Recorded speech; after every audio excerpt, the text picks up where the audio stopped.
Hello, hello, welcome on in.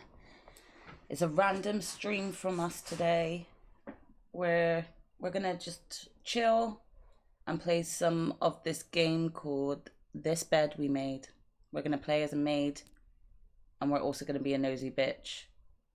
So let's just chill along.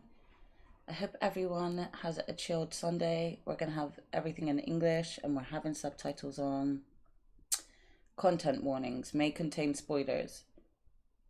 Wait, why do I want content warnings? Why would I want that? Well, it's not letting me change anyway, so I think we're just gonna have to have it. Hopefully they won't spoil too much for us.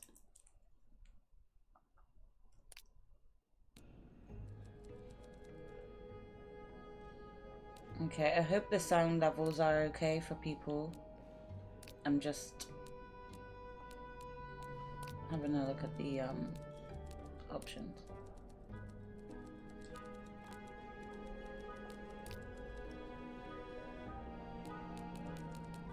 Okay.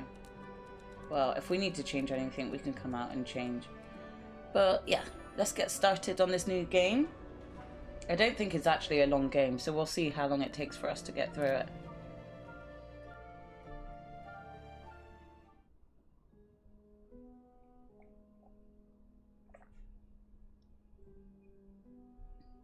The game takes account of all of your actions, including the ones you decide not to take. These choices will determine your fate and the fate of others around you. Proceed with caution. Well, shit.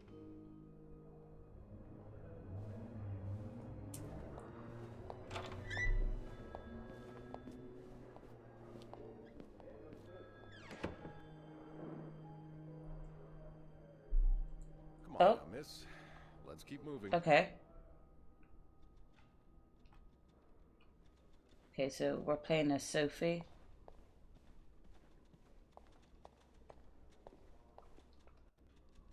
I kind of like it in black and white like this, you know.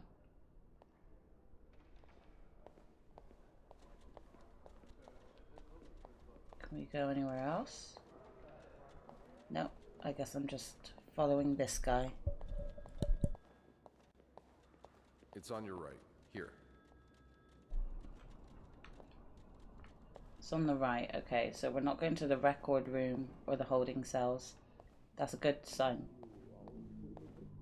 No, I'm usually in charge of the second and third. Yes, exactly. Then why is it that you were working on the fifth floor last week? Well, the usual girl, Sophie, she had to take some time off. They're talking about me. So Linda, that's her governess, asked me to cover for her. I see. Does this man look familiar to you? We're almost there. What? No, shush. I'm listening to this bitch talk about me. Take your time. What did we do? Or we obviously saw something.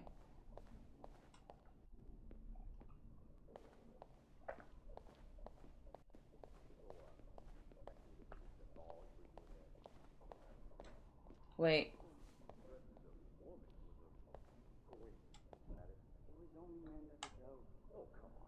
Some guy dresses as a woman, okay.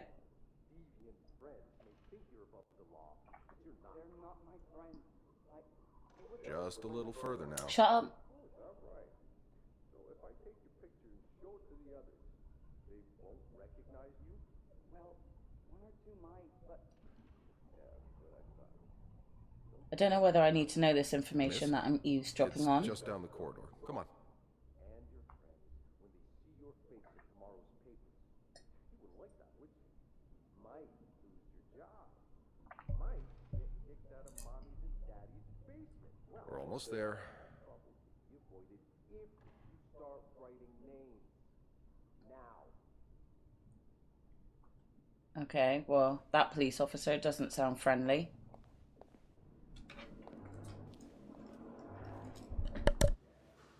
Good luck.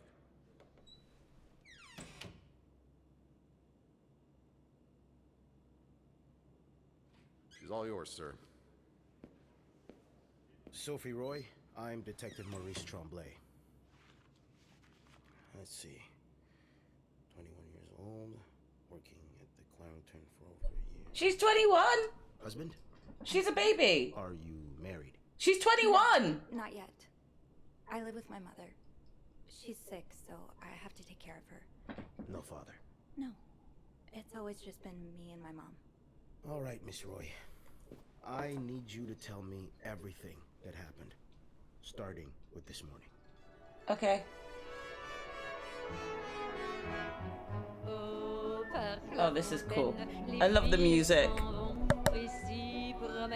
Au bras des garçons, tu les entraînes au cœur des buissons, où elles étreignent l'amour en saison. Tu les enchaînes dans un tourbillon de vrais poèmes, ardent les frissons, naissent toujours les plus belles chansons d'amour. Au clair de la fontaine, j'ai vu dans tes yeux mille couleurs. Quand la claire fontaine s'amusait au jeu de nos deux cœurs. Document's done. Now just a bit of tidying up and I can go on break. Okay, cool. Oh, okay, so we've got some cleaning to do. So let's just get straight in there and make the bed. Okay. Oh, A bed's not complete without its pillow. where's the pillow? There. Oh, this is cool. Place pillow. Look at the bed all made. Okay, let's clean this. Hold R2.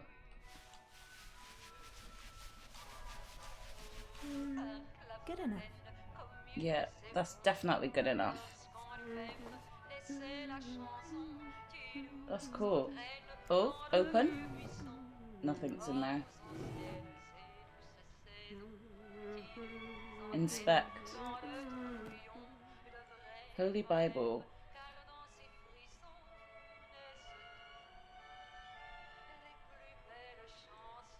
Grim! Grim, wait, you can't hear? You can or you cannot hear. Can you hear the cool music in the background? Oh, okay. Thank God. Hello, welcome on in. How are you doing?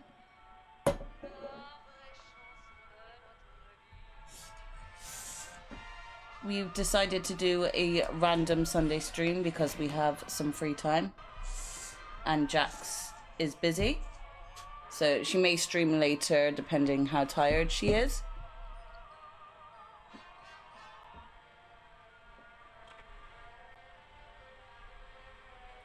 Right.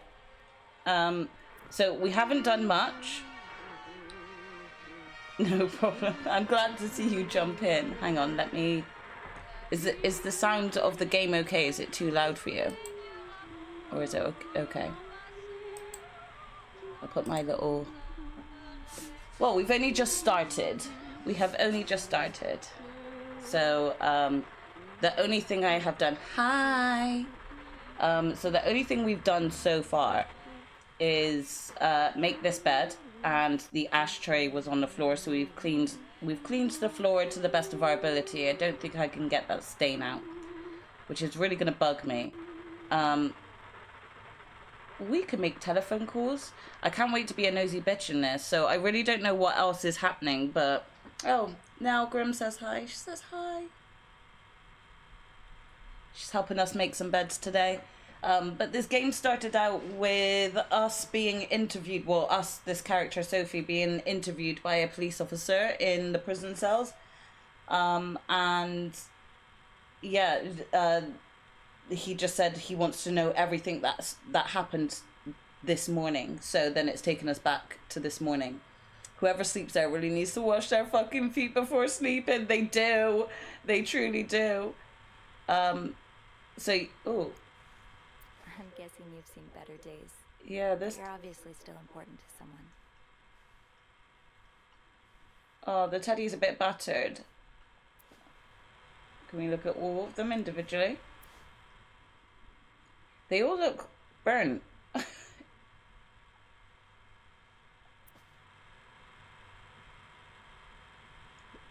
Can I get that last one?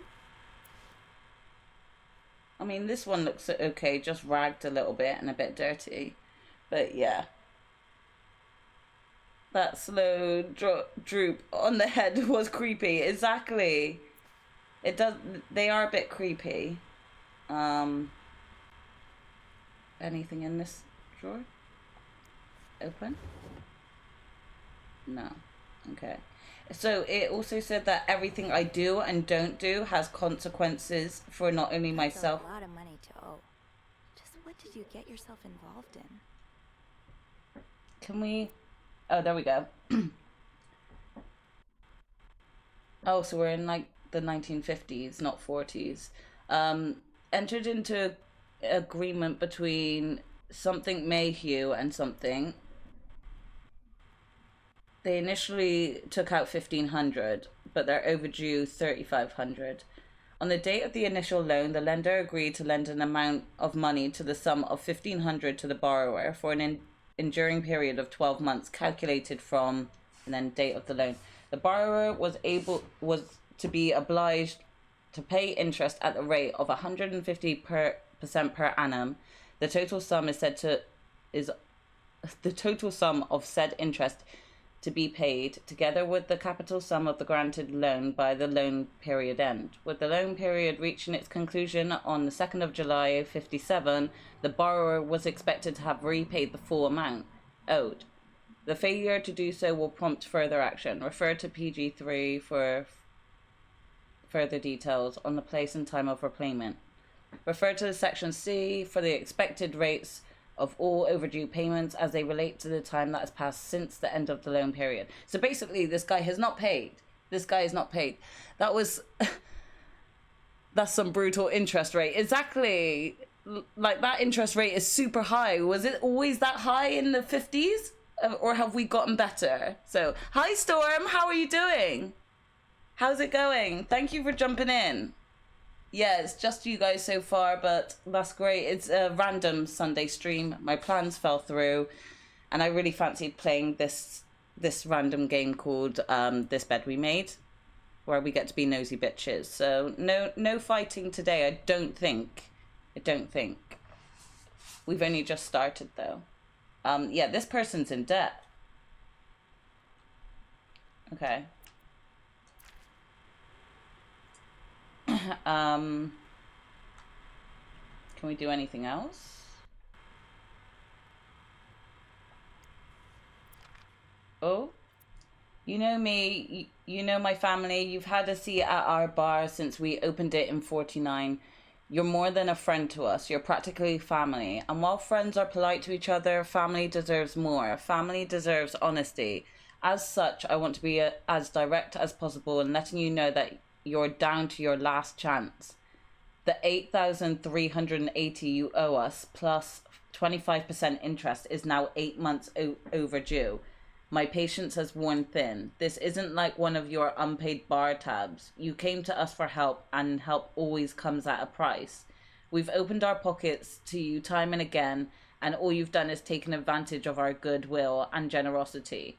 We'll come over in person to make our collection tomorrow. I'll be bringing the boys so we can all sit down and have a little chat. But just so you know, they aren't too good with words.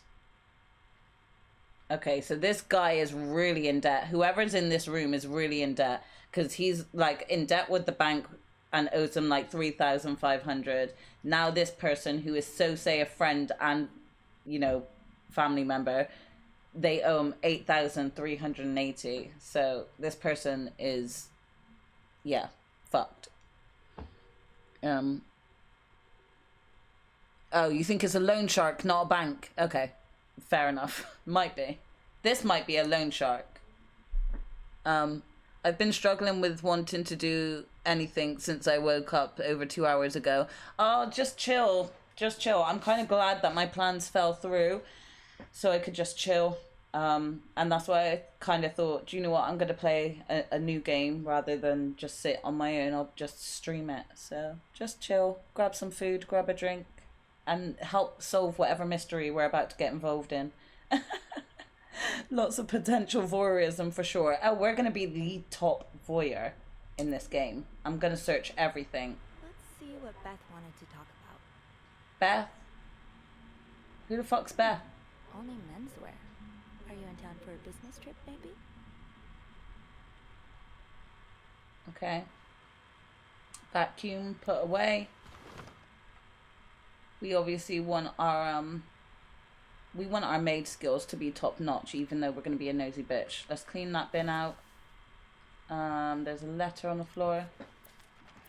Dear Mr. and Mrs. Mapleson, regretful as we are to have to resort to these lines of communication, our client and your neighbor, the owner of 88 32nd Street, has been ultimately evasive of our many attempts to reach out and collect our due debts. Specifically, an amount owed to us to the sum of $1,904.75. He has given us little recourse but to contact him through those in close physical proximity to him in the hopes that they can deliver a message on our behalf. We have little desire to disturb you and the other fine citizens of 32nd Street, but our business may bring us back to your neighborhood if it is not resolved quickly. The help of your kind community would be greatly appreciated for us and certainly for your neighbor.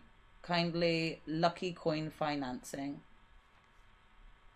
Fucking hell, this guy needs to run. He needs to flee to Mexico. He needs to get out of here. He owes loads of people money. So, yeah, it's not looking good. Okay, we can open these drawers. Let's have a nose.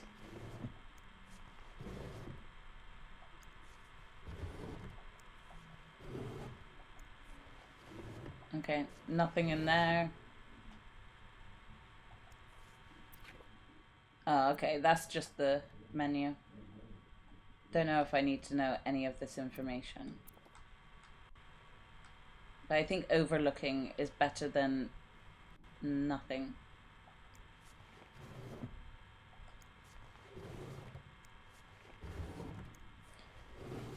Okay, he's got nothing in his drawers. Boring. You brought your own mug? Well, I guess ours aren't quite as complimentary. Okay, so yeah, he's a dad. That then explains the teddy bears on the bed. But he's obviously here alone, so maybe he's out visiting? Oh, we can't open it, it's blocked. Okay. What else do I need to do then? Oh, hello. Okay, we can't go in the safe. Please clean this room. Do not disturb. Oh, I love the 40s drawings and artwork. Being nosy is a vital part of being the best maid. Exactly, Grim. You know.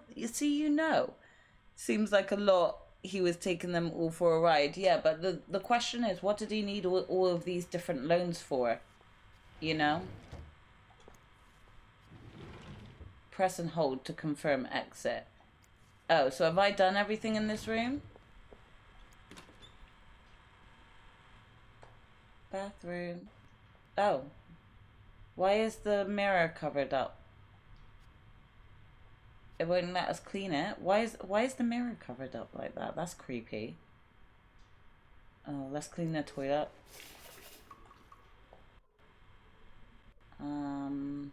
Okay. The bin doesn't need emptying. Are we going to pick up the loofah? Oh, let's clean the bath out. See, we're lucky we checked the bathroom. And wow, good as new. I mean, the tiles could do with a clean, but I'm not doing that. So that's fine. Okay, so let's exit. Wait, do we have a menu or anything, or a map? No, we don't. Okay. Let's just continue on.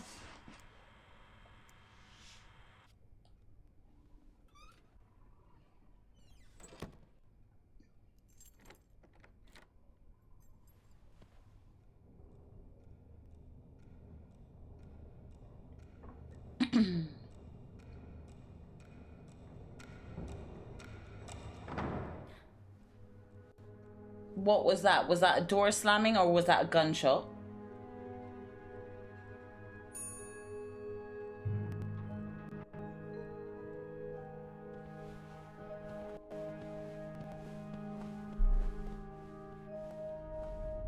Have you heard about that nut house they want to build next door? Yeah, it creeps me out.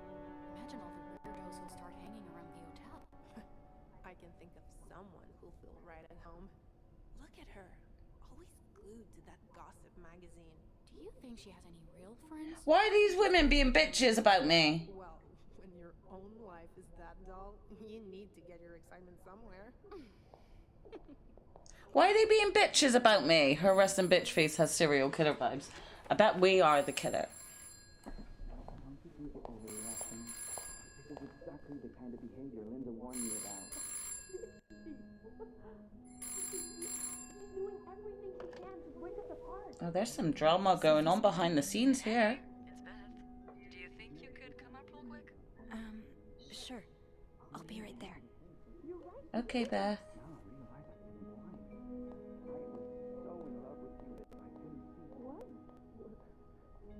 Oh, we forgot our keys. Hopefully we can go back down to get them. Here are Sophie's thoughts. I should talk to Beth at the front desk. Let's see what Beth wanted to Oh, okay, so her thoughts are going to kind of indicate I should talk what to I Beth should be at the doing. front desk. Okay. Tempting, but every penny adds up, Sophie. I love these old school vending machines. They're so cool. They make me think of Fallout as well. Like, Fallout 4 is the one that I know the most, but the kind of old school vibe of it is so cool. Oh, Jacques. Leaving luggage in the lobby? Are you trying to get Bernard to kill you? Okay, Jacques was the one that was just talking with some girl in the back, telling her he loved her. So he's obviously too busy having relationship drama to be doing his job. Man, I wish I had that here thoughts button in relationships. It doesn't always work out, you know, like for Mel Gibson in What Women Want. Sometimes you don't want to hear it. Okay. Caution, wet floor. This leak really needs to be fixed. I hope the weather doesn't make it worse. There's hearts everywhere. Is it Valentine's Day then? So it must be like February. He learned to use it very well, to be honest. I mean, that's true, but it got a bit much for him, isn't it? Maybe if you could like have the option to tune it out so that you could like just choose, okay, let me hear this person's thoughts and then switch them all on and off for each person, you know? Then that would be more manageable. 19 arrested in deviant raid. Ooh.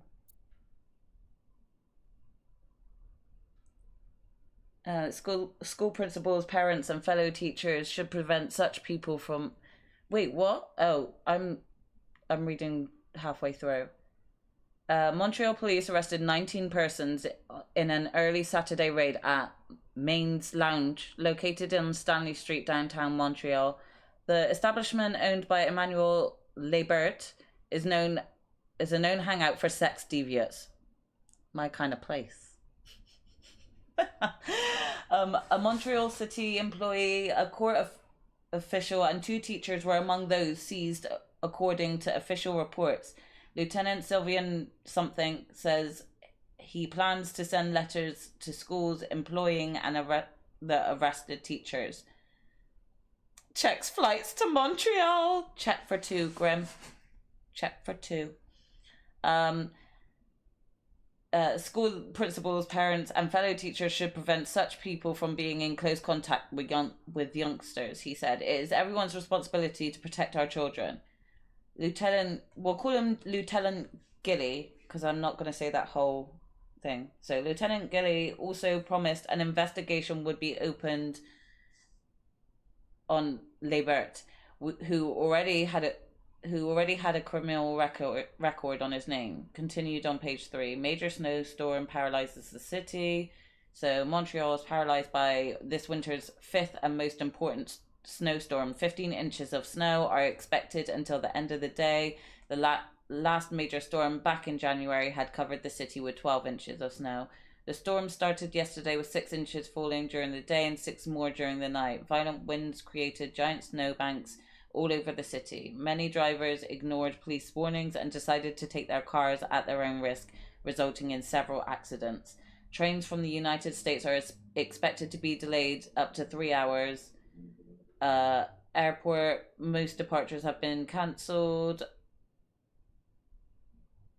Shop owners against new mental hospital. A group of downtown Montreal businessmen and shop owners met with Mayor Sarto last week to air their grievances concerning the city's recent decision to allow construction of a new mental hospital at Dorchester Boulevard. William Weston, manager of Weston's department store, said he and his group will fight tooth and nail to prevent the hospital's construction. Will our customers feel safe to come downtown for their shopping needs, knowing there are lunatics next door, he said. Another bloody Valentine. Valentine's Day concluded in horror last Friday with the murder of an I have no idea what that says, Outremont resident.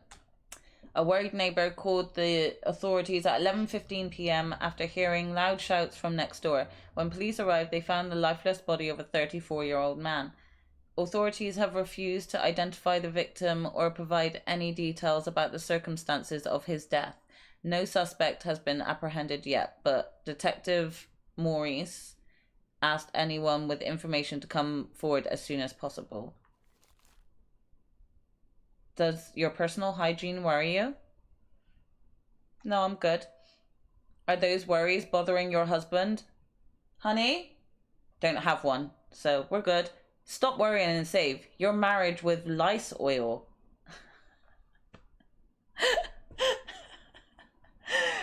Lice oil is an indispensable aid to marriage hygiene. Millions of women use it regularly to safeguard their beauty and avoid undesirable surprises. It's penetrative and effective even in the presence of organic matter.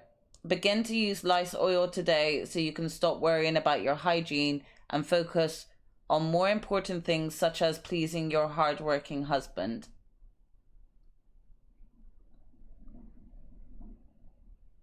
I'm glad you appreciate that, Grim. Thought I'd check. Lice oil has been endorsed for more than 60 years by scientists, medical professionals, and many other men who have women's hygiene at heart.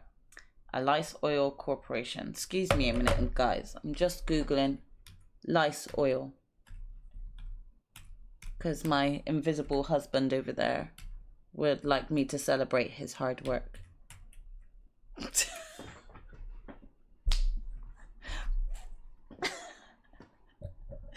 Just hearing that.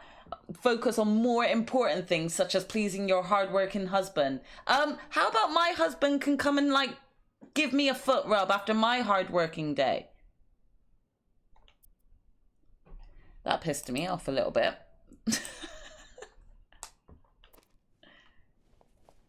Okay. See what Beth wanted. We need to go and speak to Beth and not think about stupid husbands.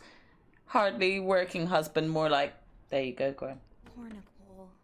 No one should be stuck cleaning up the reception hall after a ball, even if they did draw the short straw. Okay, so someone else is cleaning the hall. That's not me. Hey, Beth.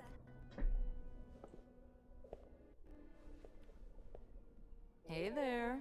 So, who's sleeping? Sleep what? You were whispering just now on the phone, so I thought maybe Eugene or Bobby were napping in the break room again. Oh, yeah, no. It's Jacques and Wendy.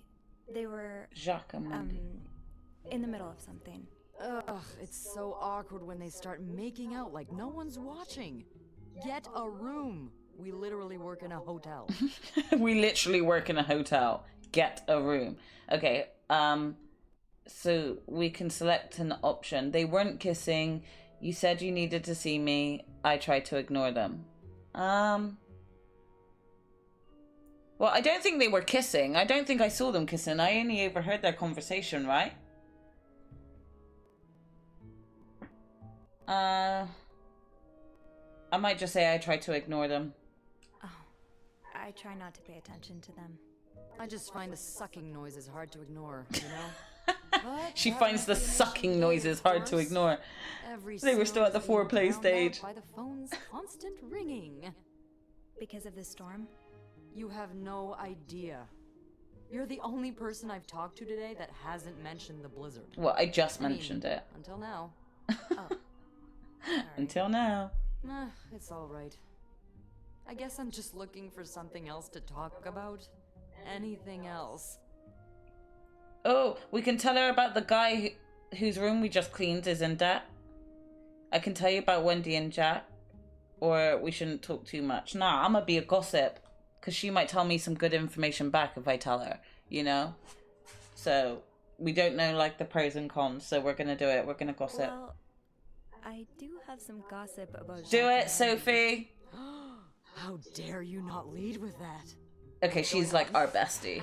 I like her When you already. called, I wasn't whispering because they were making out. They were fighting. Oh, this is entertaining. I mean, oh no, why? I'm This not is completely entertaining. Sure, but it sounded like Linda had something to do with it. Ugh, that bitch. But Okay, we Trust don't like me, Linda. She deserves it. Why does everyone hate Linda? That's it for today's scoops. Jack is to blame. I mean, I'm not going to say this one because I don't really know the story that's going on between them, so I don't really think I have scope to say he's to blame because I have no idea what I'm blaming him for. So I might just say, why does everyone hate Linda? I don't get why everyone hates her Linda, so much. Linda, listen. Linda's always nice to me. To you, maybe, but she's just the worst to every girl she perceives as a threat. A threat? A threat to what? I don't know. Her place as Bernard's right hand, I suppose. So, you're saying I'm not a threat? I'm not saying that. I'm saying Linda thinks that, but that's her mistake. I know there's more to you than meets the eye. Well, still though, I don't know what Linda's done. Thanks. So, you said you needed me? My help, I mean. Oh, right. Wanna guess why? Something to clean. I don't know. Did you see a mouse? I'm just going to go with something to clean because I'm a maid. You called me for a reason. If it wasn't just to sit here and gossip, it was clearly to clean something. I'm guessing there's something I have to clean? Obviously. But what is it? A room? Did a kid throw up again? God, no. Did that happen recently? Yeah, last week. I can still smell it. Feel it. Ew. While I was cleaning, some of it got... I'm gonna stop you right Yeah. there. Keep talking and you'll be cleaning up after me, too. Oh, Beth is like me. sorry. Yeah, no, you'll be glad to know it's That's nothing gross. gross this time. Oh, thank A God. nice gentleman decided it was time to redesign the lobby and helped us by knocking over that vase on his way out of the hotel. That's it? I would do it myself, but the last time I tried to leave the front desk, Bernard emerged from his lair to scold me about... Okay, so Bernard is boss man then. Well, we can't have the beauty of the Clarington Hotel take absence from her throne, can we? Oh, the people would riot. Bernard especially. Bernard's hardly the people. Anyway, I have to get back to work. There's a mop in the supply closet next to Bernard's office, I think. Thanks. I'll see you around.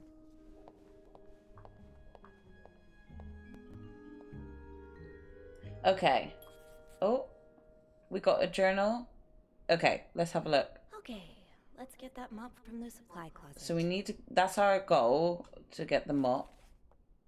Oh, okay, wait. Okay, so I think this is the start. Haunted hotels. Some days I'm convinced the Clarendon is haunted. It's not that I believe in ghosts normally, but there have been too many incidents for me to rule out the possibility completely. Just this morning I was waiting for the elevator on the 5th floor when I heard a loud bang behind me, like someone shutting a door, but with more force than I've ever heard a person use. I looked around, but there was no one to be seen. Am I just imagining things? Trouble in Paradise. I overheard Wendy and Jack arguing in the break room. From the sounds of it, Linda got to Jack's head and convinced him that Wendy was flirting with some of our guests. Ah, Linda, you bitch. She's a snitch bitch. I couldn't believe it. Anyone who's been around them for more than a minute could see how much Wendy loves Jack. She would never do that to him. Okay, so Linda really is trying to stir trouble. Even if it's only a few minutes out of my day, my chats with Beth are always a highlight. She called me up to clean a mess made by one of our guests, which gave us a chance to catch up. I don't think I've met someone who can make conversations seem so effortless. Beth has a witty response for everything. It's too bad maids aren't usually allowed in the lobby. Chatting with her every day would be a great way to start my morning. Ooh, and we get the memo on people. Beth has been the hotel's receptionist for as long as I can remember. In fact, hers was the first face that welcomed me when I took my first step inside the Clarendon. She knows this place like the back of her hand. Beth can be fiery, which doesn't win her much love from Bernard, but most guests adore her for her magnetic personality, and that's something Bernard can plainly see. We don't get the chance to chat as often as I'd like, but when we do, it's always a blast. I only wish I had even half of her wit, so I could entertain her as much as she entertains me. She sounds in love with Beth. Bernard. Bernard is the Clarendon's manager, the big boss. He spends most of his days locked in his office and doesn't like the maids roaming around outside of their posts, so our paths don't cross often. Lately, he's been hell-bent on getting the hotel back in shape, whatever that means, and there have been a lot of changes around here as a result. He's enforcing employee rules more stricter than ever and dropping God knows how much money on renovations. The stress is practically radiating off him. Linda, she looks like a bitch. Linda is the Clarendon's governess, Bernard's second in command, and it's easy to see why. She rules over the maids with an iron fist, always ready to enforce Bernard's latest rules to the letter. Most of them hate her for this, but my feelings are a bit more mixed. For whatever reason, she seems to have a soft spot for me. The same cannot be said for Wendy, unfortunately. It's like she's made it her life's mission to break up Wendy and Jack's relationship, and I'm worried that her latest efforts may have succeeded. Wendy is a waitress at the hotel's restaurant, and she is the best friend, and her best friend Yvette were hired together, and they used to be inseparable until 3 or 4 months ago. It's no coincidence that was around the time Wendy started dating Jack, the bellboy, to whom she's now happily engaged. Wow, that's a quick engagement, but this is back in the 50s, so Linda looks like a greaser in drag. She actually does. Oh my god, that's brilliant. I hope we never run into her. She sounds like a bitch. That is depending on who you ask. Linda seems to think that Wendy is the Clarendon's resident flirt. Sure, she's popular with the guests and collects the most tips by far, but I've always chalked that up to the same thing that has drawn me to her, the warm smile that just radiates kindness. Linda's not convinced, though, and seems to have taken it upon herself to expose Wendy for who she really is. Right? Jealous much? She seems jealous of Wendy, if you ask me. Jack. Jack is one of the Clarendon's bellboys. I don't know much about him. He's even more shy than I am, barely looking up at guests when carrying their luggage. People like us just need someone to bring us out of our shells, and apparently for Jack, that person is Wendy. He's like a completely different person around her. He lights up, laughs, even cracks jokes. I was so happy that he found Wendy, and even happier when he proposed. They're like the Clarendon's very own Janet and Tony. I don't know who Janet and Tony is. But it seems their engagement is in peril thanks to Linda's meddling. Stand strong, Jack. Don't fall for her manipulations. Honestly, Linda probably fancies him, and that's why she's trying to split them up. Okay, Mum always means well, but life hasn't dealt her the best hand of cards. She doesn't talk to me very much about her time as a nurse during the war, but I've always wondered what kind of person she was before that harrowing chapter of her life. It's just the two of us at home. Mum's had bad luck with keeping jobs, and she finds it hard to be around other people, so she stays home most of the time. At least she's never missed an episode of The Wild Orchard. She sounds a bit resentful. On her good days, she can manage her on her own, but on her bad days, well, I do my best to be there for her. If Jack is anything like the French Paul Volter, then I can see why Linda is keen. I'm just going to leave that to my imagination. Dad left when I was 2 years old. Haven't heard from him since. Mum doesn't say much, so I stopped asking. Okay. So the journal shows your progress through the story. Okay. We're just going to have a quick look around before we grab that mop. Oh, that's the menu. Whose hat is that? Have I not seen the clip yet? What clip? What clip? Did you send it in the Discord? Oh wait, I saw the one in Discord about the 4 inches. Olympic pole vault dude. I don't think I've seen that one. I don't think I've seen it. Nah, but I'm going to now.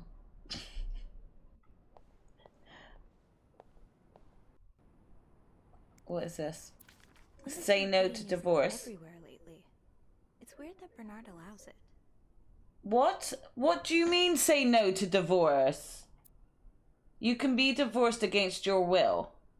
Women and children suffer most in divorce. You lose your succession rights in divorce. The wife's pension rights are lost in divorce. You lose your right to the family home in divorce. Issued by the Divorce Oversight Committee. Are you fucking kidding me? Can I not just throw that in the bin? Why is Linda putting all of those up? You're not married, bitch. How is that any of your business? I'm not liking this Linda at all. That smell. If only we're allowed in there. Oh, that's the restaurant area. Chocolate mousse cake. Maybe Bobby wouldn't mind sneaking me a slice. No. Bernard would have both our heads. Oh, our journal's updated. Oh no, we found out who Bobby is. Bobby is the head chef in the Clarendon's kitchen. He takes care of all the restaurant orders and the meals ordered through room service. I love walking by the kitchen doors any chance I get just to enjoy the smells of whatever Bobby is cooking up. But linger too long and you'll get an earful or worse. I do not want to spend another afternoon cleaning macaroni out my hair. That's not nice. That's really not nice. Why did she have macaroni through her hair? Okay. Okay, let's go get this fucking... Linda, Wendy's great at her job. Guests absolutely love her and... Not just guests, apparently. Oh, God damn it, Linda! I only like her because guests like her. Making sure guests are happy is my job, after all. You don't seem to care whether I'm happy. Listen, if Wendy wasn't doing her job, that'd be another story, but you can't just fire her. She's trying to get Wendy fired. Fucking bitch. Would that be a good reason? Curiosity kill? Oh, Andrew. Hi. Oh, wicked. I'll check it out in a sec. Spying on our manager? No. I heard something, and Hey. It's okay. I'm just pulling your leg. I'm sorry I scared you. I'm not used to having people around me while I work. Yeah, you're always working alone up there, aren't you? I actually think it's the first time I've seen you down in the lobby. Don't tell me you've been sent to clean up after the Valentine's Day ball. Yeah, no, I'm gonna make a coffee in a second, so I'll quickly watch it when I go and make the coffee. I heard it was a disaster. Actually, Beth called me here. Were you there during the ball? I mean, I kind of want to know what happened.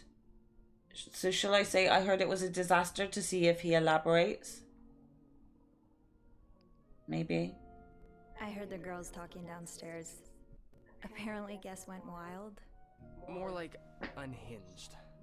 Mrs. Wilson almost broke a chandelier, and we kept finding chewed up olives in the weirdest of places. I hope the rooms won't reflect that. I'm glad I'm not cleaning that. For your sake. You must see plenty of weird stuff while you're cleaning. Yeah. What's the weirdest thing you found in a guest room? Something very odd, something about you, something gross. What do I say? What do we go with? Because I don't know. I haven't cleaned enough people's rooms to know specifically what she's seen. What should we go with, Grim?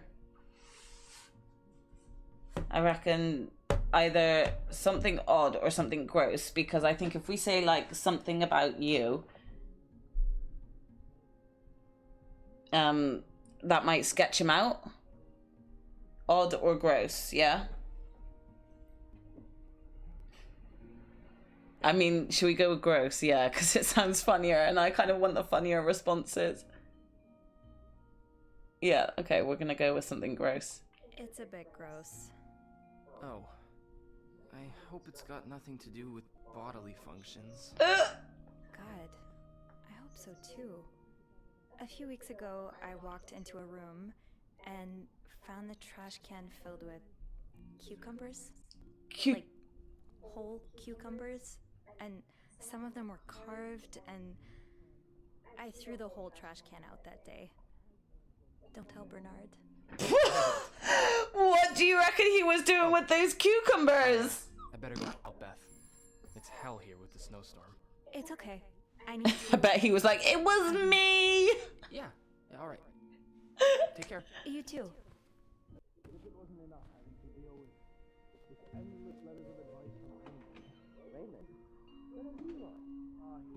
Oh my god, that's hilarious. What the fuck was he doing with those cucumbers? Now's probably not a good time to disturb Bernard. The same family. In the States, you'd be sent to jail for those communist ideas. I hope you're not considering listening to him. So they're talking about a family member of Bernard's? It's not like I have a choice anyway. With the renovation cost overruns, the hotel's gonna go under if I don't raise prices. Have you tried calling Mr. Weston? I have, but I haven't been able to get through to him. And anyway, the last thing I want is to look like a beggar. It's not begging. Your toupee makes you look like a beggar. I'm sure the sales at Weston's have gone up since the partnership. I don't know. I feel like he's been avoiding my calls lately. I don't know who he's talking about. His dad? His brother? That's because I've had this pain in my shoulder. Right here. Ever since I woke up this morning. Let me have a look at it. Abe says I can get rid of even the toughest knots. So is Linda and Bernard I'm sorry. fucking? Come here. Okay. They're getting freaky with it. Wait, it has its own emoji anyway. Brilliant. Yesterday it's get a toupee. Today it's your toupee is beggar material. These guys have no hope. No, they truly don't. They really don't. Right. Oh, look, we can save. We got a lot of auto saves, but that's good. Right, I'm gonna keep it paused. I want to go and make another coffee real quick. So I'm gonna go make a coffee and then we'll come back and resume some more. So see you in a bit.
I'm back. And I'm glad you went to go and get yourself a cuppa as well. Playing some Hogwarts and Sebastian is begging to get a flat nose. Oh, trust. Sebastian, he wanted to be punched so many times. Thank you for the welcome back. I definitely would have punched him in real life if I ever went to school with that idiot. We can take turns. Let's lure him out to the Quidditch place and then just, you know, beat the shit out of him because he pisses us off. So I definitely need to go back to that game because I've only done one full playthrough, but I have like 3 characters in total. I have I finished my Slytherin, that was my first playthrough, and then my second one I started the Hufflepuff because I know that the Hufflepuffs have the Azkaban quest, but then I also started a Ravenclaw one. This is still my first, but I think I'm getting through. It's really fun. It is really fun. I booked a few days off actually when that game came out so I could enjoy it.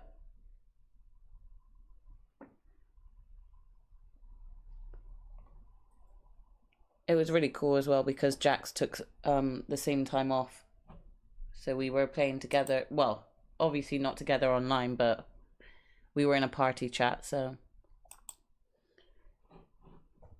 yeah. Anyway, just gonna eat a strawberry and then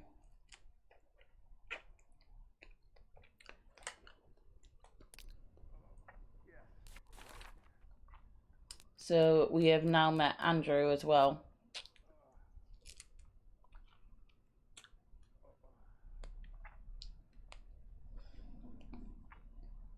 He's the concierge and receptionist. He's intelligent and professional, kind and well-mannered. He's Bernard's favourite. He knows how to have fun when no one's looking. He likes to read. She's saying it always feels easy to talk to him. Maybe I should ask him for some book recommendations. It would be nice to have more reasons to talk to him. Maybe she fancies Andrew.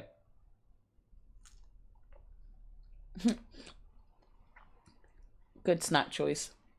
Usually I chop them up, but I couldn't be bothered today.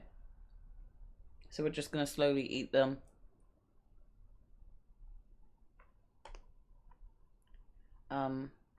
But yeah, I don't know whether this girl fancies Andrew or Beth, or maybe she fancies both, or maybe we get to choose.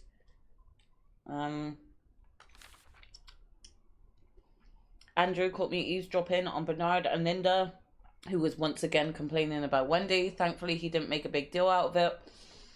He doesn't seem the kind to judge. He's actually quite nice, easy to talk to, fun to tease, and funny in his own quiet way. I hope I'll get a chance to talk to him more. I get the sense that there's a lot more to him than he's willingly shows. Who should we, can we get to know them both? Can we play them both? Thruple, yeah!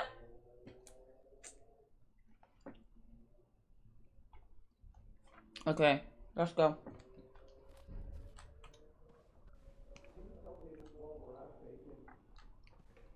Which one? Babu made it very clear he doesn't like anyone. Oh, that's the kitchen. Uninvited. Stairs. Stairs, exercise. Elevator, convenience. Yeah, elevator wins this time. Yeah, I agree with you, Sophie. We'll take the lift. Okay, this room needs a fucking clean. This room. Look at the little heart. Oh, we can interact with the little heart. I've never seen two people more suited for each other. I hope they work things out. That's really sweet. Me too.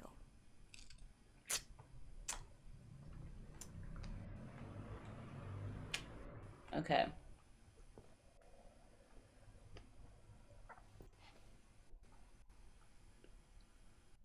Don't think we can interact with anything else in here. Let's take them up. Okay, Sophie. Time to clean up that mess. I'm OCD. We're shutting the door behind us because I'm not leaving that door open.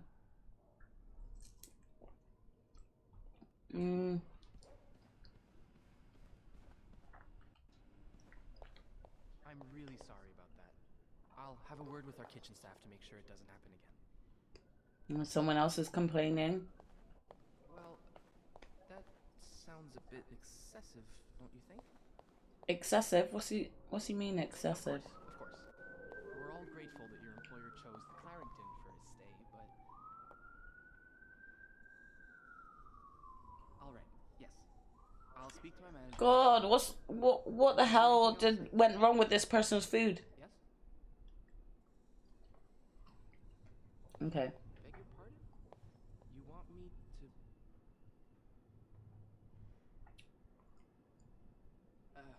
Alright. Yes. Right away. I feel like snatching that phone from Andrew and just saying, stop fucking complaining and go to a new hotel. That sounds a bit excessive, don't you think? This is why I don't work, for a hotel. Okay, let's clean this.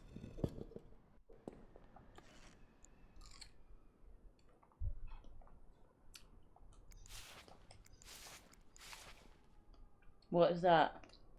Inspect. A film roll. The guest must have dropped it when he knocked over the vase. Probably should return it to him. What's on this film roll? Porn. Okay, let's pick it up. Ew. I better throw that away. Okay, so we can throw that. Oh, we have to hold it down. And then it was R2, I think. Yeah. Now I just put the leaves back in the vase, and it'll be like nothing ever happened. Maybe Beth remembers who knocked over the vase. He'll want his film roll back. Okay. Lost and found.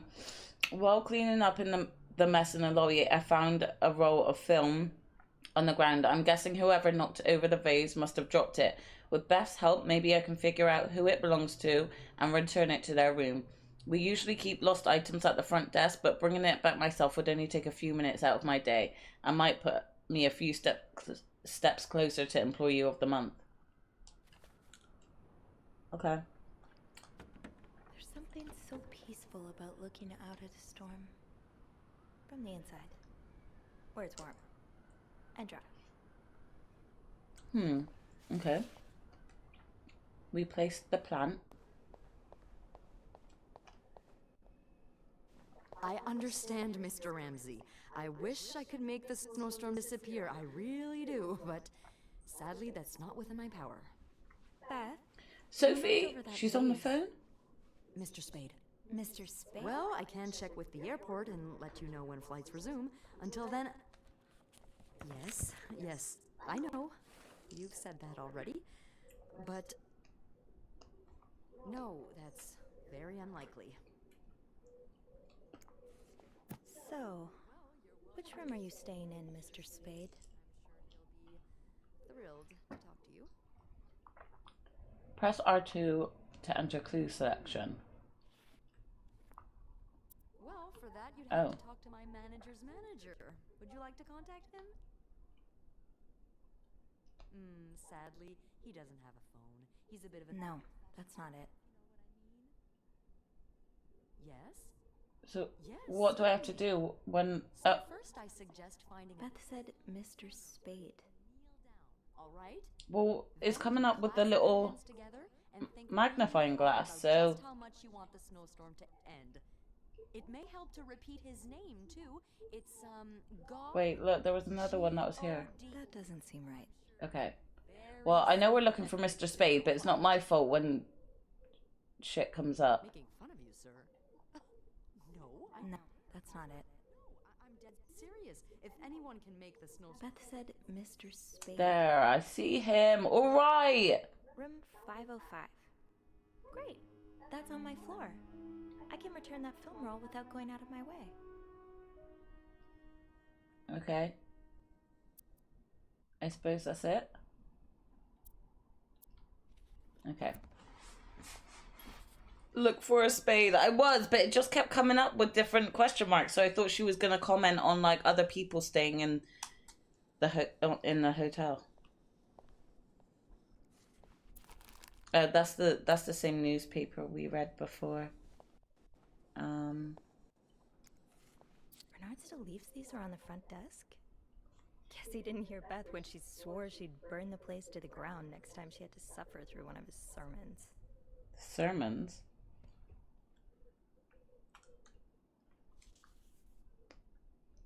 Okay.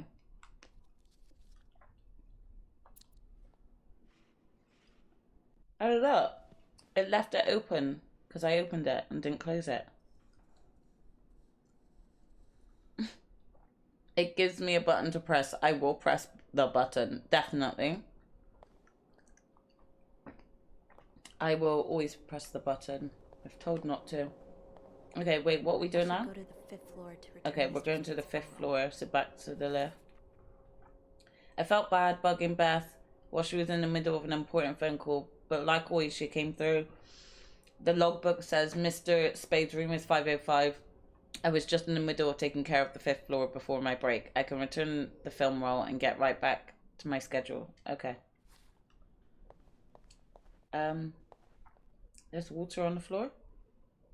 Oh, we can clean it. Okay, let's just do that then.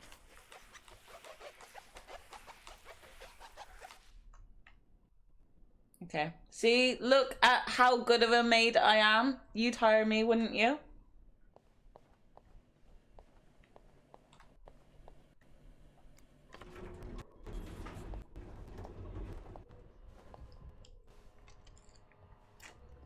Hold it, please.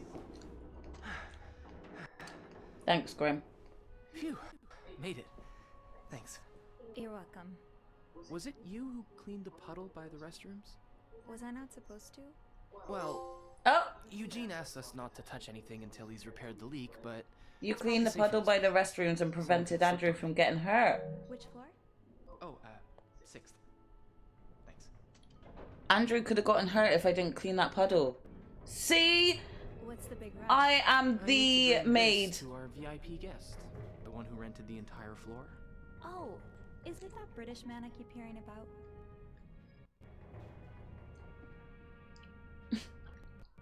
Right after I hid all my personal secrets in a vault. All the girls complain about him. Why does he need snow? Isn't he famous? Why does he need snow? Hey, Viridian. I'm half awake, but I'm here. Thank you for jumping in. How are you? Welcome on in. Yeah, why the hell does he need snow? Why does he need a bucket full of snow?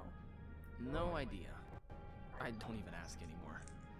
It's just the latest in a long series of strange requests. What do you reckon he'll do with it? Take a bath, maybe? Sometimes I wonder if he's just pulling an elaborate prank on me. Can't you tell me who he is? I've never actually met him. I always talk to his assistant. Only Bernard knows his identity. I do have a suspicion, though. Who? Oh? But I'm not sure I should say it. Can't you at least give me a hint? Okay, let me think. Oh, for fuck's sake. Hey, come on. Don't leave me hanging. Yeah, tell us. Let's just say I like to prolong the suspense. Wait. Is that the hint? Who knows? I'm not gonna know. Have fun up there. You too. Must be close to midday for you, but I'm not sure which side of it you're on. Yes, it's still morning here. I'm being lazy and slept in some. It's like 10:40. It's like 4:40 for us. I should return Mr. Spade's film roll. Room 505 is on my list anyway. Andrew's mystery guest. I bumped into Andrew again in the elevator. From the sounds of it, the VIP guest on the 6th floor has him busy with all kinds of strange requests. I tried to press him for more information, but all he gave me was this cryptic hint.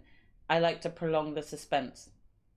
I'm dying to know who it is. Andrew clearly knows how to keep a secret. Who's Eugene? Eugene is in charge of the hotel's maintenance. Pretty much everyone likes him. He's friendly, hardworking, and does his job well. Anytime I've needed help, he's been happy to lend a hand. Since the renovation started, though, his usual good mood has lost some of its spark. I can see that Bernard's lofty expectations are weighing on him. I just hope he doesn't burn out. He doesn't deserve that. And now we got guests. Mr. Spade. Mr. Spade is a guest here at the hotel. He's staying in room 505. He seems to carry film rolls around, and he was in such a rush to get somewhere today that he knocked over the vase in the lobby. But other than that, I don't know much about him. I can't deny that I'm curious to know more. Interesting. Is this the mystery game where you're a maid that's being stalked? We're pretty much at the start, I think. I remember seeing a trailer for it like yesterday. I have no idea, Verdun. I have seen some gameplay. I follow Anna Demetru, if any of you know her. She's like a voice actor, and I think she's done some character work in like Final Fantasy 16 and other games.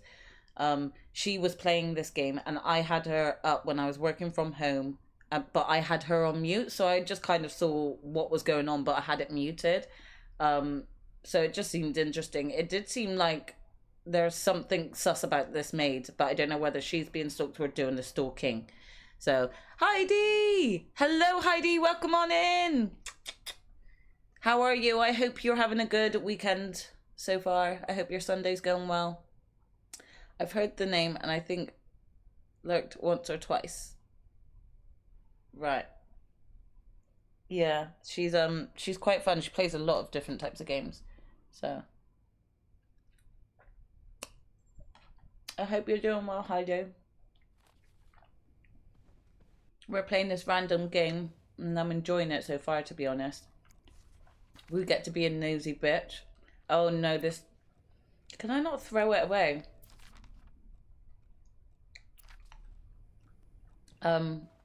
I feel like this game was made for me. This must have been so much fun. Well, for the guests at least.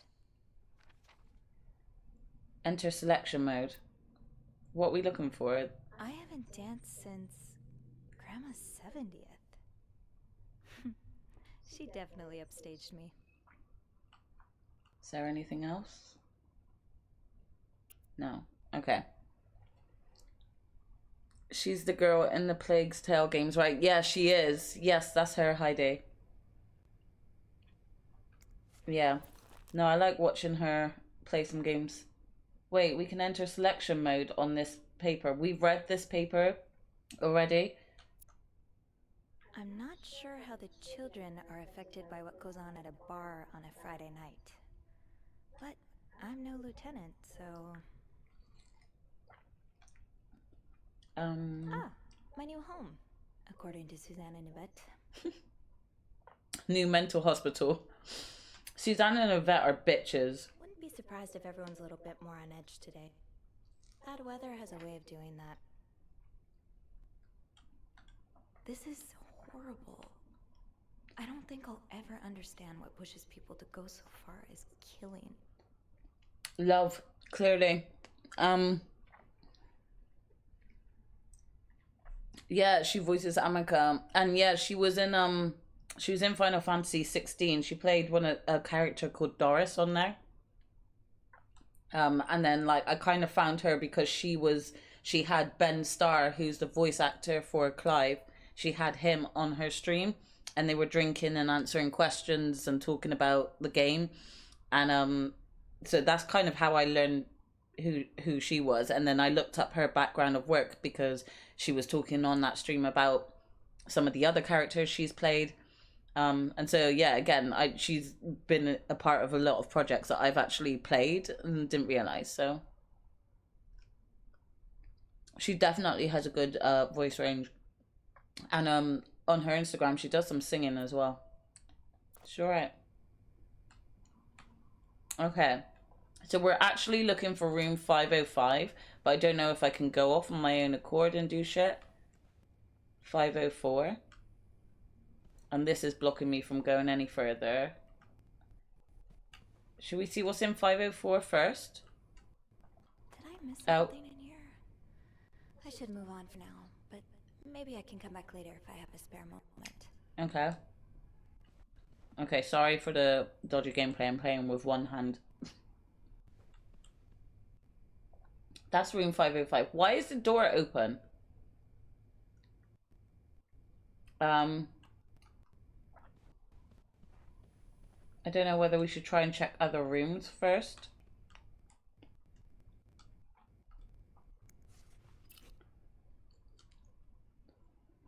Okay.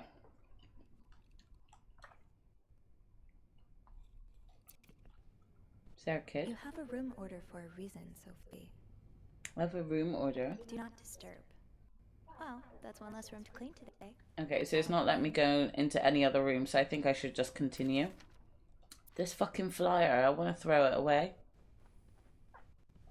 I'm getting ahead of myself. I'll come back to this one later. Stick to your room order, Sophie. Okay, okay. She's obviously telling me off. And I'm sure we can't go in here either. Okay, alright, we'll go back, we'll go back. Should we be extra nosy, Purple? You already know the answer. The perfect game for Grimm. Exactly. Really, the flyer is just advocating for more permanent removal of the husband. Exactly. Heidi, you should have seen a flyer that we saw earlier, and it's kind of advertising for something called Lease Oil, and it's for women to use to make us look less aged. And what was it, Grimm? Like, so that we can put our focus back onto the most important thing, pleasing our hard-working husband. Does carrying this everywhere really make us better maids? Bernard seems to think so. First rule, be invisible. Second rule, be thorough. Third rule, be careful. Enter selection mode. Being invisible has always come easy to me. Maybe too easy. See, she's dropping hints. What if she's sus? Everything must disappear. Makes us sound like magicians. She sounds too sweet to be a killer. Treasure from the trash can be tricky sometimes. Okay, that's it.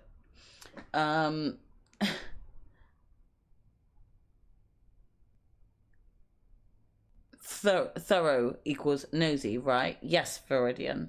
That's exactly it. Exactly. And then what is this?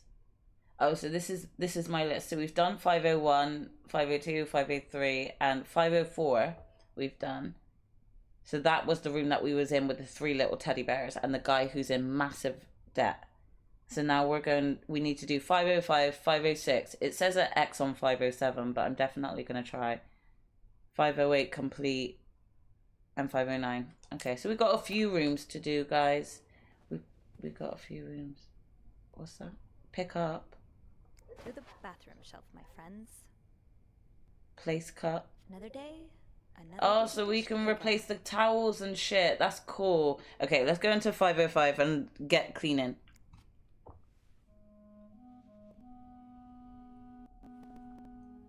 I wonder if the guy's in there and that's why the room's open. I'll be right back. Gonna hunt for some coffee. You go for it, Viridian. Thank you for still hanging around.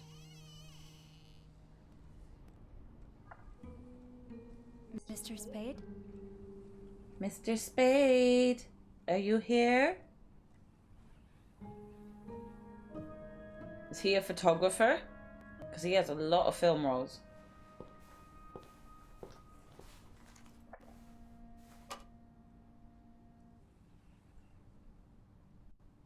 Yeah, he seems to be a photographer because his bathroom looks like a dark room.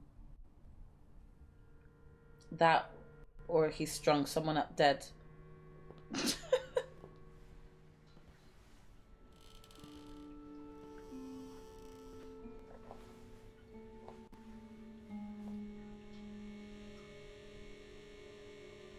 Yeah, it's a dark room.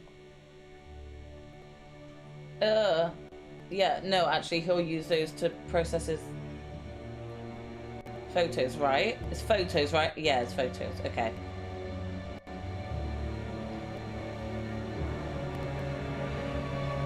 Guys! He's stalking us. He's stalking us. That's us. Is Mr. Spade the photographer from Yakuza? Possibly. Possibly. This is creepy. Okay, wait.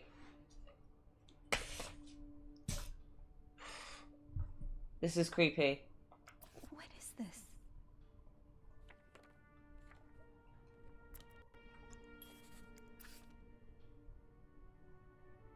What is this? Me, like, going through other people's shit? He's catching me being nosy and looking at other people's stuff. This could get me in trouble. This could get me fired. Tampering with objects may lead to positive or negative consequences. It says throw away on there. We can throw them away. At least he's got good taste. Can't blame him, can we? We can't blame him. Still a psycho. Who noises on the nosy? Nosies on the nosy.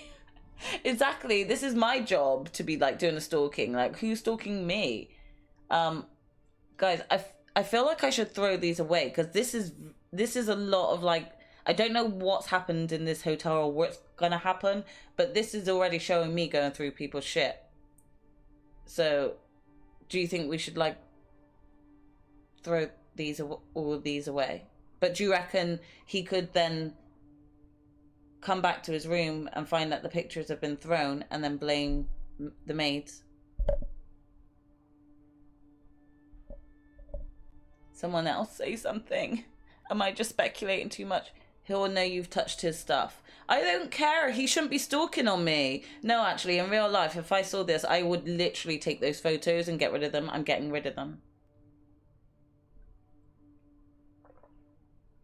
And then if he wants to confront me, I'm going to be like, well, what are you doing following me? I should be reporting you. Be true to your ragey self.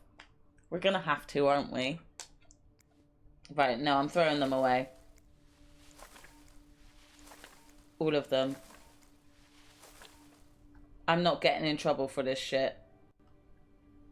Wait, should I clean? Yeah, let's just fucking get rid of everything. Fuck you. I don't like this Mr. Spade. I don't know why he's fucking stalking me. We're gonna search his room in a sec and then see if there's anything, but I'm gonna get rid of everything. I mean, should I leave this stuff though, or should I just throw it all away? You gotta take pride in your work too. I don't know what to do about this stuff. Like with the light bulb and this stuff. I don't know whether I should leave that.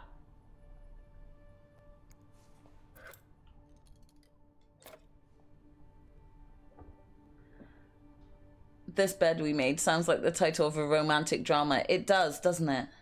It really does. Welcome on in, Lone Wolf. How are you? He still has the negatives though. Well, then he can go through all the work of reprinting them, Heidi. Okay? Can you replace the night light with the normal one? I don't know if this bitch can get up there. Great angle. No, I don't think so. It just says inspect or throw away. And when we pick it up, it doesn't really give us an option to install it again.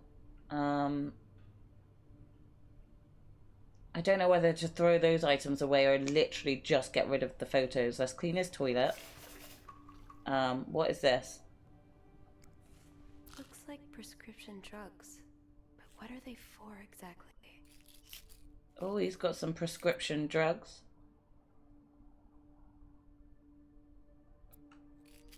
Okay, well, we're not going to throw those away. What is that? I should bring that back to my cart. Oh, okay. We'll take that cup. Oh, can we place towel? Yeah. Oh, I left the clean towels. Oh, I need another one. Okay. We need to go and get some more towels. Horny poetry, Love Wolf. Those will be his antipsychotics. Maybe that's why he was taking, like, pictures of us. Okay, we'll clean... What the fuck is this that's splattered over his mirror? I don't want to know.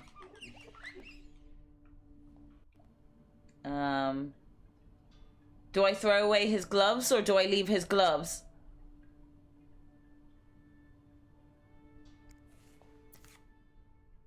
I mean, we're not going to throw his toothpaste away. His bin needs emptying. Let's clear that out.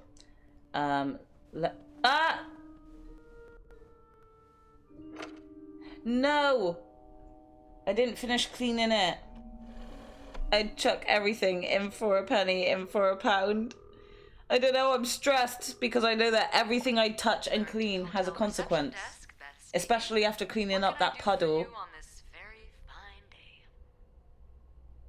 Choose who between Beth or Andrew you want as your acolyte. Who do we go for, guys? Oh, let me put this down. Shit. Let me do a poll. Wait. Can I do that?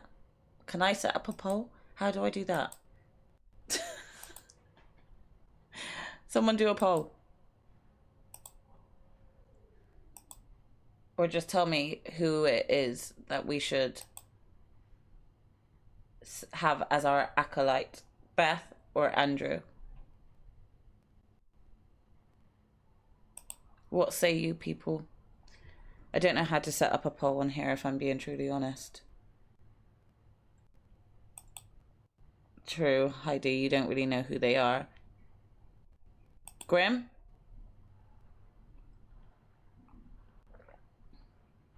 You know who they both are.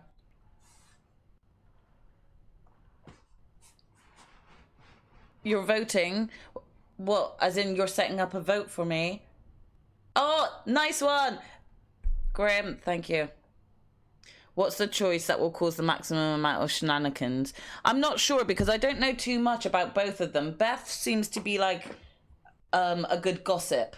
I kind of like her character because she seems like really good to gossip with, and she's like, "Ooh, tell me more tea," and things like that. So she's like our bestie.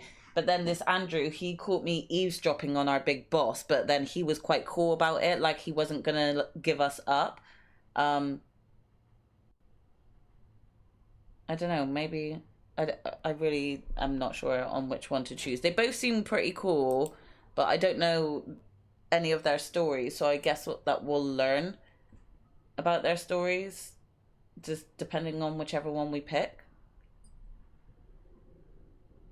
I think letting Purple play as herself will get us that naturally. It's very true. I was going to say, Grim, look at this mug today. This is my Dalmatians mug. Because I love the 101 Dalmatians. My mama bear got me this mug. So cute, isn't it? I probably could have made the time shorter than the 3-minute default.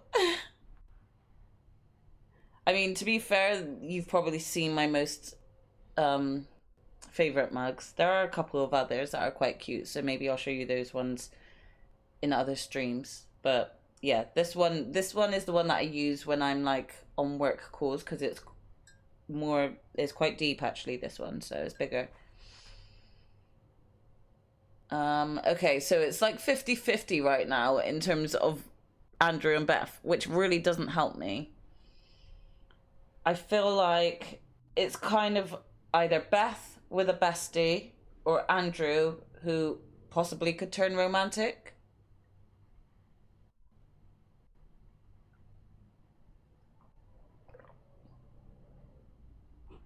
Yeah, just take a vote, Heidi, even if you don't know them.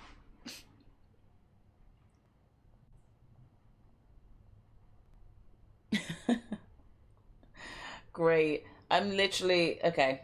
I'm gonna have to make the choice. Or yeah, love Wolf, please. The worst poll results ever. 50-50. Do you know what? I have no idea which one to choose. I don't know which one's going to be better in terms of like having our back more.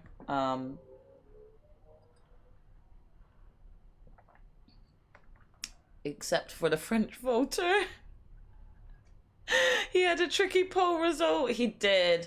I mean, again, you just don't know whether it was like you got a win or a loss there. Okay. Lone Wolf goes with Beth. I think we're going to go with Beth. guys. Okay? We're going with Beth. Beth, I need your help. Sophie? What's going on? I think Mr. Spade's stalking me while I work. Really? I knew it! She knew it! I mean, I knew there was something fishy about him. He just has creep written all over his face, you know? Oh shit. How did you find out? Girls sticking together, exactly. His pole hit the pole. You'll have to post it in the group chat, Grim, on Discord, so that they can see.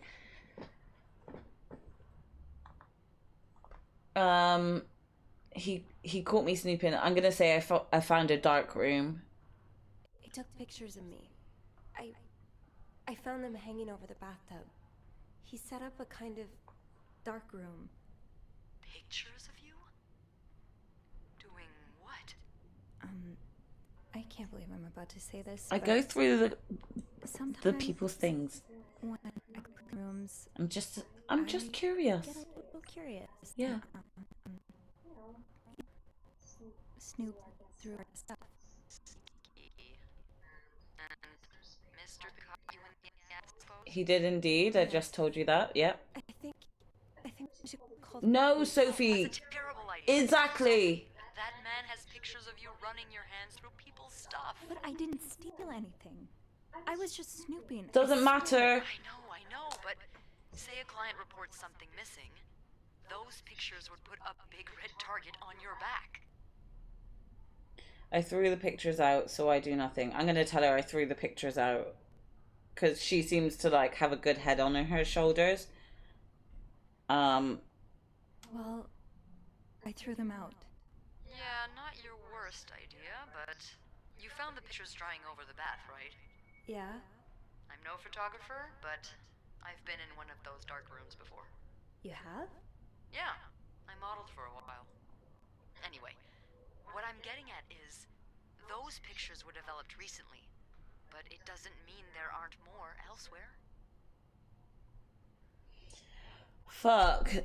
So she's like obviously insinuating like about the negatives. He's able to like reprint them. I guess I could keep looking. There is a safe here. You want me to snoop? I'm not asking you want me to snoop because I'm snooping regardless as to whether Beth wants me to or not. I could say there is a safe here. I guess I could keep looking. I don't know which one. Told you. Yep. I think let's mention this safe. Well, I didn't look through the entire room, but there is a safe here. I bet you anything there'll be more pictures in there. Do you have the safe combination then? I'm pretty sure it's locked. Give me a minute. Come on, Beth. Give me the safe combo. Merde. Those idiots. What? I can't find the combination list. The night staff's probably lost it again. Anyway, we always ask that clients write down their code somewhere so they don't have to call reception a dozen times. Maybe you can have a look around the room, and I call you if Mr. Creep comes back. You know, so you can get out of there in time. Okay. Yeah. Thank you. Oh, it's nothing. Oh, and Beth? Mm-hmm. Please keep this between us. Of course. Oh god, okay. So we need to search his room. Oh. We chose Beth as our acolyte. Okay. If reception gave him a code, maybe he wrote it down. Somewhere. Okay, wait there. Look, let's have a... Oh, look, we've now got a clue section. Okay. Now that's what I call pole play. Seriously though, did he slap the Polish competitor or what? Just Google it. Let us know if you do, Lone Wolf. Let us know the results of that Google search. Okay, wait there. A disturbing discovery. Room 505 greeted me with a sight I could never have seen coming. A makeshift dark room filled with pictures of me, snooping through guest items. My heart has never beat so quickly. Should I call the police? Help from Beth. I called Beth. She convinced me to keep digging and not to make any decisions just yet. Not until I have a better idea of why those photographs of me exist in the first place. After seeing those photos, it's not hard to feel like someone's watching me while I snoop, but I have to find out more. The safe seems like a logical place to start. Beth thinks our guest may have written down the combination somewhere. I put it in the Discord when asked. Thank you, Grim, for putting it in Discord. Okay, let's have a look at the clues. Wait. Oh, we got loads. So room 504, the 3 teddy bears. Yeah. 3 teddy bears of various sizes and colours. They look a bit burnt. Acknowledgement of debt, a letter detailing a loan that hasn't been paid off in some time. I'm not rereading all of that because I read it when I picked it up. Motherfucker got the best pickup line. Oh god. It is a loan shark letter. You're alright, Grim. A handwritten letter with aggressive tone. A menacing letter to the neighbours of someone who borrowed a lot of money. So it was neighbours. A lovely mug with hand-drawn flowers and the words "Best Dad." Looks like something a child would make. And now we're in room 505. Pictures of me snooping through the guest's suitcase. Various tools and products used to develop pictures. A prescription drug bottle half full. So we got quite a lot. How big that dick? Big enough to have lost me a fucking gold medal at the Olympics. Fucking hell. He didn't pick up anything, but he can actually knock them down with equipment like that. Dude should have just used his schlong to leap over the pole. Exactly. That would have probably given him brownie points. Gotta love the creativity, you know. Right, okay. Wait, let me go and get a second towel. We need to just quickly chuck that. Oh. Place towel. That's okay, the dirty towel's gone. So in our top right you can see our inventory. I've only just gathered that. Okay, now I'm gonna shut the door because I don't want people to see me doing what I do. Can we pick that up? Just inspect it. Did you intend for me to discover your little dark room? Or did this just fall down? That's interesting. Okay. I'd forget my own head if I didn't write everything down. I guess we have that in common. Do not forget to buy more film. Any clues you pick up or throw away can be found in Sophie's journal. Okay, so that adds to the clues. Film reminder, a torn page with a note. I mean, I don't think I should be throwing away all of his little personal notes because he will definitely know. This is stressing me out a little bit. Okay, that's just the room key. Having experienced a stabbing incident in the past, I imagine the pain of doing that as Olympic level. I mean, do you think that was painful for him?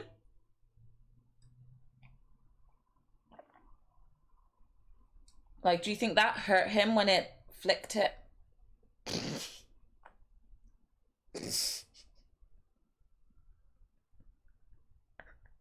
Didn't mean to do the little flick. It did hurt. Really? It was only a little flick? You men are so, like, temperamental. Okay, I'm going to do a quick save. Even though I know it does a hell of a lot of auto-saving. I still think we should save. Let's go and put that towel in here. I really don't know how I should handle some of this. So I think I've cleaned that bathroom as much as I want to. I'm not going to touch the photo items. The only thing I'm getting rid of are the actual pictures. No response that I have on hand is appropriate. Damn. Sorry, Graham.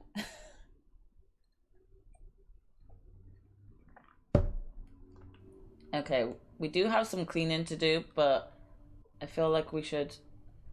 Wait, do we throw away all these film reels? Do we throw these away or do we keep them? A lot of film. How many pictures have you taken, Mr. Spade? I don't know whether we should throw these away or not, guys. No combination, no entry. There's ones on the floor as well, and I just don't know whether we should throw these away or just leave them as is. Okay, let's check the drawers. Oh?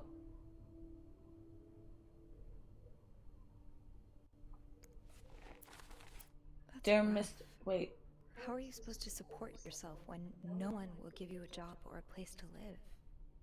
Dear Mr. Morgan, aren't we in Mr. Spade's room? He's obviously using an alias. You didn't clip the flick! Graham, I'm not watching that clip. Oh my gosh. Thanks, Graham. I reckon this guy is using an alias because we're in Mr. Spade's room, but this letter says, Dear Mr. Morgan. At least this is Twitch. Yeah.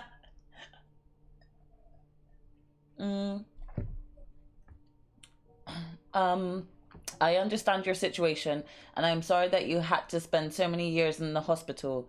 However, this does not change the fact that you don't have the qualifications for the job, and even if you did, I could not hire someone in your situation. Other staff members simply would not feel safe around you. I would ask you not to contact me anymore. That's a bit mean. That's definite discrimination. Oh. Hey, weirdo, stop wasting my time. I'm not hiring you, ever. Wow. Mr. Morgan, you know I have a lot of respect for what you and others have done for this country. He's a military man then. But I'm not a charity. If I don't receive the past 3 months' rent before the end of the week, you'll have to vacate the apartment. Thank you. Wow, so that's him getting evicted, basically, and then somebody else just not giving him a job. This guy is going through shit, but I'm not feeling bad for him because he's still stalking me. So, I mean, I don't think I should throw any of these away. I'm just going to shut the drawer for now.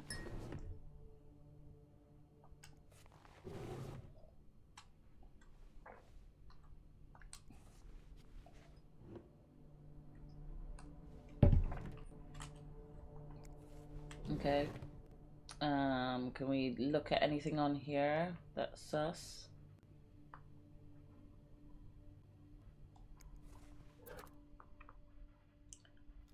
Okay.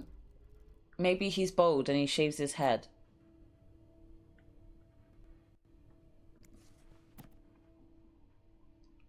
English to French dictionary. Why is he reading through the dictionary? Is he learning French? Is that where he's fleeing to? Oh, so many questions.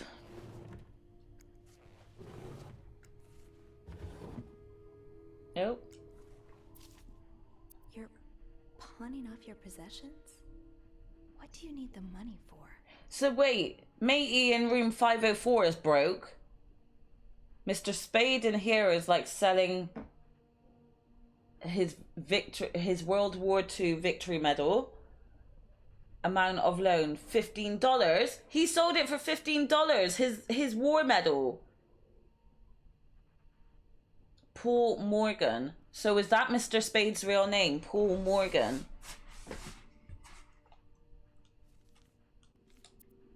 Okay. Guys, give me 2 seconds. My phone keeps ringing. Sorry. I'll be back in just 2 seconds.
Right, sorry guys, sorry about that. Had to take that call. Thank you for waiting, and we're just going to continue with some more. Jump straight back into it. Thank you for the welcome back. Okay, so we finished going through these drawers, didn't we? Let's go up here, pick up his pillow. What is that? Yeah, see, he looks like he was a war guy. 99th Infantry Division, Belgium, November 1944. Okay, well, we're not going to throw that away because that's not ours to throw. Birds of North America. So he likes reading about birds.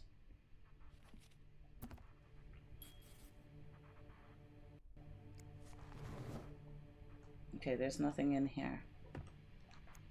Let's close that. Make bed.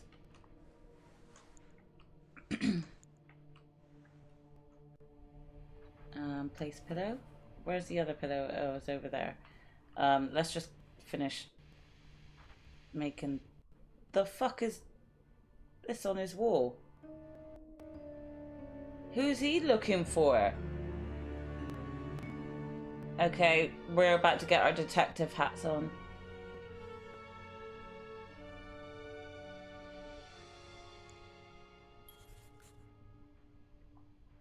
Inspect. X marks the spot. But there's no way this is just a treasure hunt. The lake. So something's in the lake. And there's a letter here. Don't know what that is. Campfire. There's another X here. What? Where is that? Okay. Beaver Lake. I took Mom skating there just a few weeks ago. Beaver Lake. These look like numbers. Sort of. Yeah, that says what? 29 or 28? What is that? D2? 2? They're under like the A's. The numbers are under the A's. These look like numbers. Sort of.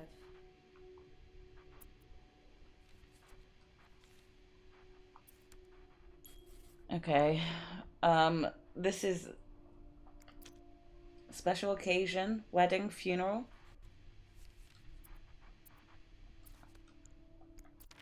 I just visited the oratory for the first time in years. This has to be a coincidence, right? Guys, why is this creeping me out? She's saying she just went to this place and he's got a flyer for it. St. Joseph's Oratory.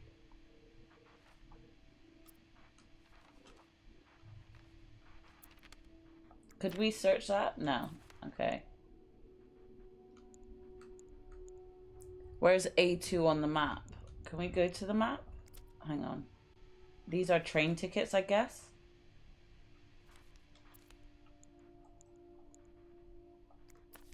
This was the sale where I found that winter jacket that Mom loves. Were you there too? Is he like fully stalking us? Like it's not just at work?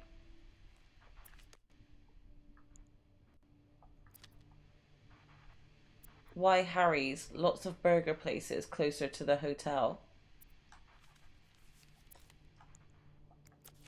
Harry's Diner too. Were we ever there at the same time? You didn't strike me as much of a doodler. Hi. Something for.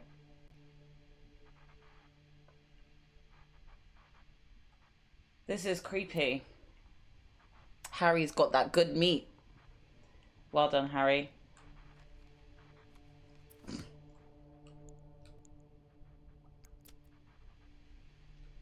T30.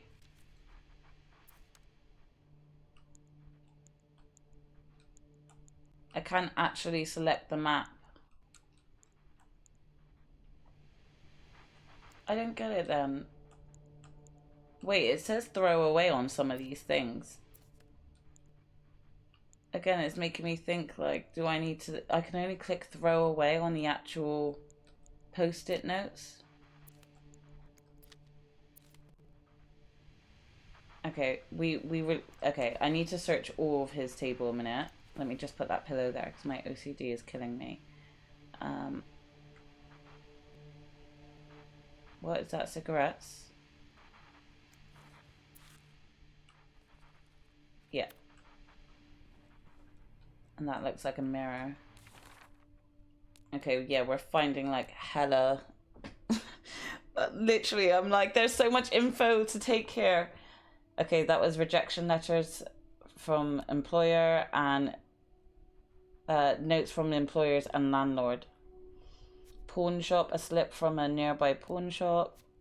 A picture showing two men in military uniform smiling in front of the camera. A book about North American birds. All of this is counting as a clue. Stalking proof. Flyers, receipts and tickets that seem to indicate I'm being followed outside of work. I said that. Need to know what the fuck is going on, but that's no excuse for not doing an excellent maid job. Exactly, Grim. Exactly. Wait,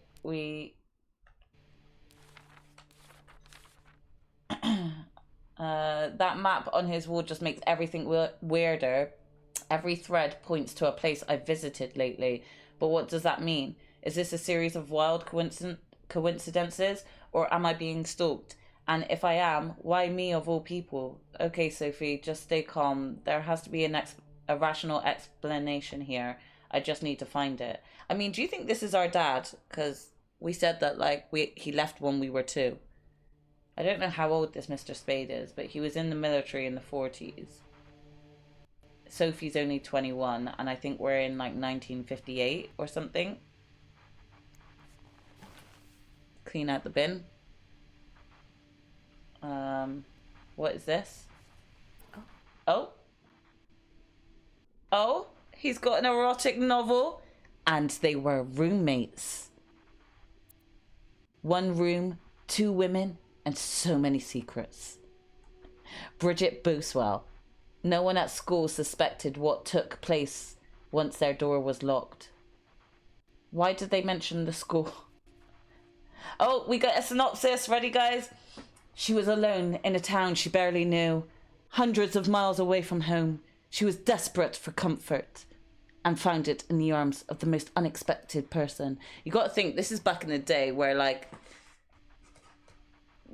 lesbians and gays were not well received. Maybe. No worries, Lone Wolf. You go eat. Enjoy your food. I'd read it. I know you would, Grim. You would totally read it. Have a good feed. I'm here for it. Let's read the whole thing. Exactly. Can we read the whole book?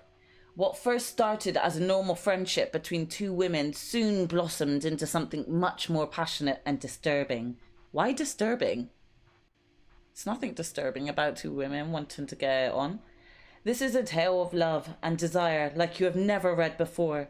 Out of her own experience, the author, working under a pseudonym, tears the curtain from one of the gravest threats to modern and social morality, the strange love practices trapping unwary girls today, particularly in our larger cities. I want to read this book. I might look it up online. Let me make a note. Look up, and they were roommates.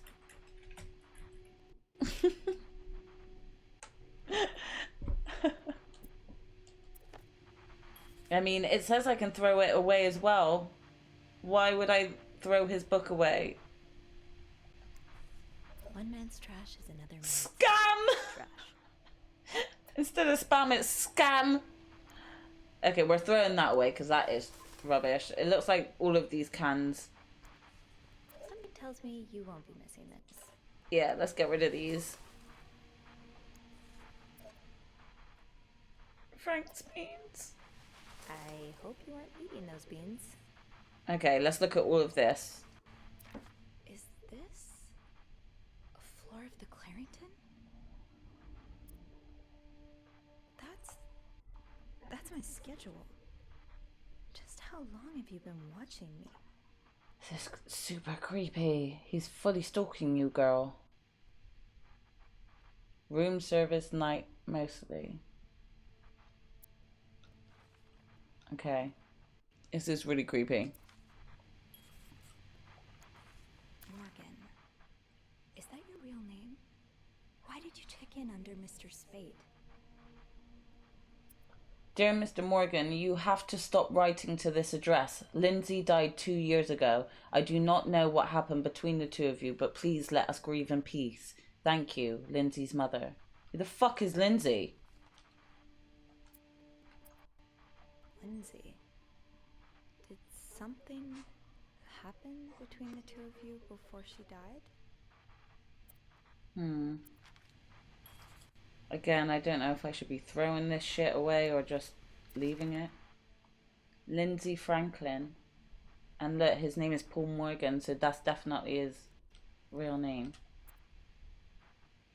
Return to sender. So he's been writing to this girl, and she's dead. Does that say? Edith Franklin. Okay, so that must be the mum. So that's her sending the letter to Paul.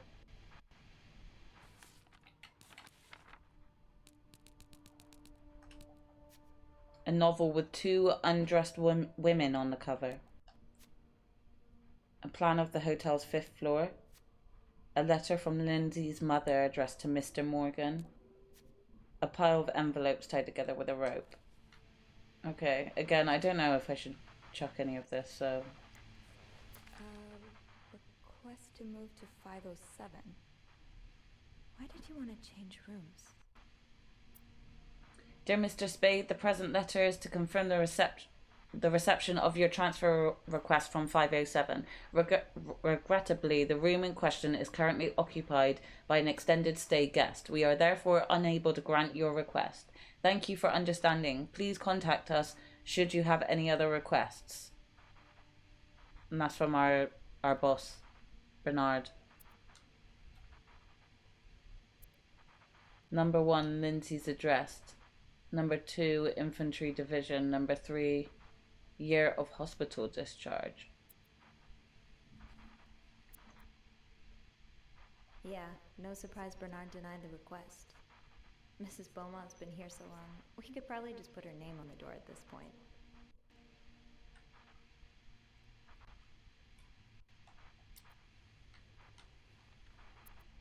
Could that be a reminder for the safe combination? Oh, okay, wait. I need to get myself something to write something. Give me a sec.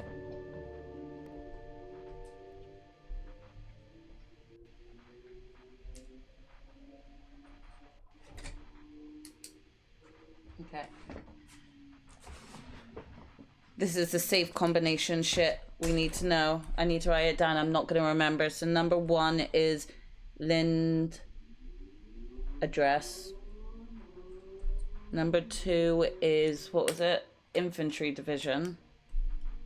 Wasn't he the 99th infantry? I can't remember. We're going to double check.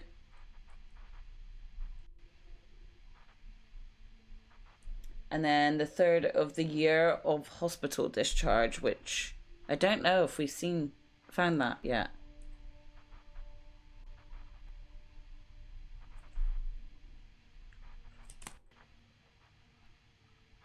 Be right back Googling, and they were roommates.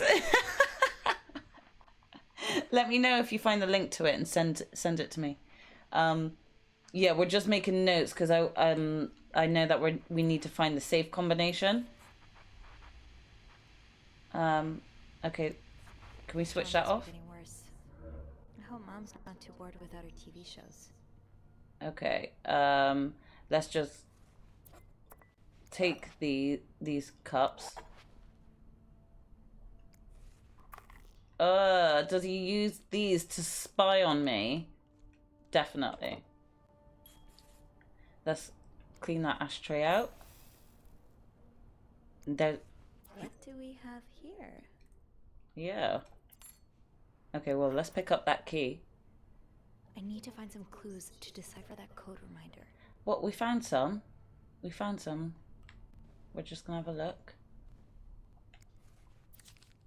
Do not forget to take your pills. So he's a very forgetful person then, if he has to even write himself that note.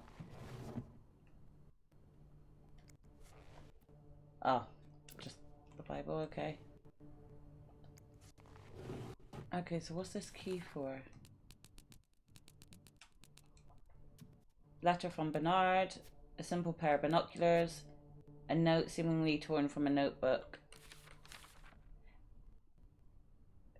Beth was right. Our guest did write down the safe combination, or at least a very least a reminder for it. I'm hoping that by looking around 505, I might be able to find some clues to decipher it. Time to play detective. And then it reminds me, Lindsay's address, the infantry division, and the year of the hospital discharge. So let's find that. Yeah, this is super handy, like when it like gives you notes like this, because then it kind of at least points you in the right direction of where to look. And I think I've cleaned the room up well enough. I don't know whether I should be throwing stuff away though. Let me just check these notes for Lindsay's address. 34 Summer Street. So I think it's going to be like 34. And then he did have the infantry on this picture. I can't remember. I think it was 99th. Yeah, 99th Infantry. So now we just need the year of the hospital discharge, which I don't know where we're going to find that out. Oh, the key unlocks this. That's what we needed the key for.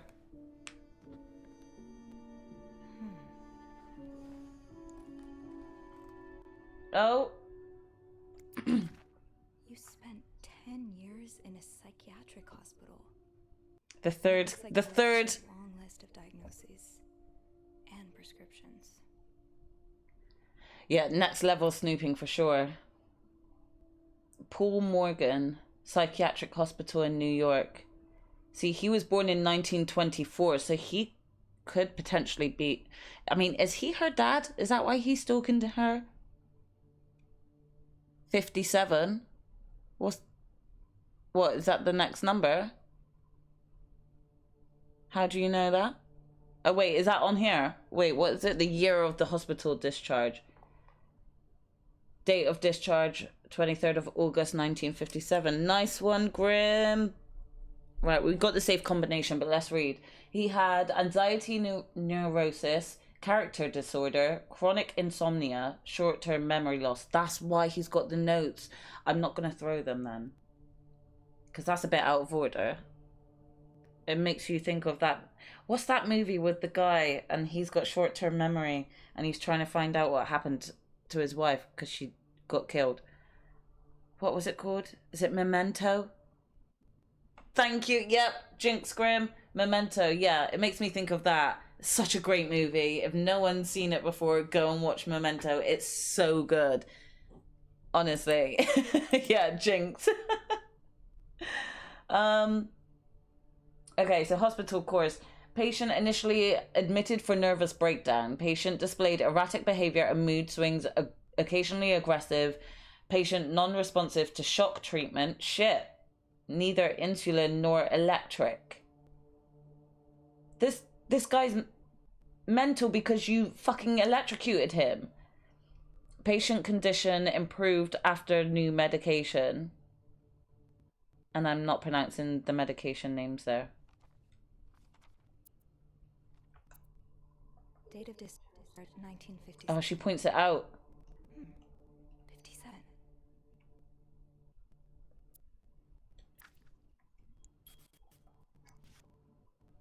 Pool 42. Okay, that's all that's in this suitcase.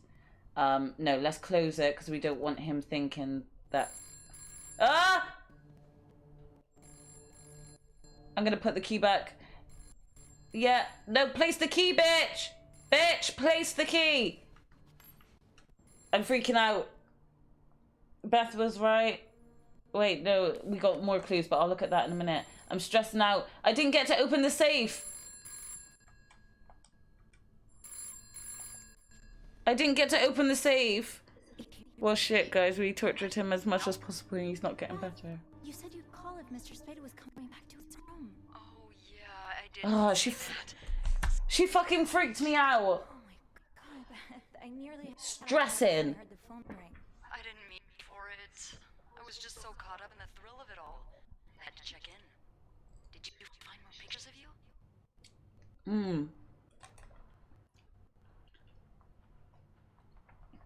No, I'm not gonna end it quicker. Let's tell her about the map we found. No, I haven't. But I did find something else. Yeah? He's got a kind of yarn map of Montreal on the wall. A yarn map? Where does it lead to? Lots of places. Now you know the code anyway. Hopefully, yeah. Recently. What's the deal with this guy?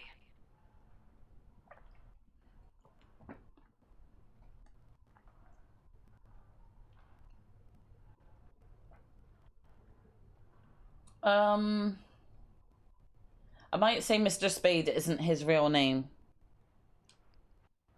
I don't know if we'll get to say both, but I'll say this one. I think he may be using an alias. I found some evidence that points to his real name being Paul Morgan.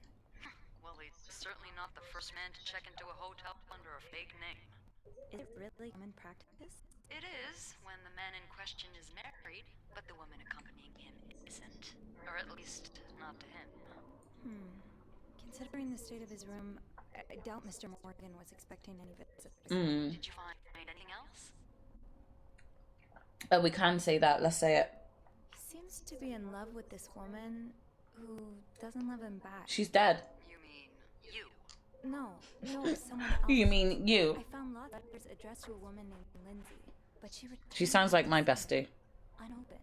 Are you sure it's love and not obsession? Maybe he stalked her like he's stalking you? That's true. I don't know. Whatever it is, I find it strange she didn't open the letters before sending them back. I would have had a look at them first.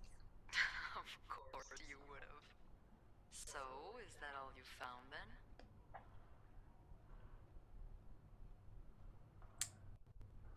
The magnifying icon indicates dialogue options unlocked thanks to your thorough snooping. We're being rewarded for snooping. He has strange taste in books. Yeah, because he's got like a book on birds and then a book on lesbians. He has this book with underdressed women on the cover. I don't think Playboy magazine qualifies as a book. Playboy magazine. It's not. It's a novel. It's called And They Were Roommates. Oh, I see. I suppose these women on the cover are really good friends, aren't they? What do you mean?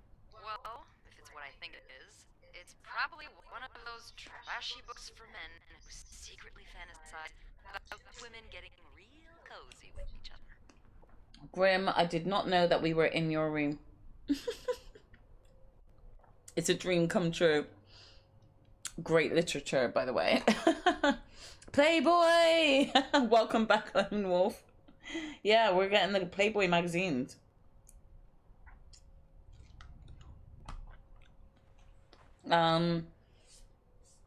What makes them trashy? Have you ever read one? I didn't read it. I'm gonna say, have you ever read one? Have you ever read one? Yes, they're awful. Oh. I thought Andrew was the book expert.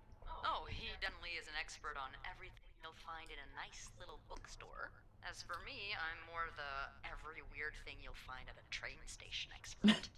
Did you find anything else on Mr. What the fuck is she seeing at a train station? No, obviously that's it, so. I'll know more once I open the safe. Oh, so you found the combination? Yeah, sort of. I'm impressed. Well done, Arsène Lupin. What? Arsène Lupin. Makes me think of Persona 5. Yeah, you better. I won't call again unless Mr. Morgan returns. For real this time. All right. Yeah, don't shit me up, bitch. Okay. So we did not need to panic.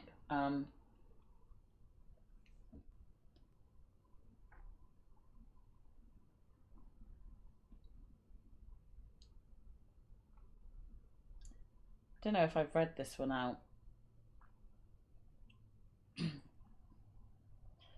found out the name our guest checked in under Mr. Spade is actually just an alias. His real name is Paul Morgan. People don't check into hotels under an alias unless they have something to hide, right? He made a request to move room 507, but I can't imagine why. Other than having 2 beds, it isn't that different. He's been sending lots of letters to a woman named Lindsay. Who is she? Is he in love with her? It seems Lindsay has been dead for 2 years. That can't have been easy to learn if she was someone he was this desperate to reach out to. He suffers from anxiety, insomnia, and memory loss, among other things. His hospital discharge letter also reveals that he can be unstable and aggressive. Maybe I should be a little more cautious here, but part of me feels bad for him too.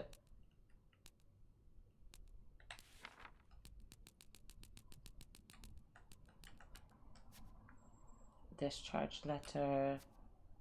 A picture of a young man in a military uniform with the caption Pool 42. False alarm. The phone ringing may as well have sounded like a gunshot for how much it spooked me. I picked it up, expecting reception to tell me that Mr. Spade was on his way back up, but it was just Beth, eager to hear more about what I'd found. I appreciate her investment, but I had to make her promise not to call again, barring a real emergency. The whole thing is far too nerve-wracking. I mean, I know, I'm fucking scared. Okay, we're gonna go straight for this, this safe and get it open.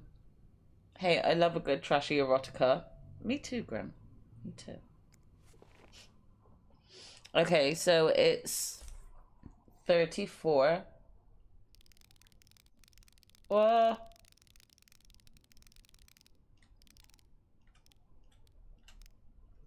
$34.99.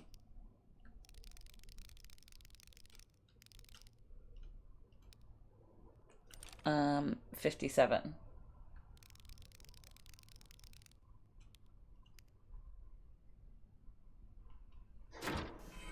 Nice, first try. Oh, a gun and a journal. We got his diary. Not safe for work. Guys, we got the not safe for work trophy. We opened the safe in room 505. Thank you for the GG, Grim. So he's got more film reels that I can click throw away on. So again, I don't know which one has the pictures of me on it, and I don't know whether I should just be throwing all of these film reels away or not. Okay, Sophie, you should probably put this down now. Yeah, we don't want to use that. M and H. M and H. Who are they? Are they guests here? 12:30, arrived at the hotel room, not yet ready, had to wait in the lobby. 2:45. M and H come in, both nicely dressed. M was holding a flower bouquet, heard them talking to the receptionist saying how nice the oratory was, picked up some flyers to find out what oratory they were talking about. 3, room finally ready, no sign of M or H. Decided to unpack and install my setup in the bathroom. 6 p.m, still no sign of M and H, have probably gone out again. 8:20 p.m, finished developing this afternoon's pictures. 11:55 p.m, unable to sleep, heard weird noises from the corridor, no idea who or what it was. You're going through their trash? You really want to find out what... He's really stalking this couple. M and H arrived at the hotel's restaurant and had ate a quick breakfast. M and H left the hotel and got into a taxi, tried to follow but had no money for a cab. Found a pawn shop to get some money but no idea where M and H went. Back in my room, we'll have to kill time until M and H return. Spotted M and H entering the hotel with Western shopping bags. Found M and H eating at the hotel restaurant. So again, he pawned his thing off because he's clearly spending money in even just stalking this couple. H left for the bathroom. M exchanged a few words with a woman and her child. M and H left the restaurant, probably turning in for the night. While leaving, H emptied pockets in the trash. Searched the trash, found a receipt from a place called Harry's Diner with drawings and weird symbols on it. So the receipt from Harry's Diner is from this couple eating. Took a coffee at Harry's Diner. Showed picture of M and H to waitress. Waitress remembered them. Said M used to be a regular about 10 years ago. Back in my room, tried mapping M and H's movements since their arrival. So it's not me he's stalking, it's this couple that happens to have been going to the same places that I've been at. Unable to sleep again, heard someone exiting room 507 but did not hear the elevator. Why are you following them? And who's sneaking out at night? So many questions. M and H arrived at the hotel's restaurant for breakfast. M and H left the hotel, got into a taxi, followed them to a place called Mount Royal. M and H went skating on a small frozen lake, fell on the ice while trying to take a picture. H might have seen me. M and H ate at the lounge and left a ticket on the table. Ticket has weird symbols on it, just like Harry's diner receipt. M and H decided to leave because of the snowstorm. M and H arrived at the hotel shortly after me. H looked angry. Something happened during the taxi ride, but what? No sign of M and H since early afternoon. Tonight we'll try and find out who's sneaking out at night. This guy. This guy is really stalking. Okay, let's go back to the first page. That was taken in a lobby.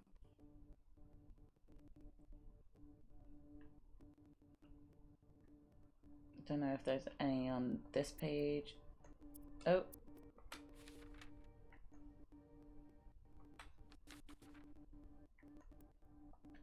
This like Beaver Lake? That's his map of the lake. He's that much he's that much of a stalker. He must be in love with the woman then. But she can't be Lindsay because he's using the initials of M and H. The fuck? Okay, right now, I just don't know what to do with any of this information. M and H. Maybe Beth could find them in the log. Oh. Have we got a core girl now? 2 more targets. It looks like Mr. Morgan's stalking doesn't end with me. He's also following 2 of the hotel's guests, and M and H. I can't believe I'm saying this, but I'm grateful he only took pictures of me. He has extensive notes on M and H's comings and goings, like he's tracking their every move.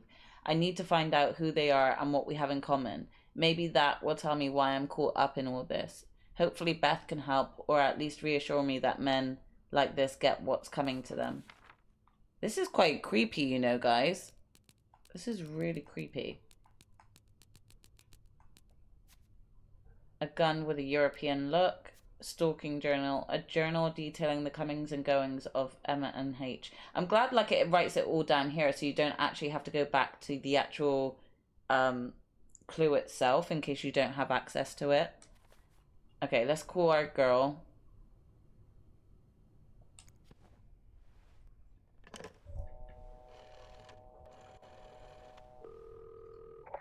Clarrington Hotel reception desk, Beth speaking. It's me. Oh, hold on. Andrew. Andrew. Cover for me. Andrew, cover! What's going on? Hey, Tintin. She called him Tintin! So, I take it you opened Morgan's safe? What was in it?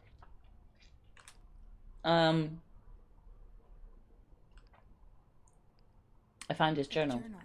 His journal? Does he say why he's stalking you?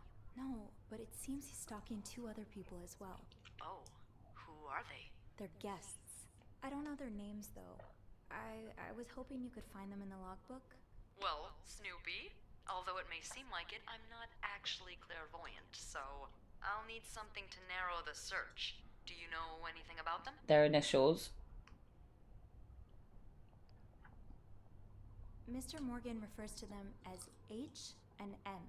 Well, that could mean a lot of things. It could be their initials, or, I don't know, husband and mistress. Oh, it could be husband and mistress. I hadn't thought of that. Yeah, I'll need a little more to go on.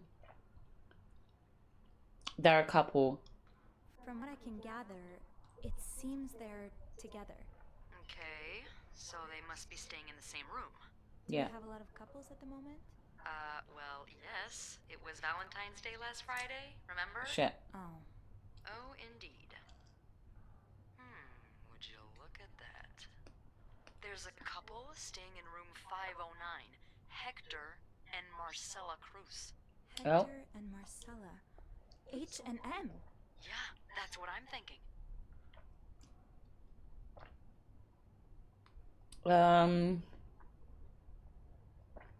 What do we know about them? That would be the best question, I think. Do you know anything about the Cruzes? Well, I saw them come in and out of the hotel a few times. Called a taxi for them once. The missus does the smiling and the other frowns a lot. Nothing to write home about. Do you have room 509 on your to-do list by any chance? I do, actually. Then maybe you go clean. We can go snooping in their room, people. Nothing unusual here. Just a maid cleaning a room. Exactly. That's my girl. I'll call you if I find anything. Just be careful, okay? I will. I promise.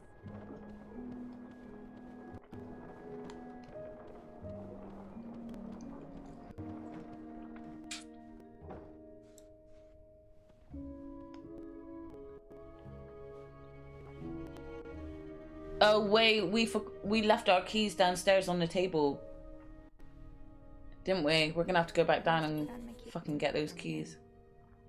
I wonder how different it is with the guy as your helper. He doesn't seem to be front desk like her, so his help should be different, right? Yeah, I mean, I imagine it would be.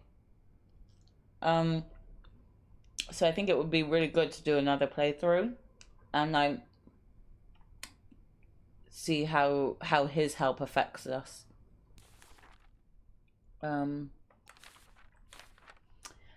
Sometimes it feels like Beth has the answer to everything. With the help of the logbook, we were able to figure out who the mysterious H&M are. 2 guests, Hector and Marcella Cruz, a married couple staying on the same floor as Mr. Spade in 509. I bet a quick look around their room will reveal something, but I'll need my keys, which I left downstairs, probably in the break room. Classic Sophie. So yeah, I'll need my keys to enter room 509. I should probably check the break room. Okay, let's put these cups away because I've got these cups still. And yeah, we can't search any of the other rooms because... Oh look, we can click throw away. Yeah. That divorce thing can get fucked. Okay. Exactly, Grim. Bin that shit. I don't remember where any of the other flyers were, but the minute I see them, I think that's one. Yeah, that can get thrown. That is one, right? Yeah. And let's throw this flyer away as well. Because the Valentine's Day ball is over now, so... Yeah. Exactly. Get in the bin.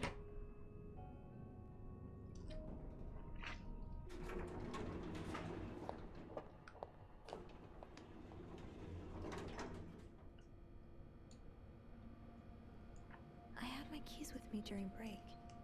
I must have forgotten them in the break room. Right, well, I already see a fucking thing here. Can I not get rid of it? Oh, Andrew. I hope someone here shares your passion for reading. Andrew's book club. Oh my god, I would go to his book club. Bless him. He seems like super sweet, actually. So can I look at all of this? Are they reading about roommates? Possibly.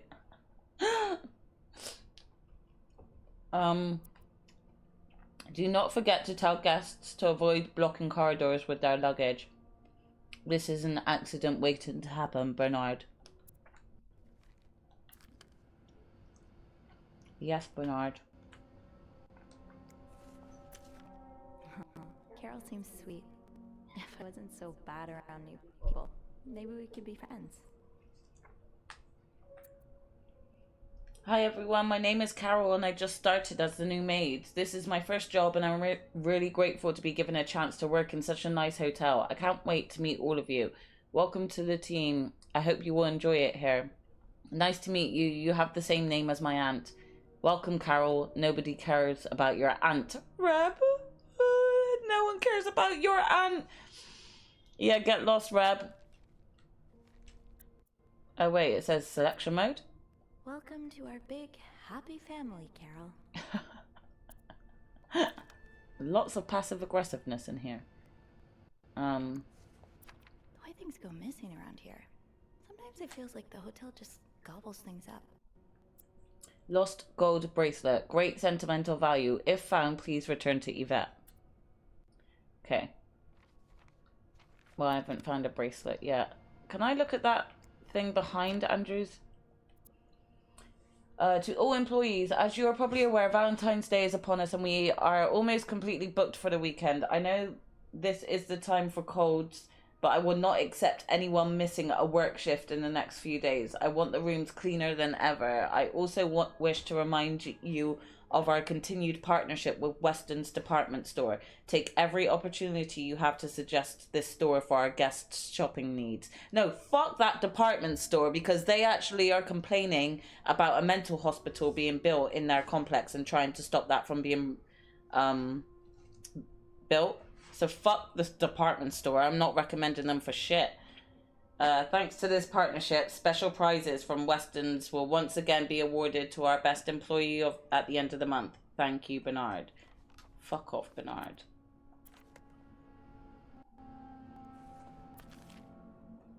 Do not forget, use the word guest when talking to or about clients. I am getting tired of repeating this, Bernard. Why can't I throw this fucking divorce thing?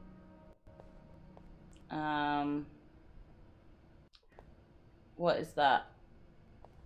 Maintenance. I doubt I can go. Locked. Yeah. Eugene must be running around trying to keep the hotel in one piece. Okay. I don't know if I need to go in this room, and I don't want to open the door just yet. I want to see if I can, because I don't know if it's going to start anything. Oh look, everyone's lockers. Andrew, Elaine, can we open them? It's locked. Oh. Who's that? Elaine? Keep your secrets locker. People don't usually leave these unlocked. Oh, Eugene.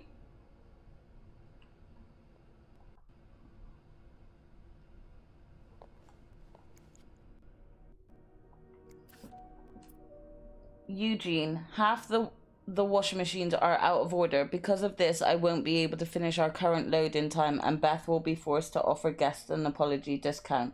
Please fix the machines before Bernard kills me. Rebecca.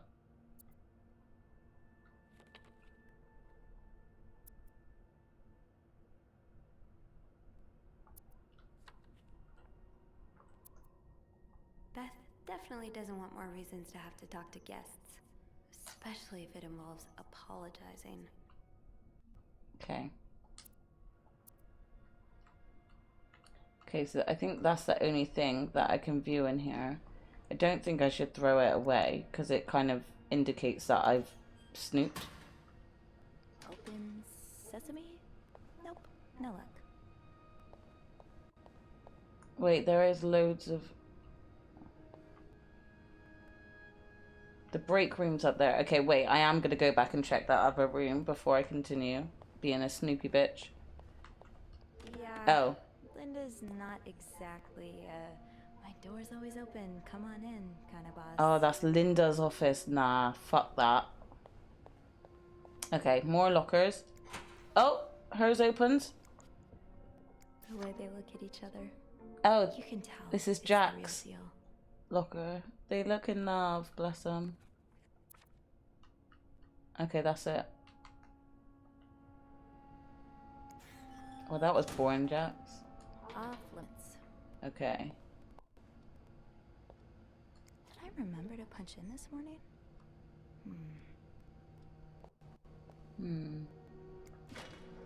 Oh, that's where I'm meant to be going. That is where I meant to. Okay, I have returned caffeinated and awake. What? Thank you for returning, Viridian. Welcome back. I'm happy that you're caffeinated. Hypocrite bitch. Shit. Hypocrite bitch? What did Linda do? And to whom?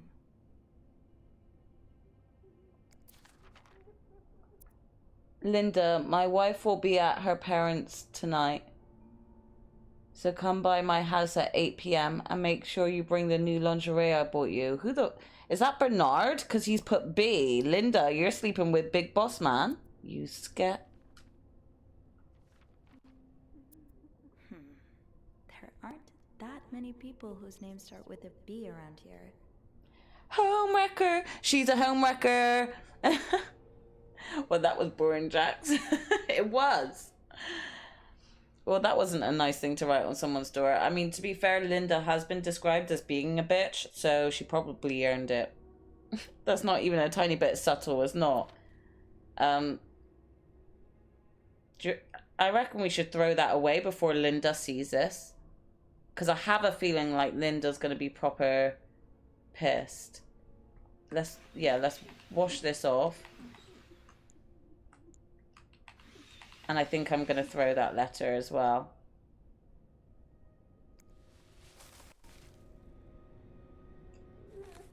The writing on the door. While retrieving my keys from the basement, I found the words hypocrite bitch written in red lipstick on Linda's door. There's a recipe for drama if I've ever seen one. I wonder who's behind it. I wonder if we can find that out. Just leave the bitch. Putting that note in a public space is not the smartest plan. No. I mean... In my eyes, I'm instantly thinking it might be Wendy because Linda's been trying to get rid of her for so long. But I'm also, in a way, why would Wendy get herself involved if Linda's sleeping with Bernard? I'm sure Wendy couldn't give a shit. Written in red lipstick of all things, that's just... I mean, it's blatant. They're not going to go and blame a male for doing that, are they? Okay, wait. Because I feel like I need to search more in this room, but I just wanted to search out here first. Rebecca's had her hands full lately. Okay, can't go in the laundry room. Okay in there. Oh, why did we even do that?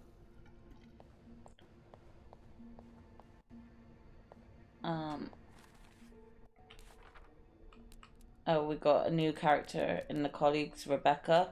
Rebecca works in the Clarendon's laundry room. It's a tough job to do on your own, but she manages to get it done. She's a little withdrawn, which makes her an easy target for some of the other maids. But from what I can tell, she's sweet. I don't know how much I should buy into this, but there is word among the other maids that there's something going on between her and Bobby. I can't say I would have imagined that pair. Bobby is the guy who works in the restaurant. Peak Latin soap opera levels. It is. It truly is. I'm sure there's a telenovela with this plot somewhere too.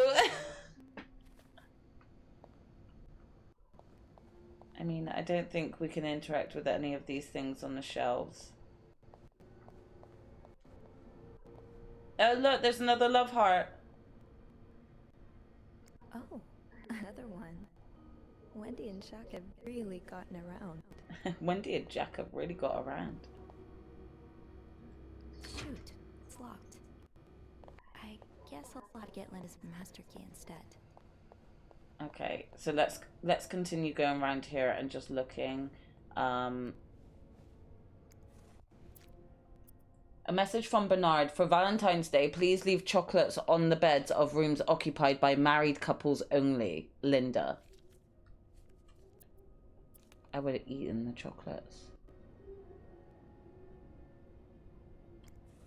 Linda, you're not even trying to hide the daggers in your eyes. Wow, look at the bitter bitch. Wendy definitely deserved this, but the next one is mine. So Wendy got Employee of the Month, and Linda over here, look at her fucking scowling, jealous bitch. So again, that kind of gives Wendy more. I don't know. I don't know what's going on here. Does Wendy usually leaves a master key in the women's locker room? Oh look, some people have taken some. Might have 2 people in the book club. Bernard asked me to remind you that we have a very important guest in room 602. Please satisfy any of his needs as quickly as possible and without questions. Linda. Damn, I feel like the single people are needing that chocolate more. Exactly. Like, give me the chocolate. Fuck the married couples. They'll be buying it for each other. My basic glitch associates writing with red lipstick as red rum. Oh my god. I'm not going to be able to unsee that now. Anything in red lipstick, red rum. Mrs. Beaumont seemed perfectly nice to me. The divorcee from room 204 has moved to room 507 and she wants more sheets again. Sophie, please take care of it. I do not want to speak to people like her. Wow, she's being a complete bitch to this woman because she hates divorcees. Oh, Linda, I literally hope that I can set you up.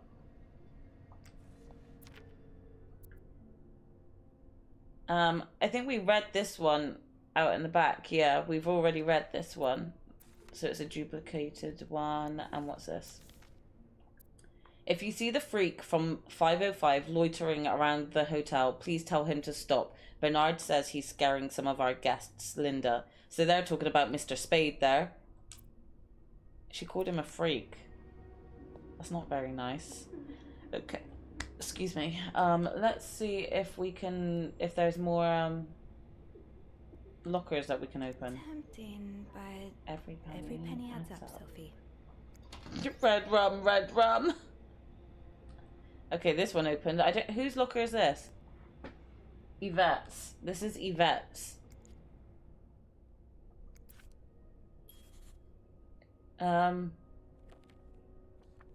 Okay, I don't know which those three are. Yvette's and Susan's favorite activity, talking behind other people's backs. So now we have to provide soap to the guests. This is getting ridiculous. What's next? A hairdryer in every room? Speaking of hair, have you seen Rebecca's new haircut? I didn't think she could look even uglier. Wow. Smokeberry Cat 345S. Wow. That's just super, super rude.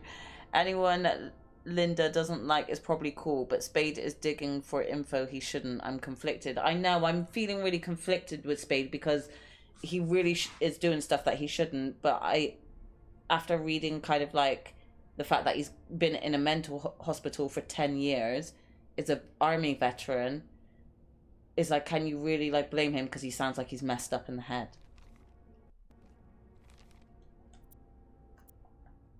Well, I think your haircut looks good, Reb.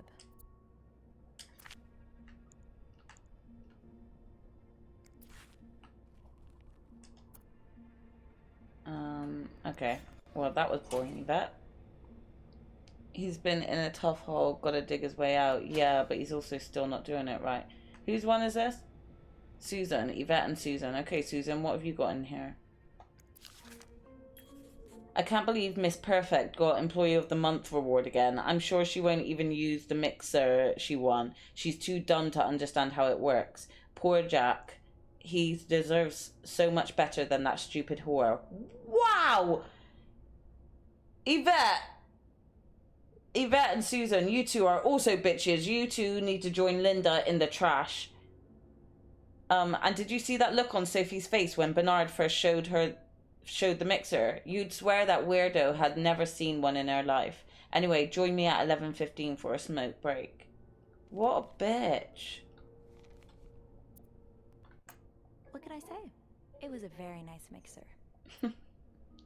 I kind of want to throw their little like bitchy notes to each other away. Do you reckon I should throw their notes away?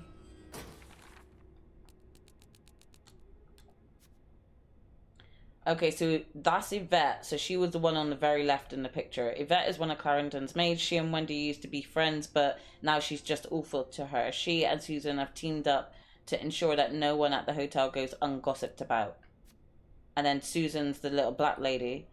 Susan, another maid who works here, she's a notorious gossip and loves to make fun of others behind their back. She and Yvette share that charming habit. Someone needs to clap them in the mouth or something. Exactly. Do you reckon I should throw their little bitchy notes away?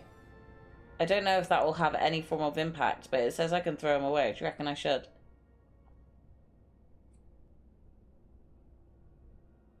Fuck yeah, I'm throwing them away, bitch.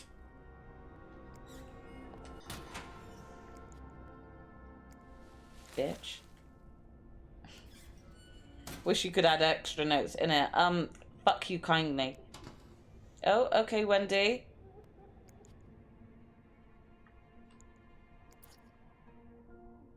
Oh, Wendy. Wendy! It matches the message on the door. I like you, Wendy. You're gonna get in trouble, girl. This goes beyond constructive criticism. It's just a personal crusade. Wendy, do you think I don't see the way you talk to guests, the way you smile at them and call them sweetie while you fill their coffee cups, the way you laugh at their jokes and bat your eyes like a stupid teenage girl? I'm not sure if you're doing it for the tip or to get the Employee of the Month award, but either way, this is unacceptable. And I won't even mention the way you wear your uniform. This is a respected hotel, not a pleasure house. Although I've always had problems with your behavior, I tolerated it as long as the guests were happy. But now that you're getting engaged, I can no longer remain silent about it. What would Jack say if he saw you? I'm sure he would be ashamed as I am. Maybe you've got Bernard fooled like every other man, but if you don't change your behavior, I'll find a way to convince him to fire you. This is your only warning, Linda. But it's crossed out and she's put bitch. Wow. That's so mean. The handwriting is familiar. So is the colorful language. I kind of feel sorry for Wendy. Thank you for catching that. I kind of feel sorry for Wendy, and I kind of want to protect her. I might throw these away, because this is evidence that could lead towards, even though I washed off the evidence, I don't know if somebody else saw it before I washed it off and left it. So maybe I'm gonna, fuck it, I'm throwing them away. And I'm gonna throw that letter away, because there's nothing nice in that letter, and no need for it to be kept there. I'm now protective of you, Wendy. Who is this? Janine? It's locked. Okay, well, fuck you then, Janine. Carol? Carol, this is the new woman. Carol, here's the chambermaid's guide I talked about. Come see me if you have questions concerning the job or the staff. I can tell you who you should hang out with and who you should avoid. Yvette. No, avoid hanging out with Yvette, please. Because she'll just turn you into a bitch. Carol, I hope you're having a great first week here. Valentine's Day is always a very busy time, but do not worry, if it should calm down soon. Yesterday I saw you watch while we were playing cards at lunch. You are welcome to join us today if you wish. Nicole. Oh, that's nice of whoever Nicole is. Okay. Who's those? Off limits. Off. Oh. Okay, Nicole, what have you got? Oh. Okay, there's two. The hidden enemy. An invisible force is lurking in the shadows, threatening our very way of life, and it is not the communists. It is the homosexuals, a menace to the young to threat everyone. But how do we spot them? They move unnoticed in society, working in every field. They may even be married and have children. They could live next door to you, attend your church, or even be your son. In these pages, you will learn how to spot homosexuals and protect society from these dangerous deviants. Bye. That can go. Dear sister, we need to talk about Kevin. The other day, Patrick received some pamphlets from a friend from the States, and now he is convinced that our child is a sissy. How is that even possible? The boy is only 5 years old. Does it really matter if he likes to play with girls and prefers dolls to toy cars?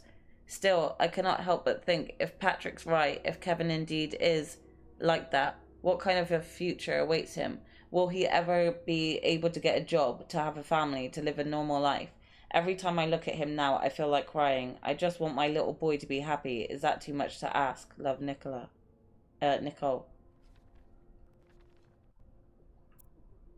That's sad. Okay. Any others? It's locked. Fine. Keep your secrets locker. Open sesame? Nope. No luck. Oh. Okay. Haven't gotten any tips so far today. Oh, this is my locker. Tips so far today. We need a lockpick. Yeah, we do.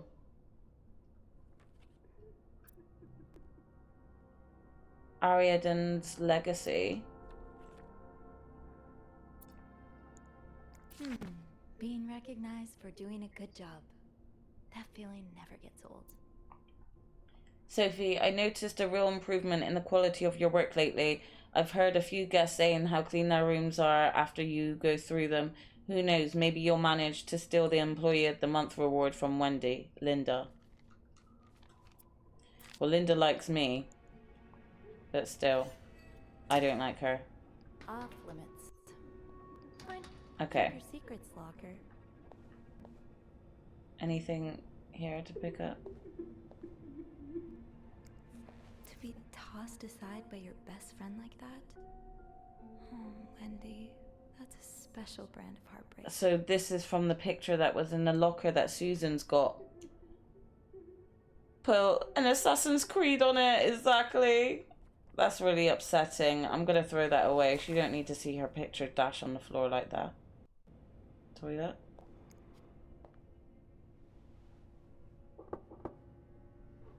What is it? Wendy? Oh, it's Wendy. Are you alright? Do I sound alright? No, I guess not. Just leave me alone. I don't want to talk. I overheard you and Jack earlier. I'm sorry for disturbing you. Who wrote on Linda's door? Crap, which one do we go with? Because I don't necessarily want to say I overheard you and Jack's earlier, but like, I also feel like if I don't speak to her, she won't speak to me. I can also say who wrote on Linda's door, but I don't want that to piss her off. Okay, I'm gonna say this one.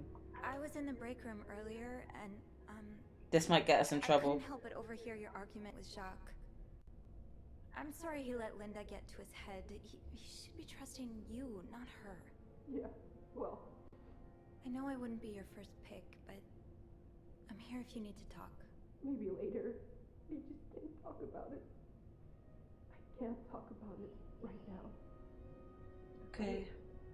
I'm sorry I was rude. It's okay. Sophie, Yeah? thank you. Aww. I think we did the right thing there. I think we did the right thing, and I think we should I really should give Wendy some space. keep protecting her. Wendy's not doing so well. She's holed herself up in the bathroom, sobbing her heart out. I tried to comfort her and offered her a listening ear if she ever needs it. I don't know how much it helped, but at least she knows she's not alone. Okay. I'm not going in there. Okay, I think we need to pick this key up. I'll just have to make sure I don't forget to return it. Okay, so we need to return the key.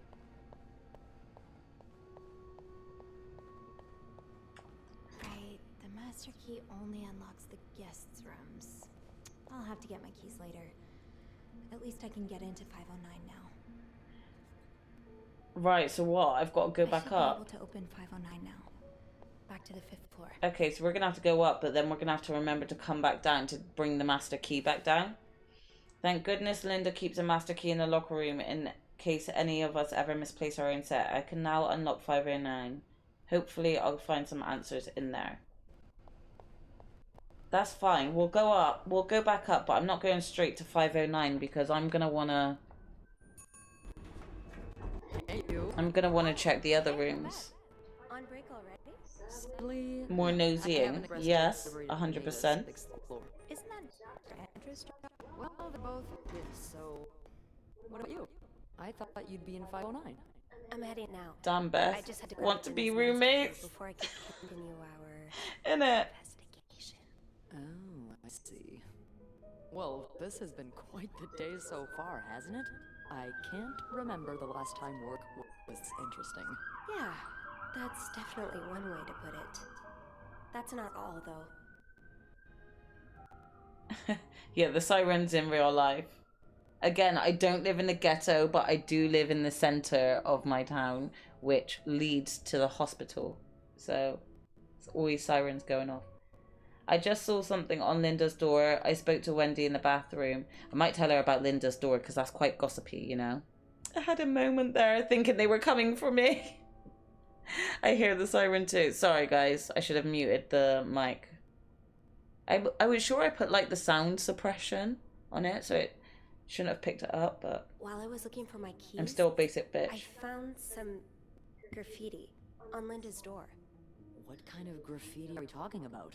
The words hypocrite bitch in red lipstick. I don't live in the ghetto. I don't, I promise.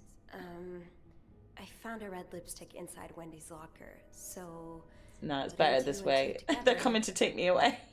Yeah. Well, I was thinking someone blew something else up around here, yeah. To do something like that. Linda's Keeping the been mystery treating her going, like guys. her personal punching bag as of late. Linda's being too harsh. I don't want to get involved. Wendy shouldn't have done that if Bernard hears about this. I might go with Linda's being too harsh, you know. I think that might be the better option. I was going to make a joke that the whole of the UK has gone ghetto post-Brexit, but alas. I mean, to be honest, especially from last night, seeing all the riots that were happening in different cities, it kind of makes you want to say the UK is ghetto. I think I'm going to go with Linda's being too harsh, though. It's been a shitty weekend for the UK, to be honest. It has. It really has. Linda's been pretty bad to Wendy. I'm not surprised she snapped. Remember that day when Wendy came to work with that gorgeous perm? The staff, the clients, everyone complimented her. Then Linda came along and sent her right back home to straighten it out because her cosmetic choices were distracting the clientele. That's mean. I'm not trying to excuse her behavior, but I think Linda's... No, Sophie, fuck Linda. It can't be easy, managing so many people with Bernard breathing down your neck. You know, I don't know how you do it, Sophie. Maybe it's because my empathy only goes so far. What else has the UK done this weekend? Wait, protests. Yeah, it's just about anyone. It's been kicking off really bad in a lot of cities. I don't know if you guys have heard, but there was a stabbing of 3 little girls, and a load of other little kids got really hurt in that same stabbing. It was a random attack, but somebody online kind of leaked that it was possibly a Muslim who did it, and the internet just took that and ran with it, and then, you know, all the racial hate just started coming out for the Muslim community, but other racists came out of the woodwork, you know, and loads of fights broke out amongst, you know, persons of color and the extremists, the fascism. So yeah, loads of riots have been happening in like loads of different cities. It turns out it's not a Muslim person who did it as well. So like whoever started that rumor just literally gave the racists out there a reason to go out rioting. So yeah, the person literally has the wrong person. It actually wasn't a Muslim who did it, you know, and it wasn't terror related at all. We don't know the motives of the person, but it was a teenage boy. It was a 17-year-old boy who did it. So, and he's Cardiff born. So, the hate and that has come out for other ethnicities. It's just been sparked by this random person. So yeah, it's not been safe at all. Even in our city centre, you know, my father had to call me last night to check in on me, make sure I was safe. So did my sisters, because they know I live close to our town centre. So I was fine. There was nothing happening my end, but I did chuck on the news to see there was stuff happening in the centre of town. So you saw that in Souls? Yeah, no, he spoke about it. Those people can get royally fucked, exactly. I sent Jax a good clip of a far-right guy getting a brick to the nuts from his own team because of poor aim. That's probably a great video. Let me guess, teenage kid with unaddressed mental health issues. Probably. They haven't released any other information because he's under 18, because he's 17. They're not giving any other information about the kid, or at least I haven't seen any further information. Bet he won't be getting bricked up anytime soon. Anyway, yeah, so still, wherever you are in the world, just be careful, because it's rife out there again at the moment, unfortunately. I feel more for some than... Wait, the hearts mean we can flirt? It's like my mom. We can flirt with Beth, guys. We're gonna flirt with Beth, right? We're gonna flirt with her. I don't think we'll get the chance to, you know, shack up with Andrew because we chose Beth as our confidant. Roommates! Yes! We're on our way, Grim. We're on our way. I'm gonna say this one. I feel more for some than others. I like to put myself in other people's shoes, especially if they're people I find fascinating, like you. Wow. The way you turned that compliment right back around at me was masterful. I think she was receptive of it. Well, this was a lovely chat, but I better see if Eugene is around maintenance. Okay, so she might be receptive of us, guys. This might be our new bae. Esteemed guest. Yeah, we both got a lot on our plates today. I can't wait to find out more about our friends H&M. Take care. You too.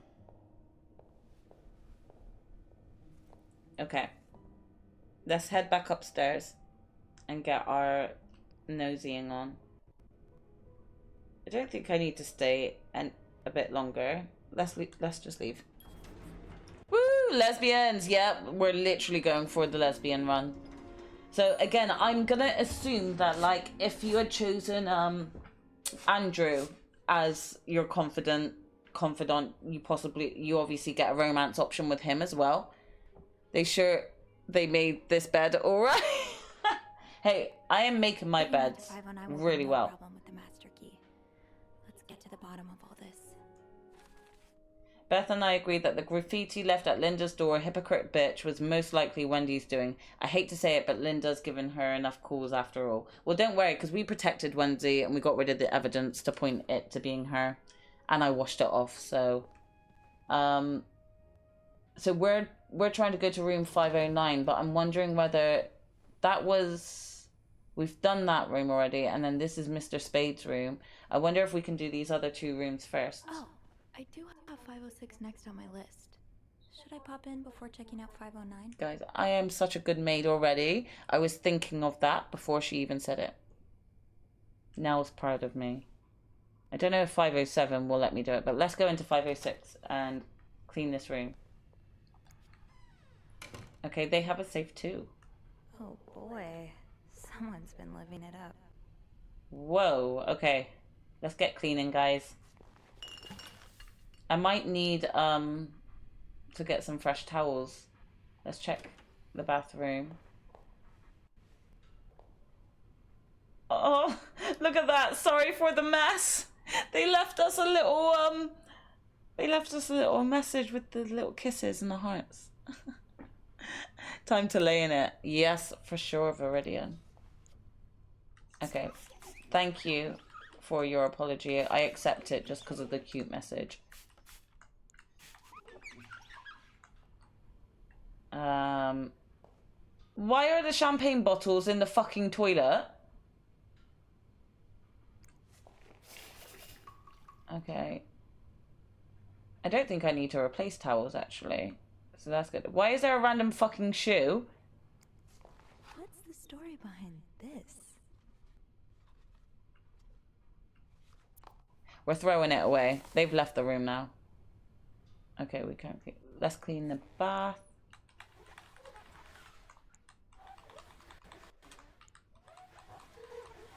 Has it been taped up?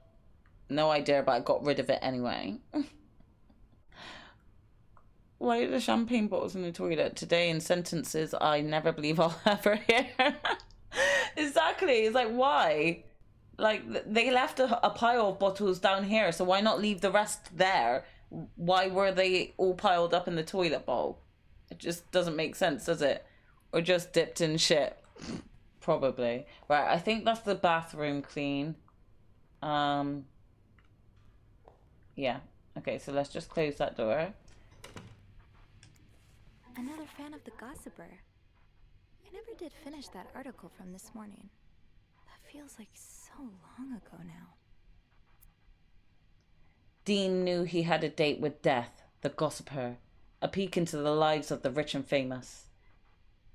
So this is like OK Magazine.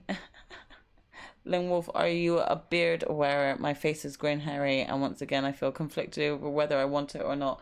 I mean, it depends in this heat as well. Does like having a beard in this heat make it worse for you, or is it okay? The untold story behind Frankie and Ava's divorce. All you need to know about the Presley scandal is Liz bankrupting Mike. Raphael Cosmetics.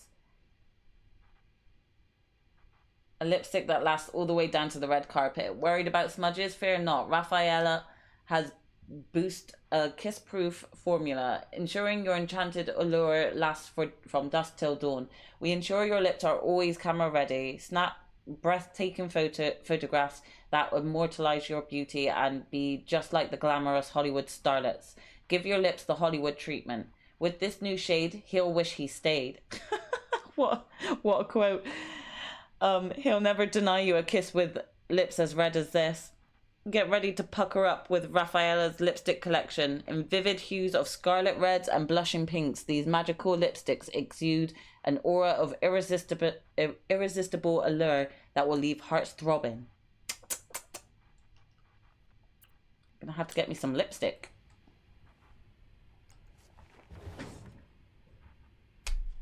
Wait, what is this? Yes, you want it, Grim.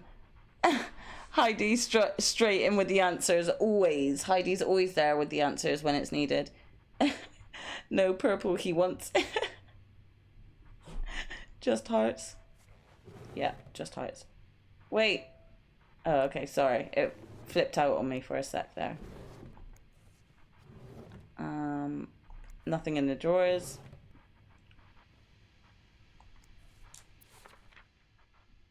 What is this? Did he really just scold us for talking? These Montreal cab drivers, I swear. I know, I thought he'd appreciate us trying to make conversation. Thank God for good old-fashioned pen and paper, at least. Yeah, it takes me back. At least Sister Gabrielle isn't here to confiscate them anymore.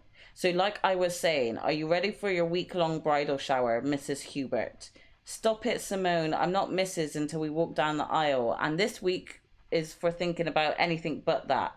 That's right, we're making the most of this week before I lose you to the jewels of married life. I would never, I won't be another Andrea, I promise. Leanne, he's going to kick us out if you keep making me laugh. The Montreal tourism. Okay, so that's just a conversation between two friends. They are greatly underestimated men's hatred for lipstick or gloss when getting a little smoochy smooch. Every time I grow one, not only does it look shoddy and spotty, but I also end up looking like a dollar store socialist revolutionary. A faux Guevara, if you will. Oh my God. Yes, Lone Wolf, you get me. And I need YouTube tutorials to figure out the correct way to trim the fucking thing. I'm glad that's one thing I don't have to worry about. But to be fair, you men just having to deal with your beards is nothing to the maintenance women have to go through. Sorry. Not sorry. Well, these people have left the room now, so I'm throwing this shit away, okay? Because other people got to use this room. That can even go, because I got a copy downstairs. Let's check these drawers.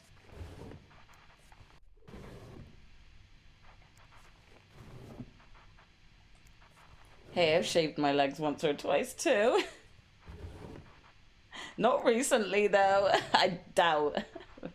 Very true, Purple. No, I'm sure you guys do go through your own shit as well, but if you want to give birth for us ladies, that would be great. I'm very appreciated. Okay, let's just clean all of this shit up. Throw that away. Turn off the TV because it's freaking me out.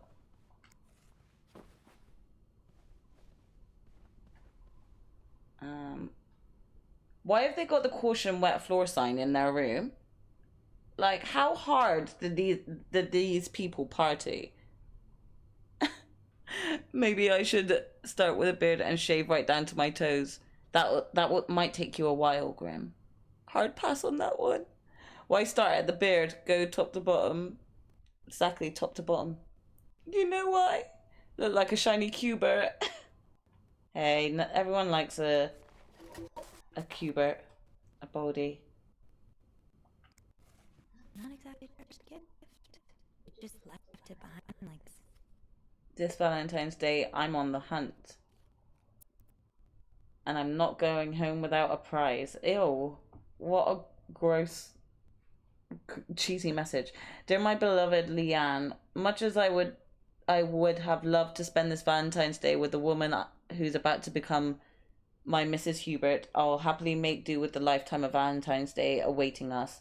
Enjoy your week in Montreal. I'll be eagerly waiting your return and the start of our new life together. Love, Gregory.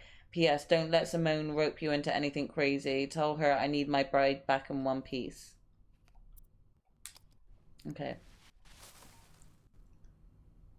I've never had hair shorter than a 3 on the trimmer.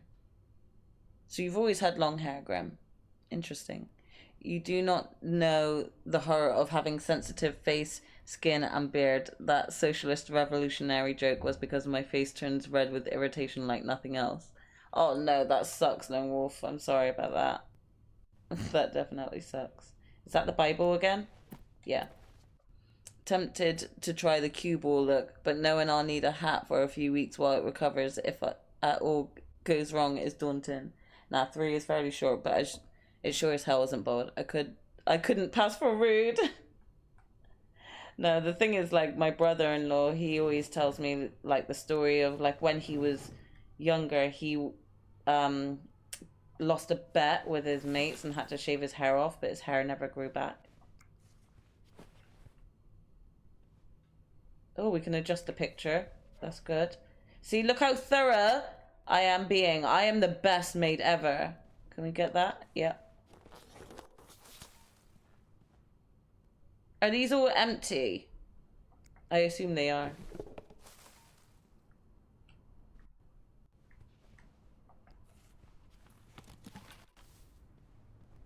Okay, well, I think that was it. There was nothing juicy in this room. I think I just generally had to clean it. And I don't think yeah, there's nothing in the safe.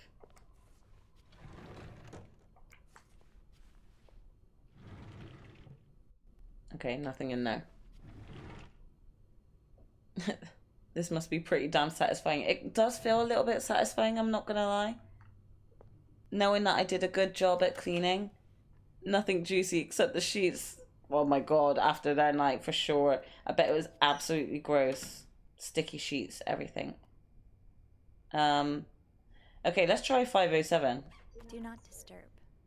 Well, that's one less room to clean today. Okay, well, she won't let me go in there. Fine. Oh. I'm sure I'll find more laundry to add. Do we need to take more towels? Let's take 2 towels just in case.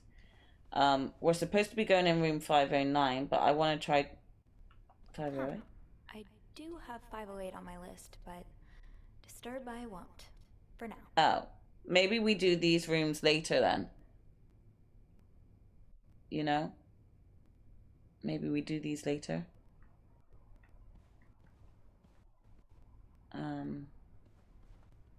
Oh. Oh. Why do I need that? What is that? Plaster? Blocky stairs seems dangerous. Looks like plaster for the renovations. Oh. Better not play with it. Well, why is it telling me to pick it up then?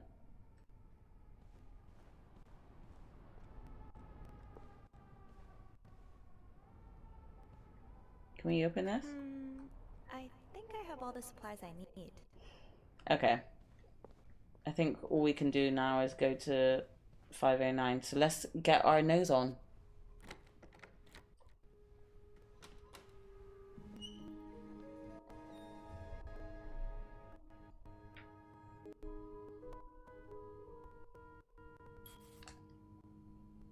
My first step should be to tidy up a bit. Searching a clean room is easier than searching a messy one. Okay, so clean the room first and then we can like start digging for some clues. Room 509 is one of our suites and Marcella and Hector Cruz have certainly made it feel quite lived in. There's a lot to look through, so I'd better get started. The answers I'm looking for might not be readily apparent, but when in doubt, clean. I'm sure something will come up. Okay, so now we get to do a load of nosing.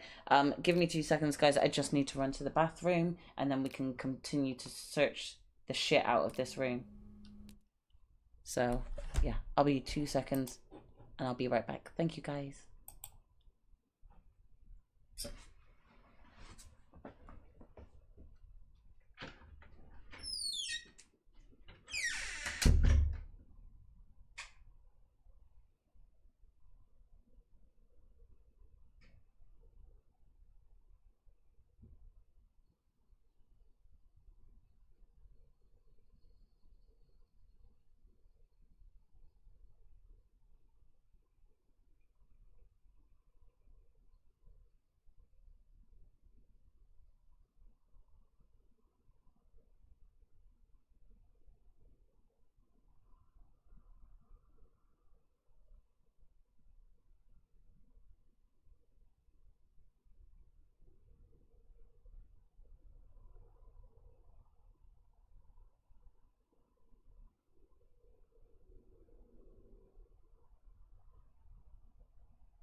Hello, everyone.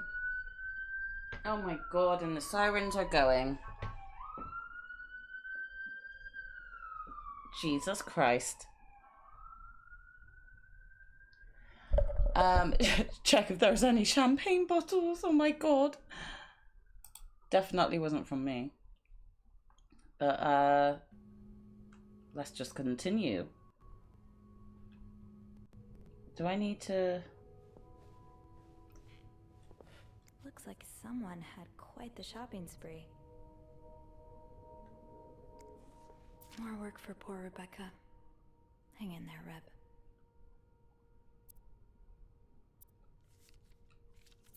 Okay. Well, again, I don't know what I should and shouldn't be, like, throwing away in this thing. No combination, no entry. So do you reckon we could get into their safe as well? Thank you for the welcome back. They're coming for you. They're definitely coming for me because I'm being a nosy bitch.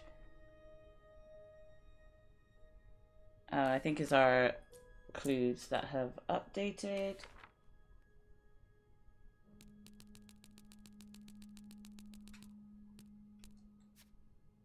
A ticket for the Clarendon's laundry service.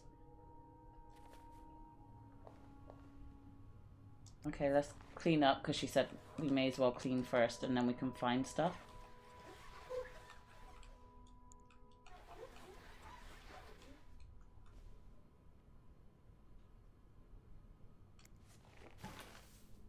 Oh, pick up. Looks like someone tore that note apart, but I'm missing some pieces. I can't make out what's written. Oh, so I need to find the rest of this note. Maybe I'll find more of those torn paper pieces if I keep cleaning the room. Okay. Lo and behold, a little bit of cleaning up later and I stumbled upon something curious, a message of some kind, torn up and discarded. If this first piece was discarded so carelessly, then I might have a chance of finding the others. Okay, let's clean the toilet. What? Okay, we need to put that towel away, but we could replace that. What? Why can't I grab that ticket? These are lovely. I wish you'd had more confidence in yourself.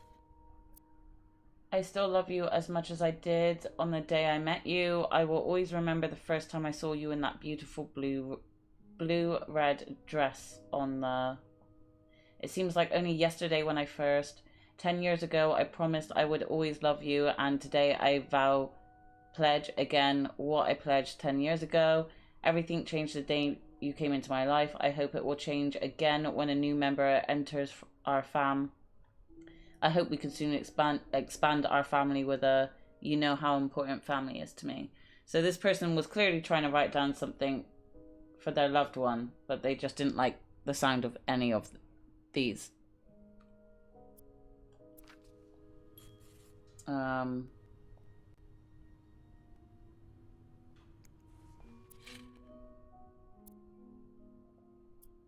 mean, it's tablets, but I don't think it's medicated.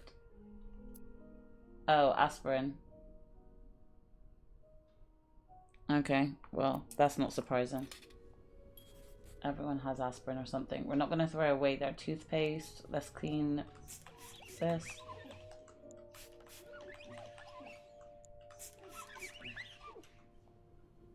Okay, so I think that's everything in the bathroom kind of cleaned. So let's close that. I don't think I can get rid of this stuff here, so we'll leave that. It's vow renewal attempts. A series of vows written and then crossed out on a sheet of a loose leaf. An over-the-counter drug to relieve menstrual cramps. Okay, period pains.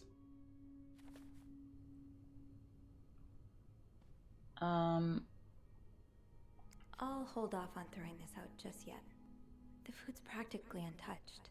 Yeah, but no one's gonna want to eat that cold food. What were you apologizing for? And were you forgiven? So did the husband piss the wife off and he's saying, I'm sorry, please forgive me, hence all the bags and the goodies? Just bought her a load of shit. What did he do? Oh. It looks like he's even sleeping on the couch.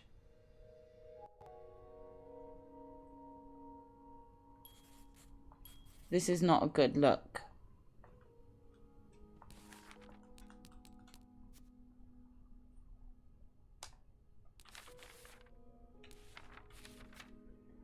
Sorry for what?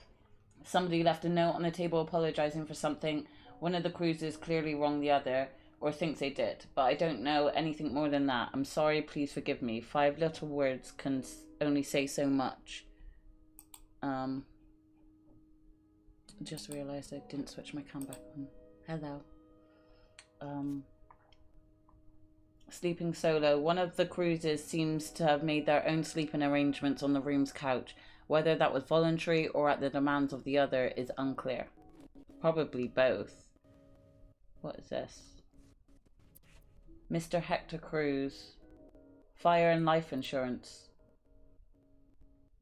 Protect the dream. They're from Texas, okay.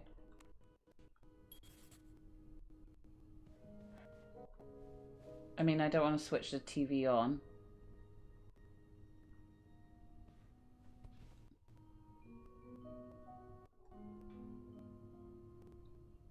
Let's pick up that. I don't think I should throw any of this stuff away because they still seem to be here. So it's not like they left like the previous room. He got sent to the doghouse, or rather dog hotel. Yeah. Expenses for the Montreal vacation. First day $10, second day $24.65. The next day 62, the next day 18, and room service for 9.45. So don't think I need to know that for any reason. Just found the house elf kitchen by tickling a pear. Would rather get my hands on a pear, but this is entertaining too. No, that was fun, having to find a parent to tickle it in the picture to get to the kitchens. That's cool. I'm glad you got to find that.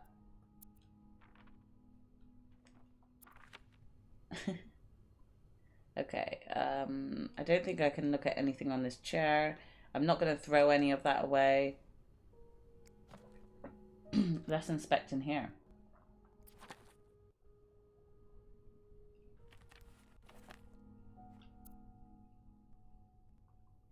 SW. Looks like you had a few appointments with him, Mr. Cruz. Or her. You wouldn't really write a mistress's name in your planner, though, would you? If you were cheating on your wife. SW. Looks like you had a few appointments with him, Mr. Cruz. Or her.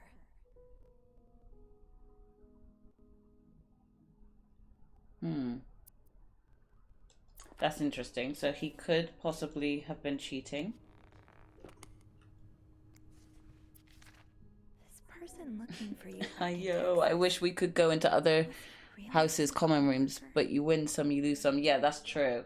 It does suck that you can't go into the other houses' common rooms to see them, and that you just have to wait until you play that house. I suppose it's their way of making you play 4 times in a row, really, so that you can see it from every house perspective. Dear son, I cannot believe you decided to renew your vows so far away from the family. Your father and I are very, very disappointed, and so are your sisters. Montreal, what a strange destination. I would not be surprised if this was another one of your wife's ideas. I met Luciana in town yesterday. She has 5 children, 3 boys, 2 girls, and is pregnant with her 6th. One has just bought them that nice house on the corner of Prado and Ramos. Imagine if you had married her like you were supposed to. You would have your own family by now. Yesterday, I also drove by your home to get the mail. As I was leaving, I met a man who was looking for you. I think he is one of your colleagues from work, but I'm not sure. I told him you were in Montreal and would be back next week. When do you come back exactly? I hope you can be there for your uncle's birthday party on Friday. I will make your favorite cake, your mother. This tells a lot.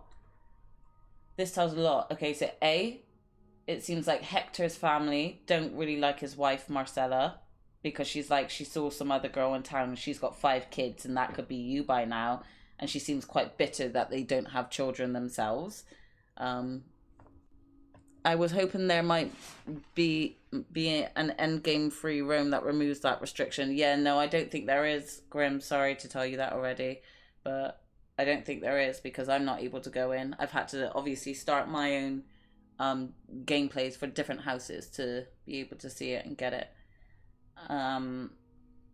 But yeah, so his family don't like his wife. That's one thing that's telling us here. She also said that as she drove past his home yesterday, there was a man that was looking for her and she told him they were in Montreal. And she's like, it might have been a work colleague. Now we know that Hector and Marcella are being stalked by Mr. Spade. Could that have been Mr. Spade? And the mum actually just told him where they had gone to. So Mr. Spade might not even be stalking them here right now if it wasn't for the fact that the mum told him where they were.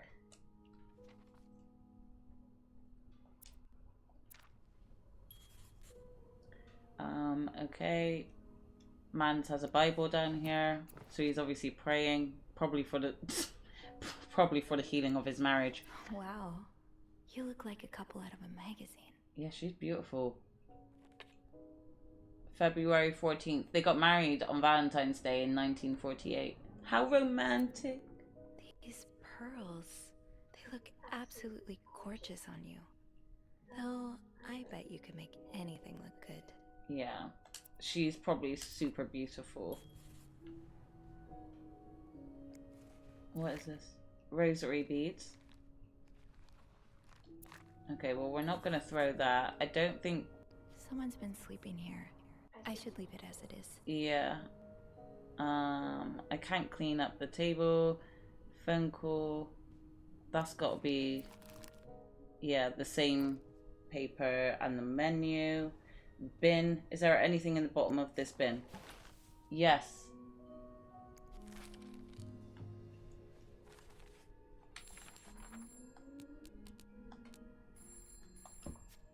Is that the phone ringing?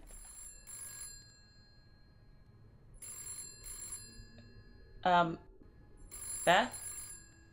Beth? Hello?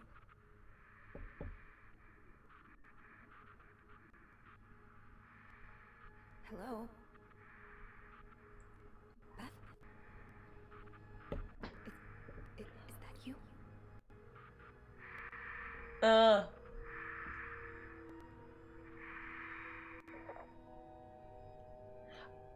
Do you reckon that this is like, that could have been Mr. Spade and he's watching me? Hang up, call reception. No, I'm calling Beth. Beth! Do 1471. Call back that number, find out who it was. Reception desk. Beth? Sophie? Did you just call me? No, I didn't. Then who called? What It's do you creepy. mean, who called? Someone just called and... Does he want to borrow my inhaler? There was static and breathing. I remember 1471. Yeah, exactly. Now we've got caller IDs on our phone, so we don't necessarily need it. Hey, Archie. What's up? Give me a second, Sophie. Okay, so turns out Archie here patched a call through to 509 moments ago. Did he recognize the voice? Did he recognize the caller's voice? You think it might have been Mr. Morgan? Yeah. Let me ask.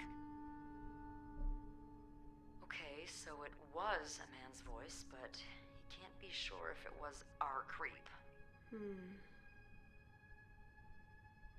Anything else? Did he notice anything else? He says he heard a faint bell in the background. It sounded like the elevator's bell. So he assumed the caller was one of our clients. You didn't see Mr. Morgan come back to the I was going to say, he's not in the hotel, is he? I understand why you're creeped out, but I don't see how he could possibly know you're in 509. I didn't say a word. Shut the curtains. I know you didn't. No more calls to Can you 509. ask Andrew not to patch any calls here for a while? Trust me, I will. Thanks. I haven't had time to check all of 509 yet, so I better get back to it. Oh, before you go, I Oh. have some more info for you. Give it to me, I was going Beth. over the details of our little mystery when I remembered something about this morning. What is it? I saw Mrs. Cruz rush out of the hotel, all by her lonesome, not too long after Mr. Morgan knocked over that vase in the lobby. What? Okay, so she ran out of the hotel without her husband, and then her stalker. But she ran out after her stalker. So why did the stalker go running out if he wasn't trying to catch up with watching her? Maybe he was trying to catch up with the husband? Give it to me, Beth. Not the last time she'll say that. I mean, I hope not. I hope not, that's for sure. Yeah, what time was that? Really? Do you know what time it was exactly? I think Mr. Morgan left around 10, so I'm guessing between then and 10:05. What? I remember hearing a loud noise on the 5th floor right around that time. Like a door slamming really hard. Do you think it was her? Maybe. Yeah, anything. Did you notice suspicious? anything weird about her? You mean, other than the fact that she was walking straight into a snowstorm? Yeah? Well, I've only ever seen her with her husband. It seemed unusual that she'd be leaving alone. I mean, women can be by Now that themselves. I think about it, maybe she was sneaking out. Or following Mr. Maybe she found out he was Yeah. stalking her and decided to stalk him back herself. You know, that could be it. Hopefully I can make sense of all of this. I'm sure you will. Call me as soon as you find something. Okay. Thanks for the info.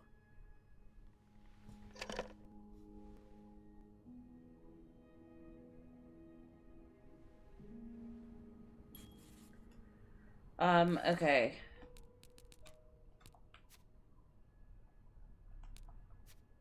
A calendar book found in a suitcase open to the months January and February.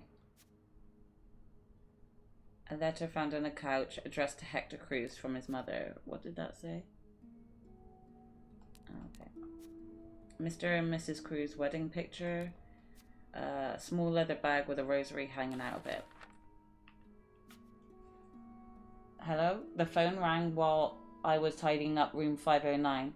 When I picked up, all I could hear was breathing, no other response. A quick call to reception cleared some things up, thankfully. Beth confirmed that Andrew had patched a call through to 509. I'd asked them to put any calls to 509 on ice for the time being. I'm jumpy enough as it is. Remembering details. While we were talking on the phone, Beth remembered seeing Mrs. Cruz leave the hotel alone this morning, right around the time Mr. Morgan made that mess in the lobby. Was she following him? And where's Mr. Cruz? God, I swear I'm just getting more questions than working out answers. I really do. Okay, so we need to kind of find the rest of this ripped up letter.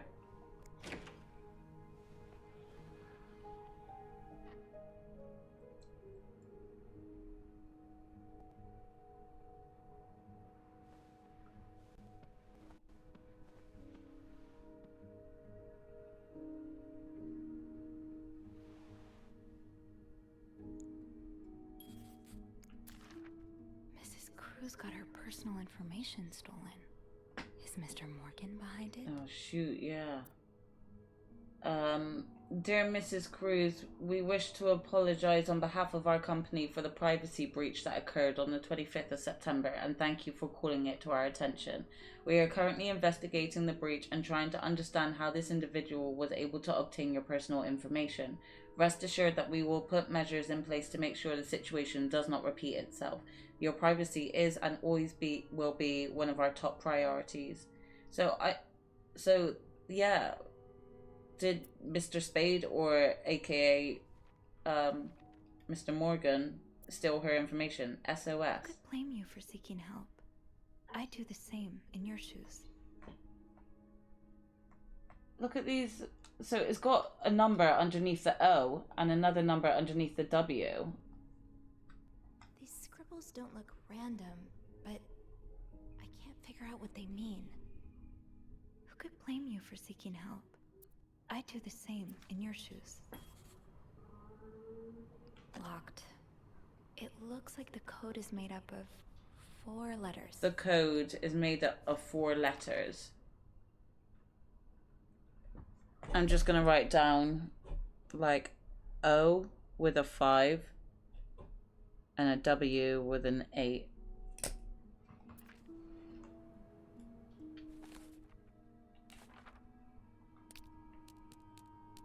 Okay. Hector Cruz, or to use Mr. Morgan's shorthand, H. The other Cruz and the husband of Marcella, they splurged on a suite, but I know not to assume that's the sign of a happy marriage, especially when someone's made up a couch bed in the living room. The tension in their room is palpable. Hector works in insurance back in Texas. He must have taken some time off for this trip to Montreal. Hector's mother is definitely the pushy type, judging by a letter she sent. It seems like the Cruzes are in town so that they can renew their vows, and from the looks of it, Hector's mother really wants them to hurry up and give her grandchildren. I'm suddenly grateful that Mum was never so pushy with me. She also mentions that someone's been looking for Hector. Maybe I'm just being a hammer looking for a nail, but it could that have anything to do with Mr. Morgan and his stalking? Marcella Cruz, the M in Mr. Morgan's journal. One half of a couple staying in one of our suites. They are more than a few hints in their room that this isn't exactly the second honeymoon of her dreams. She's clearly caught up in something. Marcella has a letter from Fernie and Weissman containing an apology for some kind of security breach. I don't know what that means exactly, but it can't be anything good. My mind immediately went to Mr. Morgan. Has his stalking really gone that far? And if it has, that's so bad.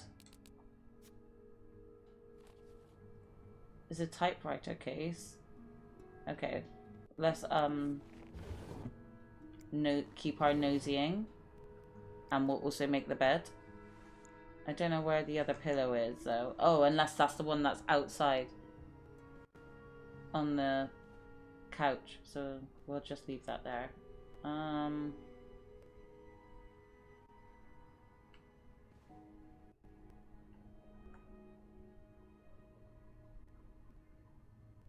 What are these on the floor? Why can't I pick them up? And her bra is on the floor too. Okay, so I can't clean any of this. To read Young Anne, A Game of Hide and Seek, Excellent Women, The Price of Salt, Angel, Someone at a Distance, In a Lonely Place, The Blank Wall, A Stranger in the Night, The Beast in View, The Horizontal Man, It Had to Be Murder. And then murder.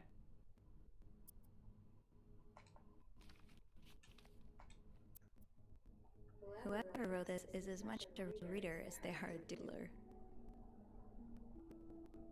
What does that mean? The word... Hang on. They've got the word murder written down. And then they've got like an underscore 6 P O 3 and another P.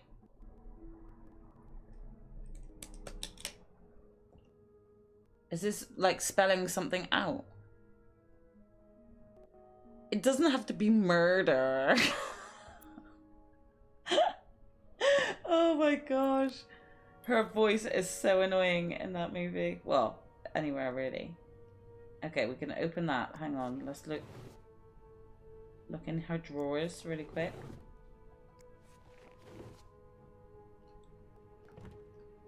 Okay, no. He's like, what was it that Skinner says to her? He says something like, one day someone's gonna bash your brains in, or something like that, doesn't he? My cat just stormed into the room and banged his head on the door. Oh no, is he okay? Is he or she okay? We have these extravagant feasts in the Great Hall and we don't get to eat it at all. I know, what a dick tease. Honestly, you put all that food on and I can't even go up to it at least and have my character just grab something and eat it. Like, I'm sure that wouldn't have taken too much time out of the animation team. I'd like to brush your brains out to see what comes out. That's it. That's it. I mean, if that's not a hint that Matey's the killer, I don't know. I swear that cat isn't an idiotic little creature of zero contemplation. It's just living life to the max, you know? Okay, let's inspect in here. Am I reading this right? The account's been emptied. The account's been emptied? Why is everyone broke in this game? I mean, actually, it's not in this game. Everyone's just broke in real life, you know? Hey, Storm! Thank you so much for the raid! Welcome on in. Welcome on in with the raiders. Bro, the way he's been acting, he ain't living too long. Exactly. Thank you for giving a shout out to Storm. So you were playing, which one were you playing? Final Fantasy 9? Nice one. Thank you so much for the raid, Storm. I hope you're doing well. I hope you had a good gameplay. We're still being nosy bitches. You don't see someone withdraw $5,000 every day. Just what could have made you empty out your entire bank account? Yeah, like, how many withdrawals? They just withdrew all 5 grand from the account. Madness. 13. Oh, you're playing 13. Sorry, not 8. 13, that's it. I hope you've been doing well. Yeah, welcome raiders. We are playing This Bed We Made, which is kind of like a mystery type game, as well as being able to clean stuff, which is kind of therapeutic. These symbols, they look oddly familiar. I mean, I'm writing this down too, because like it's got like a squiggle underneath the T. So I'm gonna say like squiggle for T. X has a W underneath. U has a 6. And the N has a 1.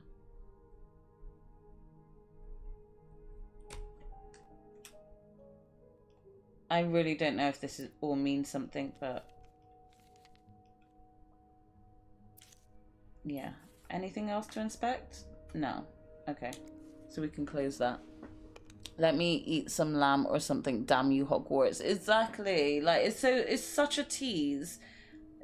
You can't show me all that food and not have my character eat something. I don't think we can pick our bra up, but I don't think we want to. Okay, so we'll clean the bin. Pick that up. Oh.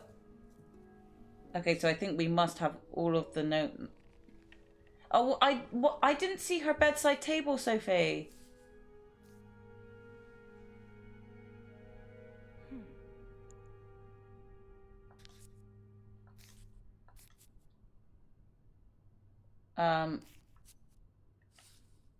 Okay, that looks like maybe a top one. Oh, for God's sakes, I don't like jigsaw puzzles like these. Okay, move that down here.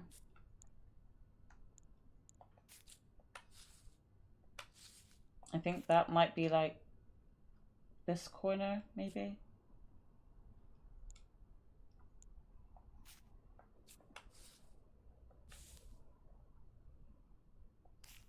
Oh, this is gonna be horrible. Does that go there? Wait.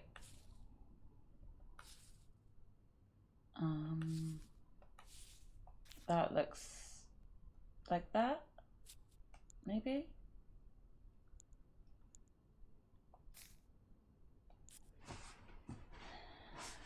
This this puzzle might take me a while, guys. Sorry. No, I think it's up like that. Okay, I think that goes underneath here.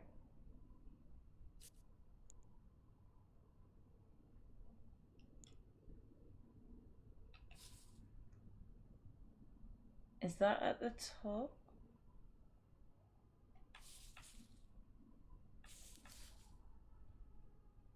Okay, I think I need to move these along a bit further because I think this goes in the middle.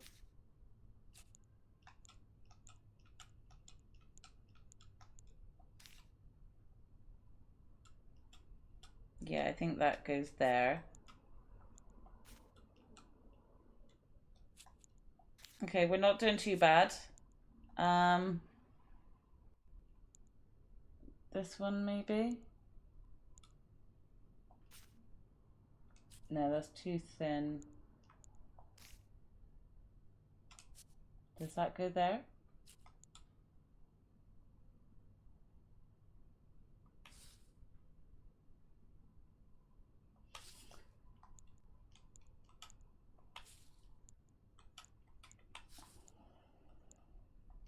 Okay, wait. This is really confusing. I think that one goes here.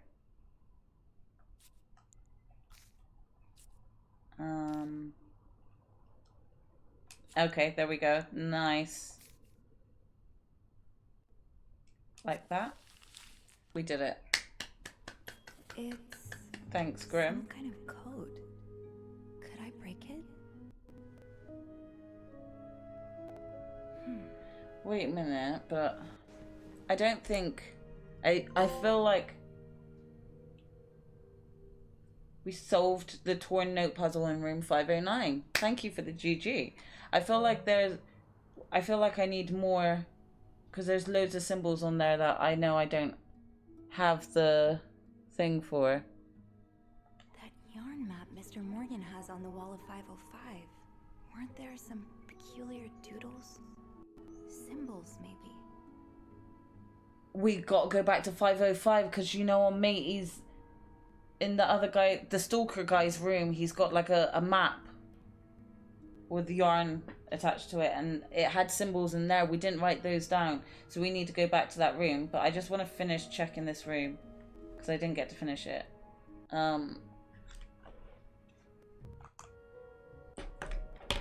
We cannot pick up the bra, so the bra will have to stay. Oh, what is this? No, she's got lice oil. She needs to stop using it.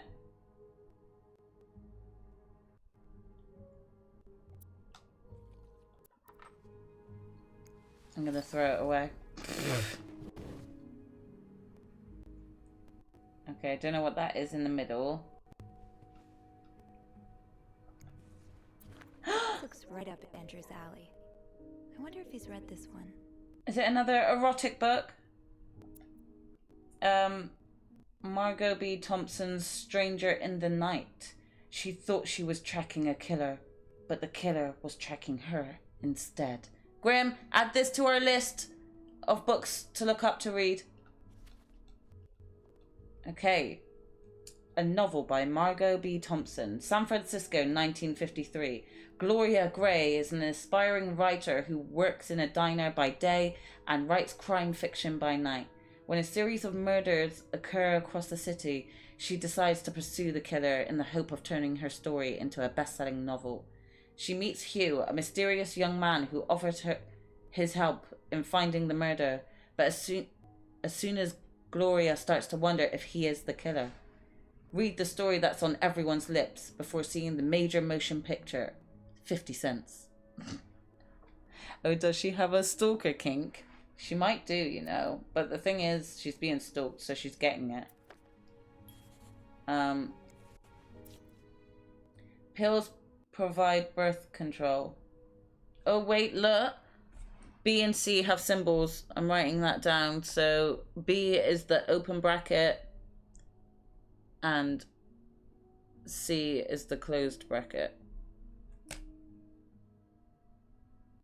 From all the possible kinks to have, stalker has got to be the worst. Definitely. I don't think anyone wants a stalker. 50 Cent wrote it. Yeah.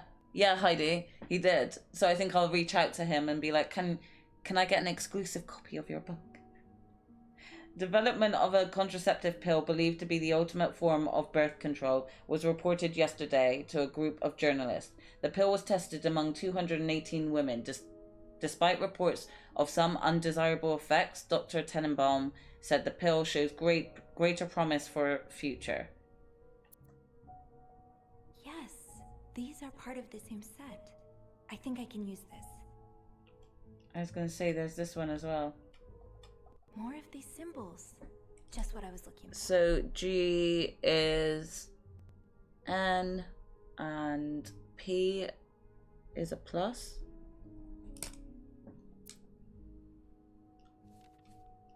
Okay. I think that's everything that I can search in this room. So let's just shut that.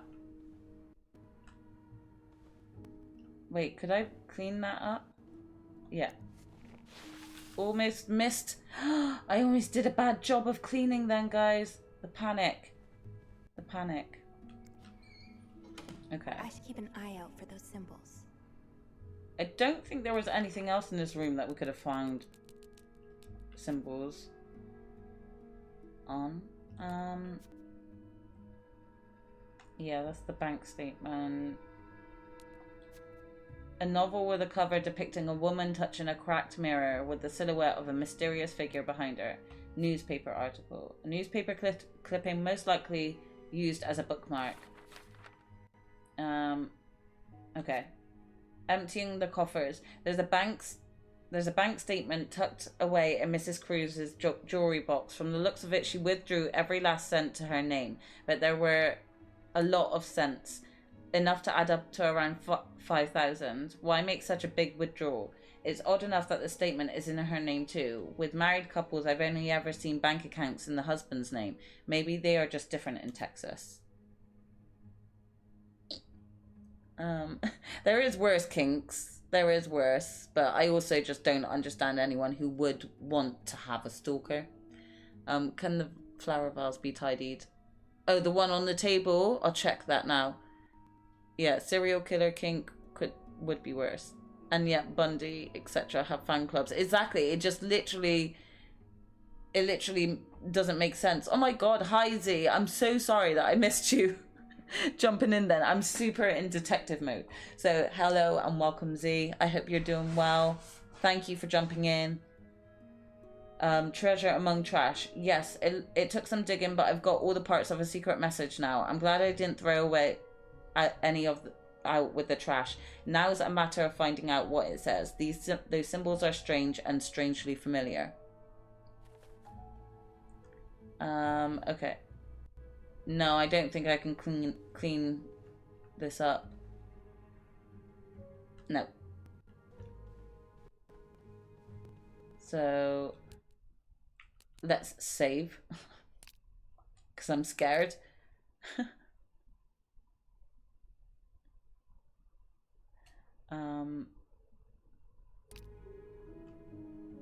Okay, and yeah, we're going to wait. Where was it? I've seen those symbols on some of the things in this room. Maybe I should take another look around. Is it 505? Yeah, 505 is the room I gotta go to. Was there anything on this receipt? No. Okay. And there was nothing on this either, was there? Okay. Okay, let's go check room 505 and see if we can get any more of the symbols. Can we do this room? I No. do have 508 on my list, but disturb I won't. Third of the way. Yeah. I hope you're doing well, Z. Thank you for jumping in. Do not disturb. Well, that's one less room to clean today. I won't complain. Okay, so that we need to go into that room. But I wonder... I don't think there was any kind of notes or symbols on any of these because it's not... No, there's nothing to do with them. So we don't need to do this room because we've already cleaned it. I just noticed though, I have a dirty towel there. So let's go quickly put it in our trolley.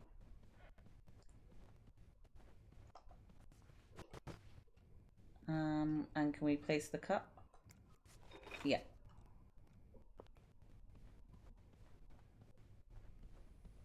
Okay. Wish us luck for going into here. Tired and a little headache, but I'm okay. How about you? I'm not bad, thank you. I hope your headache goes soon though. I'm not bad. My plans today kind of fell through, which I'm not too mad about because it means I just got to have a chilled day. So I thought, you know what? Seeing as Jax is out for the day, I might just jump into another stream. But today we decided to just start this game. No! It got choppy. Is it back?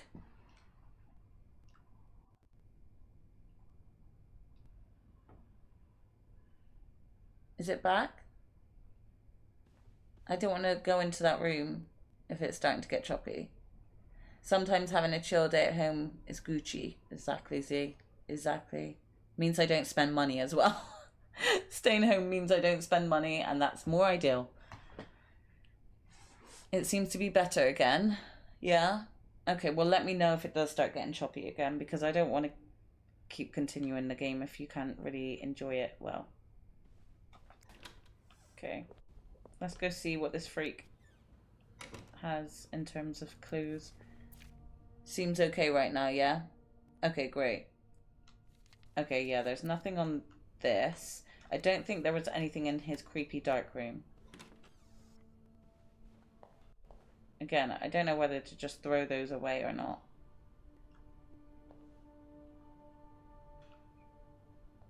I might throw them away. Okay.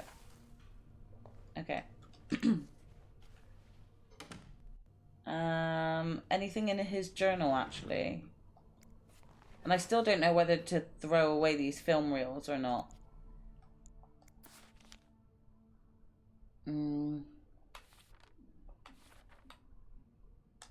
Okay, no, I don't really see anything there. Okay, let's just go straight to this wall.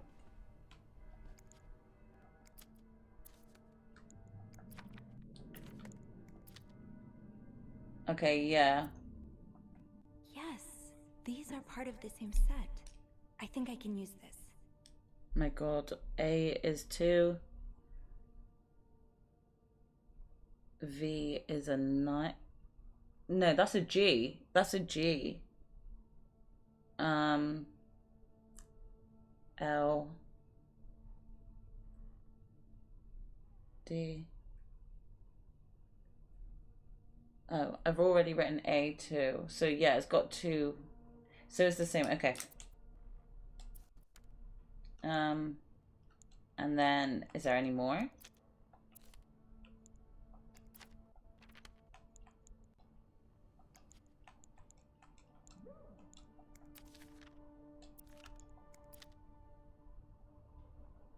I don't know what this means. T equals 30. I don't think that's anything to do with this code that I'm trying to decipher.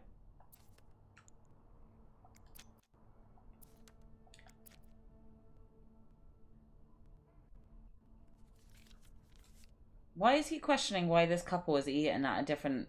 at Harry's place? Maybe they have a personal connection there, you fucking stalker.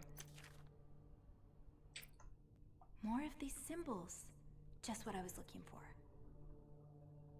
What is that under the H?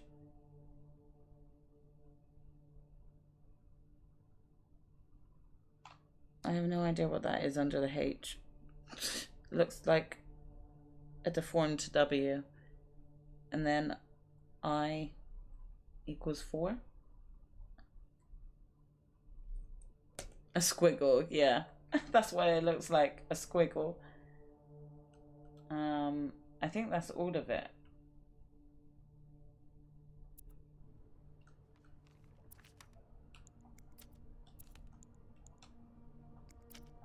Yeah, I don't know if there's any more on this wall.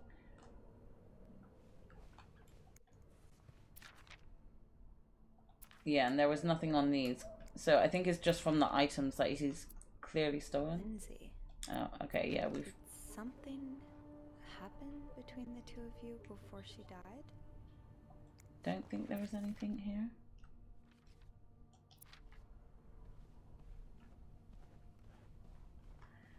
Okay, I think that's it, to be honest. So I'm just gonna go back. I should keep an eye out for those symbols. She's acting like I've not got them all. I mean, I say we just go and try it, and then we can kind of see if we're missing some.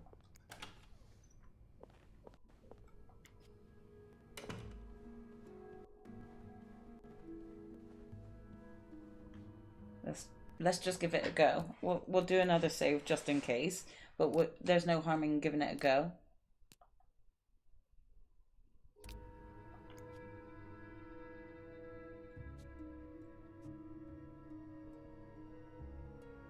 Oh my god, no. Look at how many letters we don't have.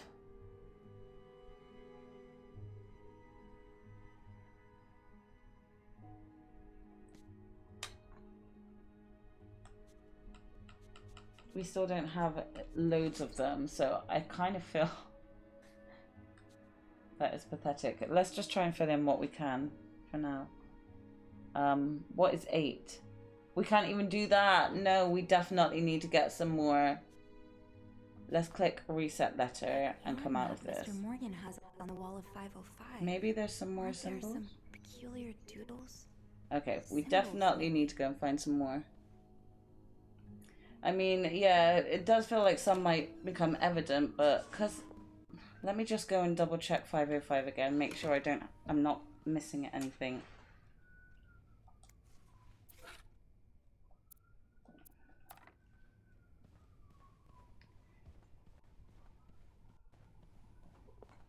It couldn't be anywhere else though, because like it's got to be something that's connected to Marcella, obviously.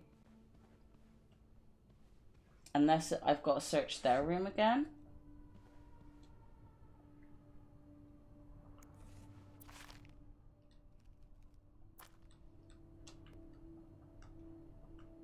I don't think it's on any of these things.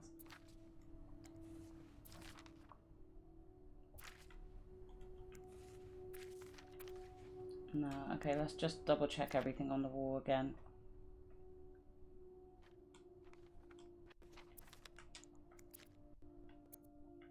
Yes, these are part of the same set. I think I can use this.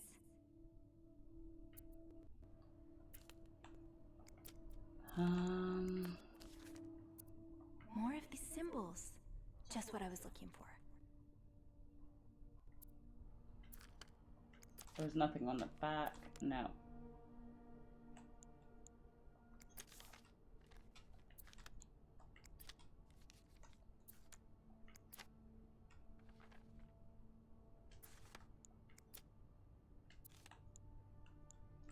No, so there's nothing else there. That's his, don't forget to take your pills. There was nothing in here. No, that's the Bible. Okay, I think I might have to go back to their room and search Marcella's room, because I don't know if there's like more.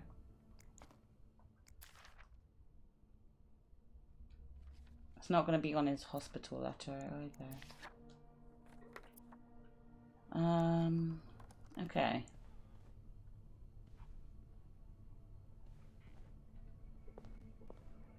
Okay, I'm gonna just maybe sweep their room again.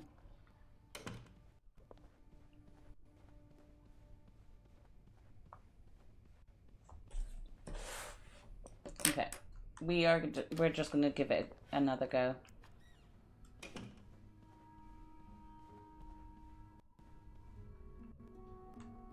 I'm just gonna try it again, and just like I said, try filling in the words that I do know. Select symbol. That was an I, wasn't it?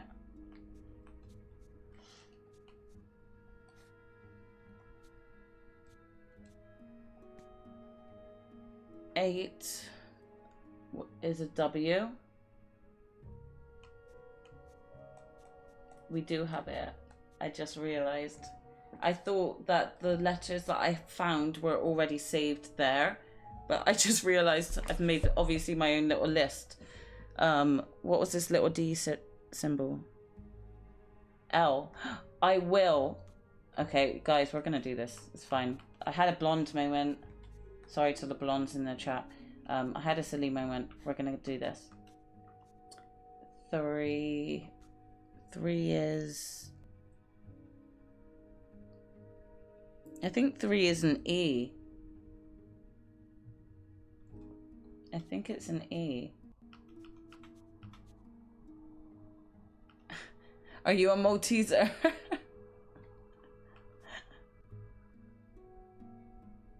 Brunette outside but blonde on the inside, 100%. Very much. 2 is A. Okay, so I will leave, maybe. What is it? G. It is a V.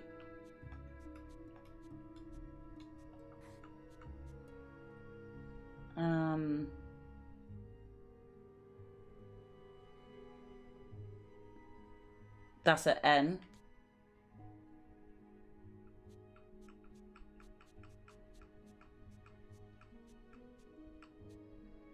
It's a good thing I did write this down then. 5 O.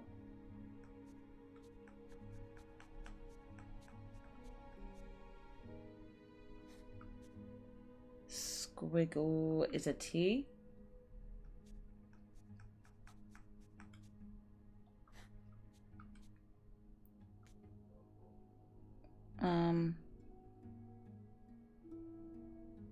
I don't know what that means. What the equal sign is. I don't know what that is. That might be an S though, because I think it says I will leave notes in. I am gonna say that that's a S. I'm guessing that's an S. I will leave notes in the. That's got to be, yeah, that's a H.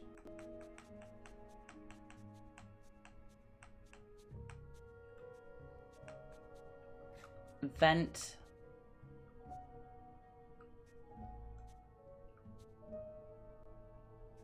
Why can't I select the W?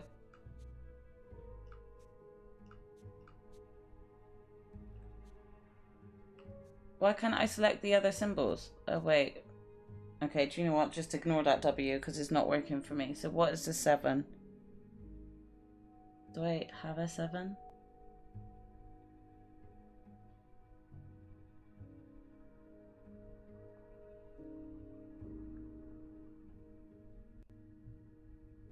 I don't think I have a 7. I don't think I have a 7. Can I guess? Yeah, go for it, Grim. I think these are like the letters. No! Mr. Morgan has on the wall of 505. Weren't there some peculiar... Do I have a 6? Symbols, maybe. U? I think the 6 is a U.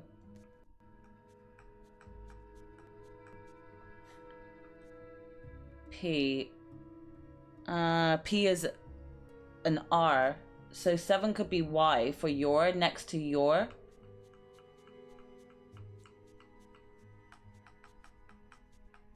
Oops. I'm going the wrong way. Next to your room. So that's got to be an M. Yeah, it is. So that last one's got to be a Y. I will leave notes and events next to your room. Nice one, Grim. Well done.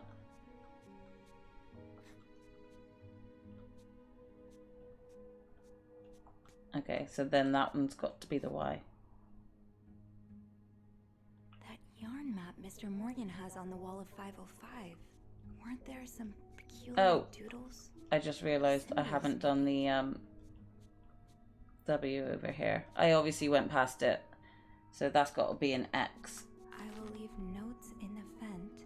I haven't had a good cipher puzzle since Fest.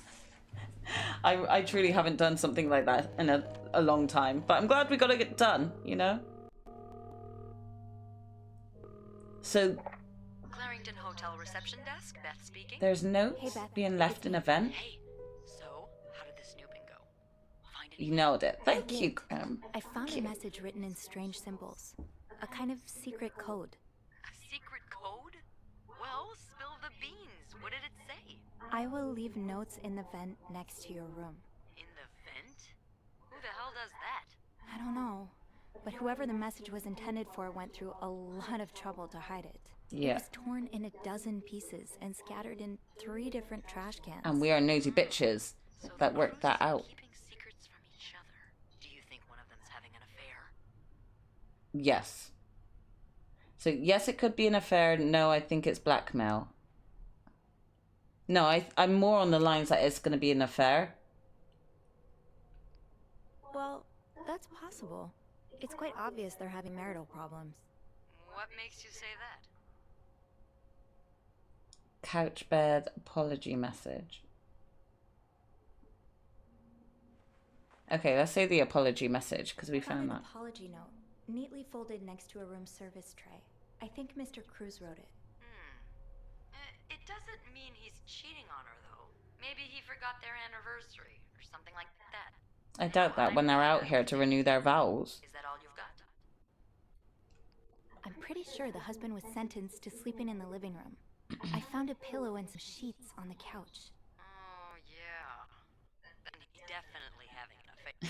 Mrs. Cruz found out, so he tried to apologize, but she kicked him out of the bedroom anyway. Sounds like it could be.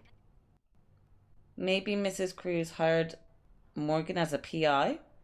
Mrs. Cruz could be having the affair. Actually, that does make sense because Mrs. Cruz looks like she's withdrawn like 5 G's from her bank. I'm gonna say that one. Mrs. Cruz could be the one having the affair. I found a bank statement from a Apparently secret so. account of hers. A secret account? Well, that's my guess.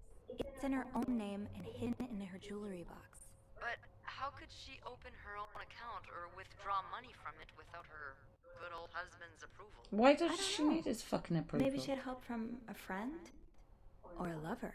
Oh. And that's not all. The account was emptied about a week ago. A withdrawal of $5,000. That's no pocket change. It sure sounds like she's planning to run away. Yeah, it sounds like Yeah. that to me. I'll Maybe go she's and have had a look enough at the of his bank family mentioned in the being rude to her. Just to be sure we're on the right track. Yeah, good idea, Bean. I'm about to go on I a like break, my so old if you need my help vowels. again, just Why ask you me. ask half the time anyway. All right. Enjoy your break. Oh, I will.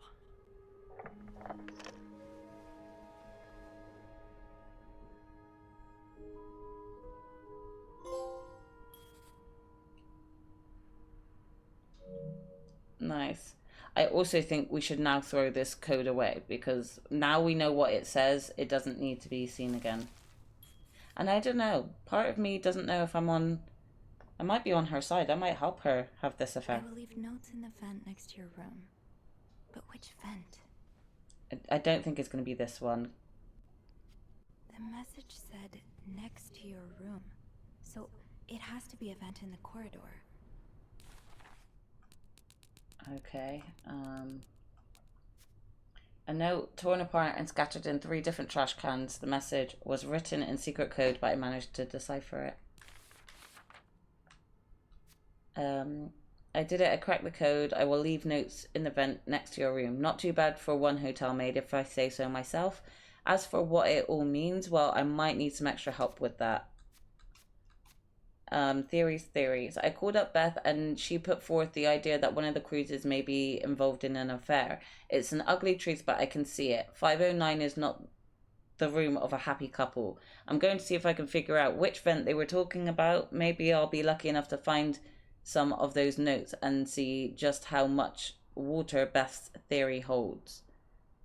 BB! Hello! Welcome on in. How are you? Thank you for jumping in. I hope you're having a good weekend so far.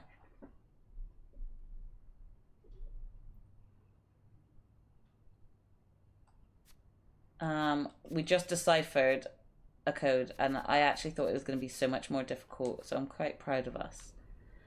And now we're going to go look for wherever this vent is. I still want to check those other 2 rooms though. Can I not check kissing?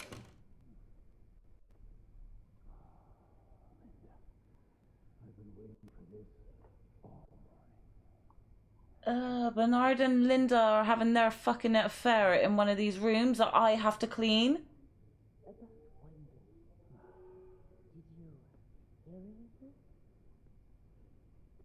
you mean? You didn't happen to go to the woman's locker room, did you?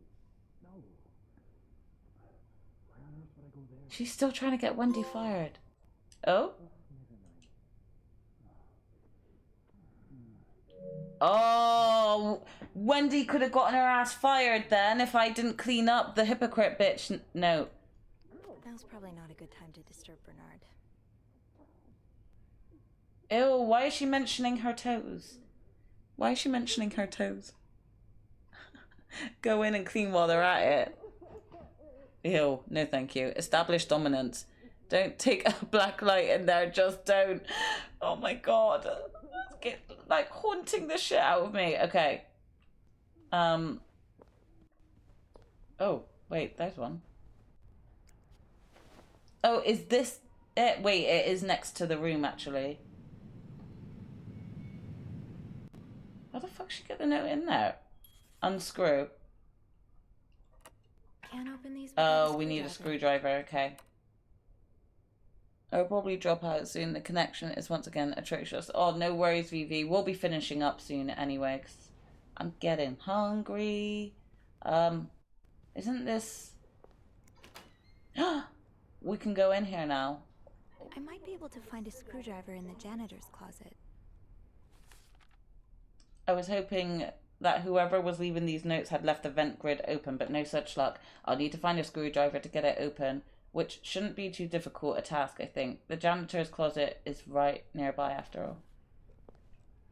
Okay, wait, let's just save again.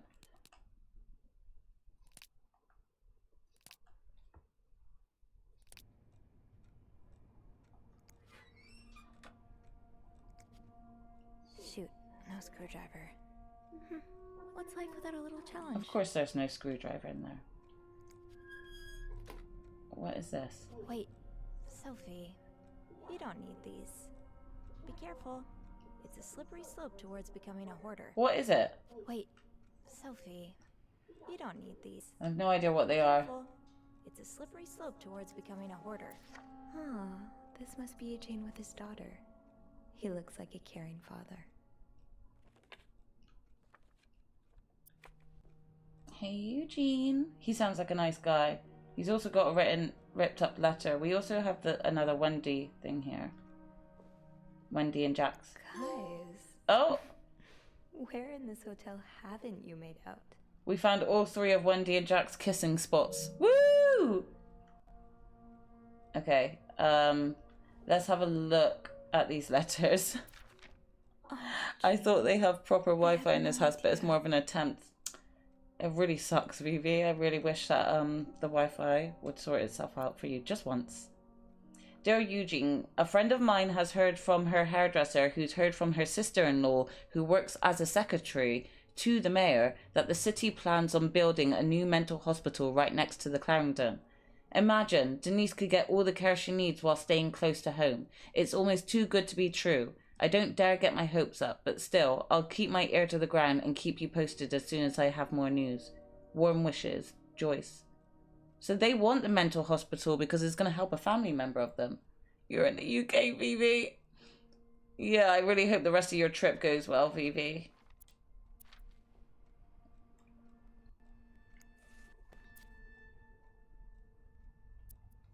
Shop owners against new mental hospital. A group of downtown Montreal businessmen and shop owners have met with mayors.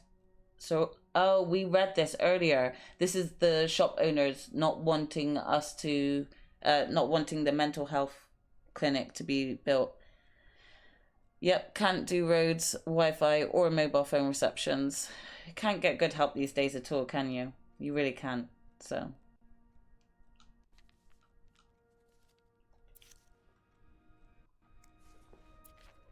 Sounds like Eugene asked Bernard to stop opposing the construction of the new psychiatric hospital. And Bernard was Bernard. Bernard, such a prick. Dear Eugene, I was unaware of your daughter's condition. I can only imagine how difficult this must be for you and your wife. But do not worry. You only have to look at my brother to see how rotten apples grow even in the best of families. As for your request, I'm afraid that I'm unable to grant it. Mr. Weston is both a good friend of mine and a benefactor of the Clarendon, so it would be inappropriate for me to oppose him. Also, considering his great influence in this city, I have no doubt he will manage to prevent the hospital's construction no matter what. Thank you for your understanding. That's so mean. He's not even going to try. Fuck you, Bernard. Oh, we have another puzzle. Have fun with your wand. Be right back doing a trial. No worries, Verdian. You got this. You got this. Good luck to you. Well, that is a mean letter. Exactly, Vivi. Okay, we have... Okay, I see where the letter starts. So, this one. maybe that goes here.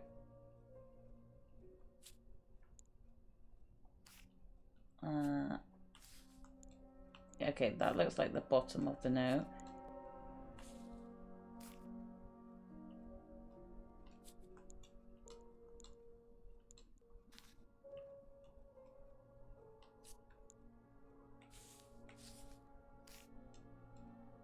Okay, this one was a bit easier than the other one. It's less pieces torn up, that's why.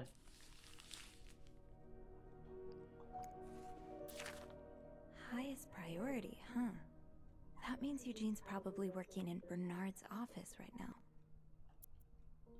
Eugene, Bernard tells me there's a cold draft coming from his window and it's turning his office into a freezer. Fixing this should be your highest priority today.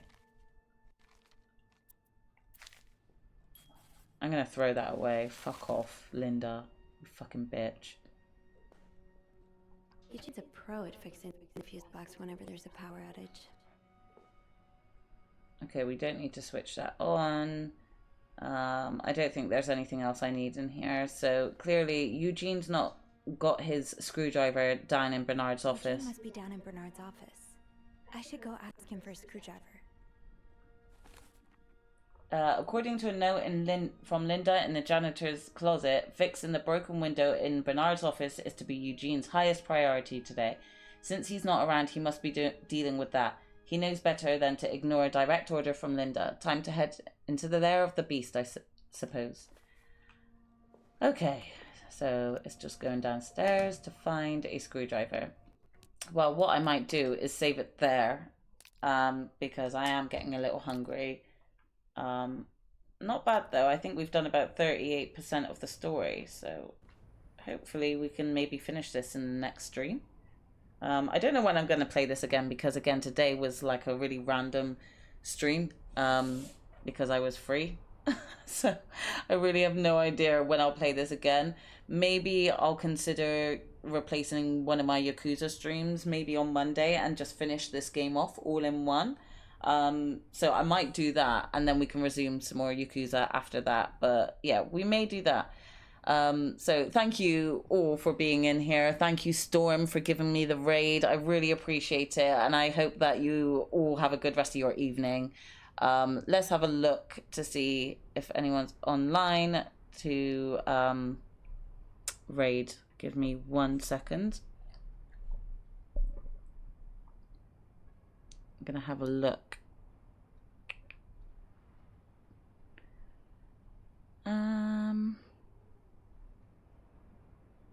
Okay, well, do you know what? We wanted to raise Mars Cakes last time and she was offline. I can see she's online, so we'll raid her. She's super cute, super fun, and she's playing Resident Evil, and she's a baddie. So everyone say hi, be nice to her, and yeah, everyone have a good rest of your evening, have a good rest of your weekend. Thank you all for being here. Thank you again for the raid, Storm, and I'll see you all soon. Bye.